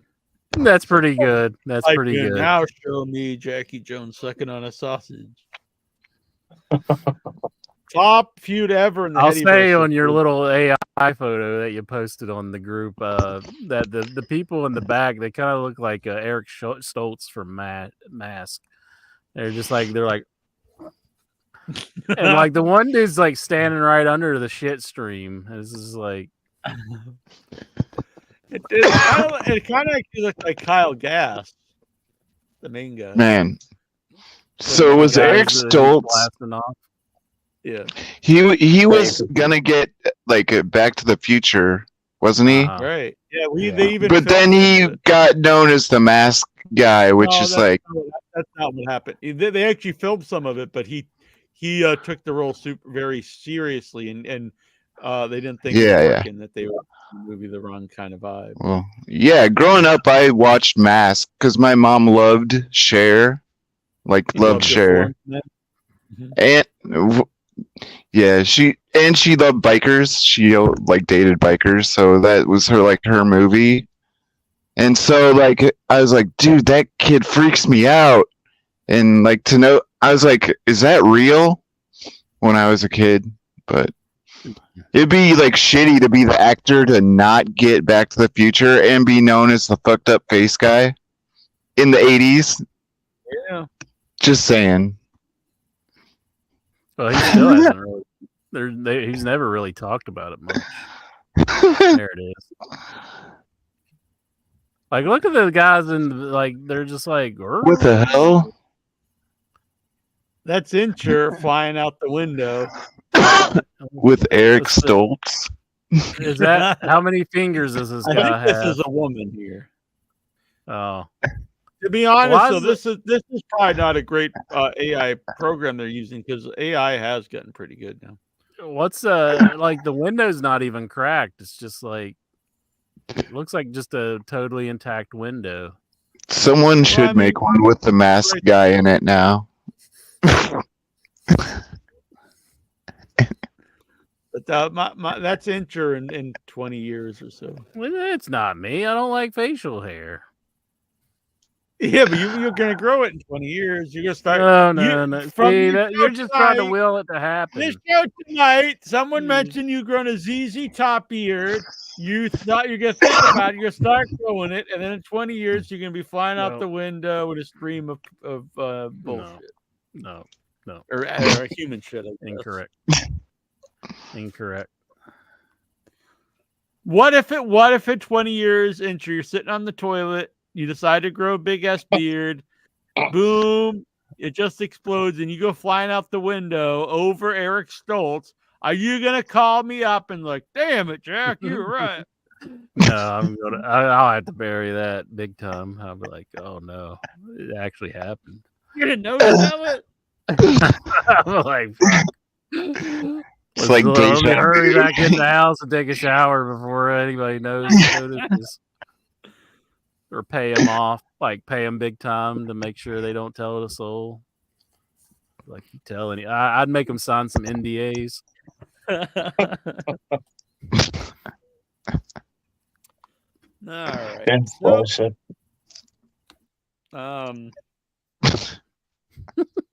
If you saw somebody fly out of a window while they're shitting like a stream, like a jet, it would be pretty hard not to tell anybody that. I mean, you'd have to tell somebody, I think. Holy shit, somebody. I've hide but watched, so they couldn't see me. But I just keep watching. Exactly. I don't think it's humanly possible to have that much shit coming out your ass, though. At that force and everything. So it's a plumbing issue combined with the shitting issue.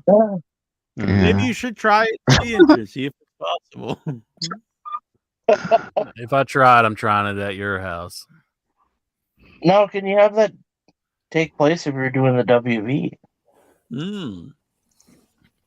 That would have to be a really hard, like, shit in your pants.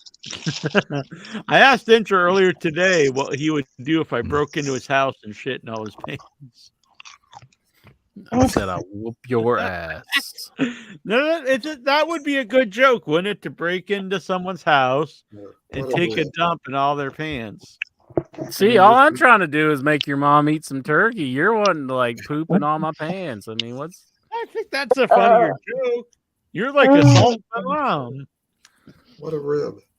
You're just you see it that way just because it's your mom, but if it wasn't your mom, Well, you would you think can't it's if funny. you just attacked a woman in like her 70s and force feeding her food, like that's pretty hardcore stuff. See, I I'm wouldn't just- have to I'm even just attack kidding. that hard. I would just be I'm like, just here dropping comes I'm the just airplane. dropping a turd in your pants. That's not funny at Wow. all. That's What would just you do? sadistic. You go to put on a pair of jeans, like, oh shit, and then you go get another one. Every one has like a little turd in it. Would That's I a good taste it joke. like the stuff and be like, this is Jackie Jones shit? Do you think if you did taste my turd, you could identify it? I'm like, this is definitely Jackie Jones. Yeah, he must have had some Cornish hens last night. I think there's a piece of Cornish hen in here. Yeah, this is some bangers and mash here. This is this is a fucking Clementine. I know who this is. He could be like the turd whisperer. Mm-hmm. I know Well, exactly who that did would this. be a good video series intro if you could try to identify what someone ate Mhm. from eating their turd. Yeah, not scientific, but just like interpreting it. Yeah, you can Like get to work. I bet Not you from a go viral. scientific way, yeah, at all. You have to be By like, the way, so I always get these things from YouTube saying like all these new rules about like, you know, what goes, what doesn't go, and it's like every Have we couple broken weeks, every one of them tonight? No. So there were new ones. It was like you know, different new rules about monetization on adult themes, whatever. So not only is it just the rules, it's this guy. Let me grab these pictures. It's this guy like actually telling you all these rules. So it's like this. He kind of looked like Mitten. And he's like, let me find these. And he's talking about like the first one was about breastfeeding. And so he's like, you know, used to be you could monetize them if you showed breastfeeding videos, but not if the areola was exposed. And now you can monetize them if the areola is exposed, but only if the child is present. But not if the child's areola is. What the hell? And I was like, this guy is just stand here and say all this stupid bullshit. And look at the dude. Look, this is the guy telling you. Mhm. Whoa. Breastfeeding shot. So Is that so a if you- necklace? No, it's just it's like a ringer shirt. So this Oh. guy's telling me I can now monetize videos with breastfeeding with the areola exposed, but only if the child is also present. Your next sideline on your breast. And then the He other just couldn't one, find any other jobs, I guess. He was just like, Do you "Yeah, have to be a female? Can you have a baby suckling a man? that's really. Does it have to be milk? Well, I don't want to go down this road because that's That's a loophole. No, that's probably bad things to get into. But then he was talking about non-sexually graphic dancing, and you can't have deliberate and recurring breasts and butt and genitalia. Yeah. Well, that's the only way I know how to dance. Yeah, what the fuck? You can't grab someone's genitals, butt, or breast, or grab your own. So I'm watching this. I'm thinking, Back when I was a kid, you had the movies like Dirty Dancing and Footloose talking about these backwoods cities who won't let you dance and how stupid they were. And this was 30, 40 years ago. Now we're back. Now in modern day, we're like saying these guys are right. You can't be showing the butt when you're dancing. Deliberately. Yeah. Deliberately, right. Now if it's accidental butt, it's all Yeah. right. Well, there you go. There's a loophole. And you can never show Michael Jackson dancing. You can't touch your Why own did you genital. show Michael someone Jackson else's on genital. YouTube anyway? He's always grabbing his crotch. That was my favorite part. Man, some weird ass times, isn't sure. So, well, it's just to say we can have breastfeeding here on In Your Head, and we can still have ads, but we couldn't stand up and start doing booty. We can't What's twerk. that doing to the butcher doing? Yeah, no twerking on the show. Be like, wow, wait a minute. None of that. We got to bring this back to the 50s. I don't want to live in a world where I can't twerk But on if you this bring, show. but if you bring the kid on there, then you could be accused of contributing to the delinquency of a minor. What? Back when I was a kid, everyone's like, Kevin Bacon's right. You know, fuck this town and Footloose. Now, YouTube's like, we're anti-Kevin Bacon. Damn. We're anti-Patrick Swayze. They're like taking the side of the old backwoods old men in these towns. Well, Kevin Bacon was an asshole in Animal House. So, yeah. I'm pro Kevin Bacon. Yeah, I was kidding. Can't I'm just believe glad it. you've seen like that Dirty Dancing. Such a fine film now, Jack. Yeah, you don't put baby in a corner. Yeah, but now they would. They're like, none of that. Nobody puts baby in a corner. Man, my cousins watched that movie like a million times in a row. Wrap them up in a beekeeper suit. They're like the right to censor now. YouTube's the RTC. You're gonna hire Stevie Richards. Come out and put a burlap sack around Incher when he's up there doing his booty dance like Beavis. You probably couldn't even show that, Beavis and Butthead. You know when Beavis would do the dance? The dance, yeah. Yeah. Like, wait a minute. That's too much butt. Yeah. Anyway. That guy doesn't that guy look kind of like Mitten? A little bit. My new I young just boy. think Southerners look like everybody, I guess, because I think Mitten looks like everybody too, and I think you look like everybody. I think you're just like seeing us in everything. That's Like, you, very like, spiritual in a strange way. Yeah. you pick up like a little Debbie box and you're just like, that looks like Mitten. I wonder what. Well, I wonder what if you guys had a baby, what it would look like if Mitten and Really would look mated. like everybody. Now you're wanting us to have a love child. Yeah. Wonder what that would look like. Lucy? I don't know. AI it. Go AI generate it. I don't know. He's gonna do it later. I tried to AI fix the. Oh, by the way, so there's some new classic episodes of In Your Head. I think there's 27 episodes up now. The first year, you can join the you join the group of the Headyverse here. Help support the show. You can check those out. And so I was trying. I actually some of them I have fixed with AI and they work well, but some of them do not work at all. I tried to use the AI on the Greg the Hammer Valentine interview, and it actually muted Greg the Hammer Valentine. So I'd ask a question and you'd hear nothing. I was like, what the hell? AI thinks Greg Valentine is just background noise.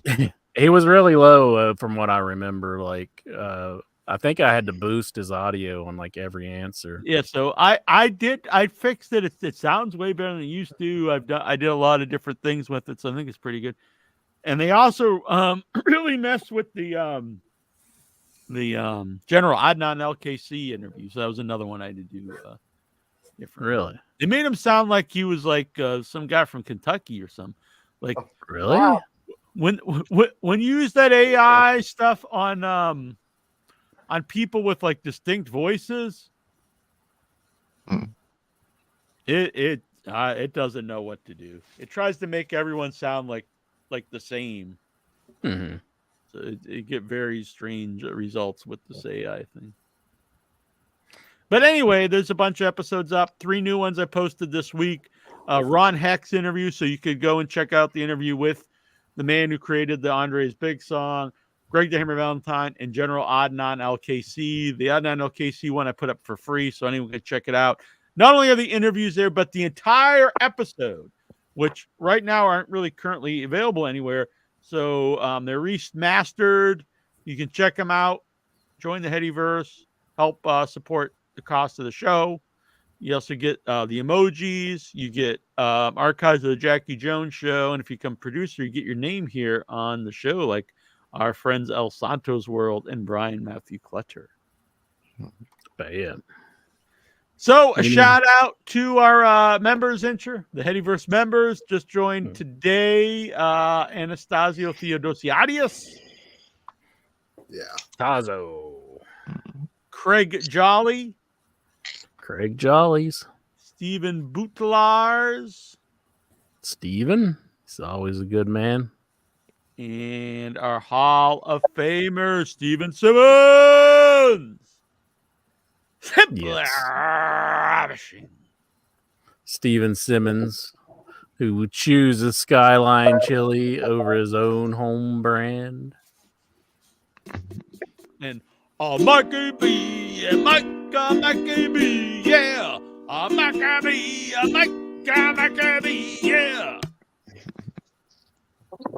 Vic Schiavone. There he is, over there. Dadpool on YouTube. Dadpool.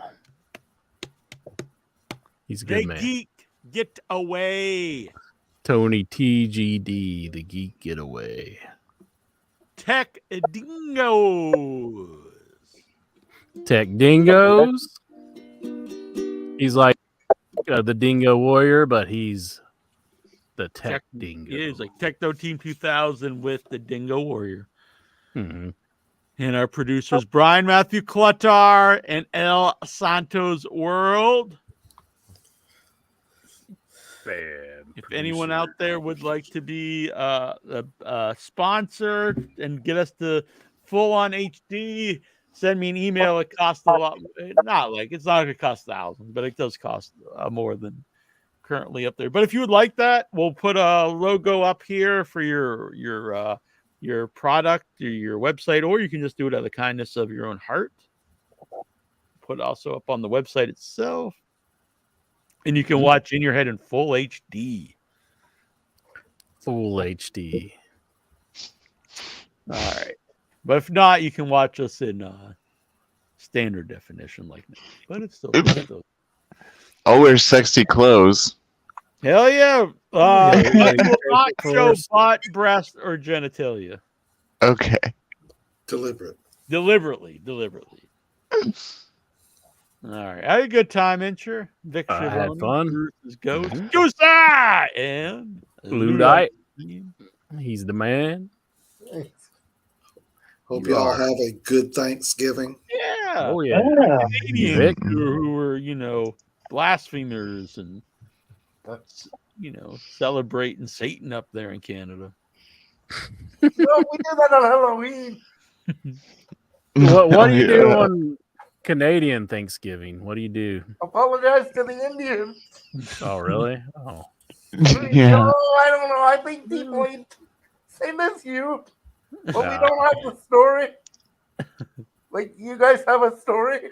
Yeah. Oh. I live near Plymouth. I was in Plymouth today, actually, Incher. Were you? Did it land on you? It did not. We didn't land on Plymouth Rock. Plymouth Rock landed on us. Did you guys say that a lot when the Malcolm X movie was out? No, actually, never did. But yeah, I don't know if you know this or not, but I don't. Where I'm from, there's not a lot of brothers. I know you would not have guessed. Do you mean Denzel Washington looking people? All right, no, not a lot of JY. Oh my God. Let's just. But of no, this I show. bought. I actually, but that's where I bought my trench coat insert. So this is a true story insert. Come back for this intro. So we got the thrift store. I won't say Denzel I bought- Washington again. I thought a really sweet trench coat, and I'm trying it on. Now, normally if you go try clothes, you go in the dressing thing. But this is a jacket, so I just took off my jacket and I put on. And a guy working there comes over and he goes, "No, all you need is a shotgun and go find a school." And I was like, Wow. "What Oh kind my of joke God. is that to tell to someone in 2023?" He worked there? Yeah, a guy who worked there. Oh my not a God. PC, politically correct guy, but that's not a joke you make to someone today. Yeah, And no, to no. try to sell a trench coat too. Like he's trying to sell it to you, right? Well, yeah, I guess. What a dumbass. What to say about me? I bought it, but yeah, I don't know. It's very. I was just really kind of just taken back. I was like, did that guy really just say that? That's hilarious. Some of my best friends have worn like leather dusters. It's It's pretty hilarious. bad if he's shocking you with saying things. It was just more shocked that someone would like. I would probably say it on the show or something, but I was just shocked that someone would say it in public. Yeah. Well, that's stupid. Kind of makes me laugh now, but at the time I was like, Did you look at him and you're like, total friend of the week? I didn't really even know what to say. I was just like, what? But it took me by surprise. But anyway, I like it. I'm glad I got it. And then after I got everyone's, I knew they would, but they're making Silent Bob references. But I liked it. I was happy to find I it. thought it looked good on you. Thank you. Mm-hmm. The It's best very thing about inexpensive. Silent Bob references is that they're silent, though. That's very true. Yeah. It's very warm. It's wool. Mm. Here you go, intro. Look at that. Look at that handsome man. Damn. Look at him. Need a winter's coming. You need a warm jacket like that. Exactly. You and Exactly, Kevin just Smith like both them. got skinny. What's that? You and Kevin Smith both got skinny. That's You very pull true. it off Yeah. a lot better than- Yeah, You he look got rid of better. the he got rid of the jacket, and I got it. Yeah. But you both got skinny. though. Yeah, he's skinnier than me, I think, but he looks a little weird, I think. But Yeah, good for him. exactly. I said you pull it off better. Well, thank you. I appreciate that. All right, so I had a good time. We'll be back next week. I know we're going to be having James Beard on soon. He's a busy guy currently because not only was he referee for decades and decades, he is in Iron Claw, the new Von Erich movie that's coming out. That's very I exciting. can't wait to see that one. Yeah, so he's in that. You could see him in the trailer. He's playing the referee in the matches. So I'm really looking forward to that. Asking like what he all did. I don't know. Maybe I don't know. I know he's in it, but I don't know if he he's got experience. So maybe he even talked to some of the people about the matches. I don't know. It'll be interesting to find out all about this. Oh, most definitely. That'll be a good one. So, and for fans of Without Your Head, not doing Without Your Head this week because it's on Thanksgiving, but we did a dinner and movie last night. If you want to check that out, Annabelle and I reviewed Thanksgiving live from Boston, so you can check that out. And we got some people coming up. James Dean's on next week on Without Your Head, not the deceased actor, but the director of Xmas, new Christmas horror film. So that'll be fun. Hell yeah. Lynn Lowry's coming on soon. And from then he had asked James Crazies. Beard that he can't swear harm in the making that Von Erich movie. We will ask James Beard that. Next year, we're very close. Next year, is it'll be the 20th year that we did In Your Head. And I'm going to be perfectly honest. There were several times I thought seriously about let's make 20th year the final year of In Your Head. I'm not just saying that. I really did think but to be honest, every time I'm doing the show, I have a great time. And so we're going to keep going. But the 20th year, I do think it would be fun to try to bring back some more guests. So we're going to, I thought maybe we'll try to get some legendary guests we had on the show. A lot of them sadly have passed away. So some of them will be impossible. And maybe we'll try. And I'm going to try to reach out to some new people that's never been on. No promises, but we'll try to bring back some guests here on the show. I think that would be fun. Excellent. All right. So sounds good to me. Yes. Until next week, we'll be back. And join the group over on Facebook, the IYH Wrestling Group.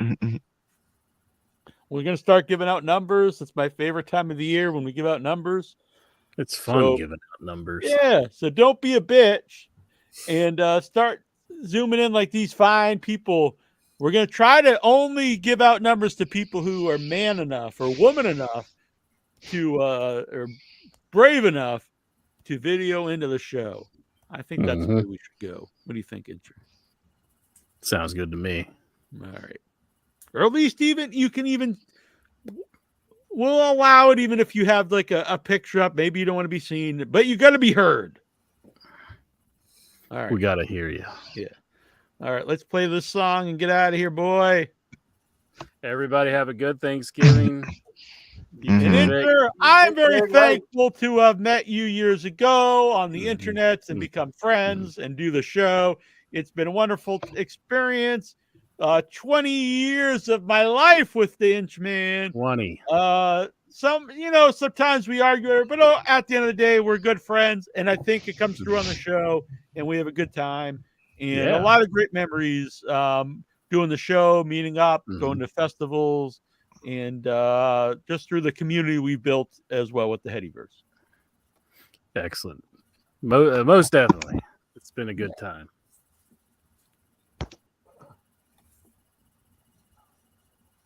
I'm trying to hit the outro. Andre the Giant. Andre was big. Yeah, yeah, yeah. It was not small. No, no, no.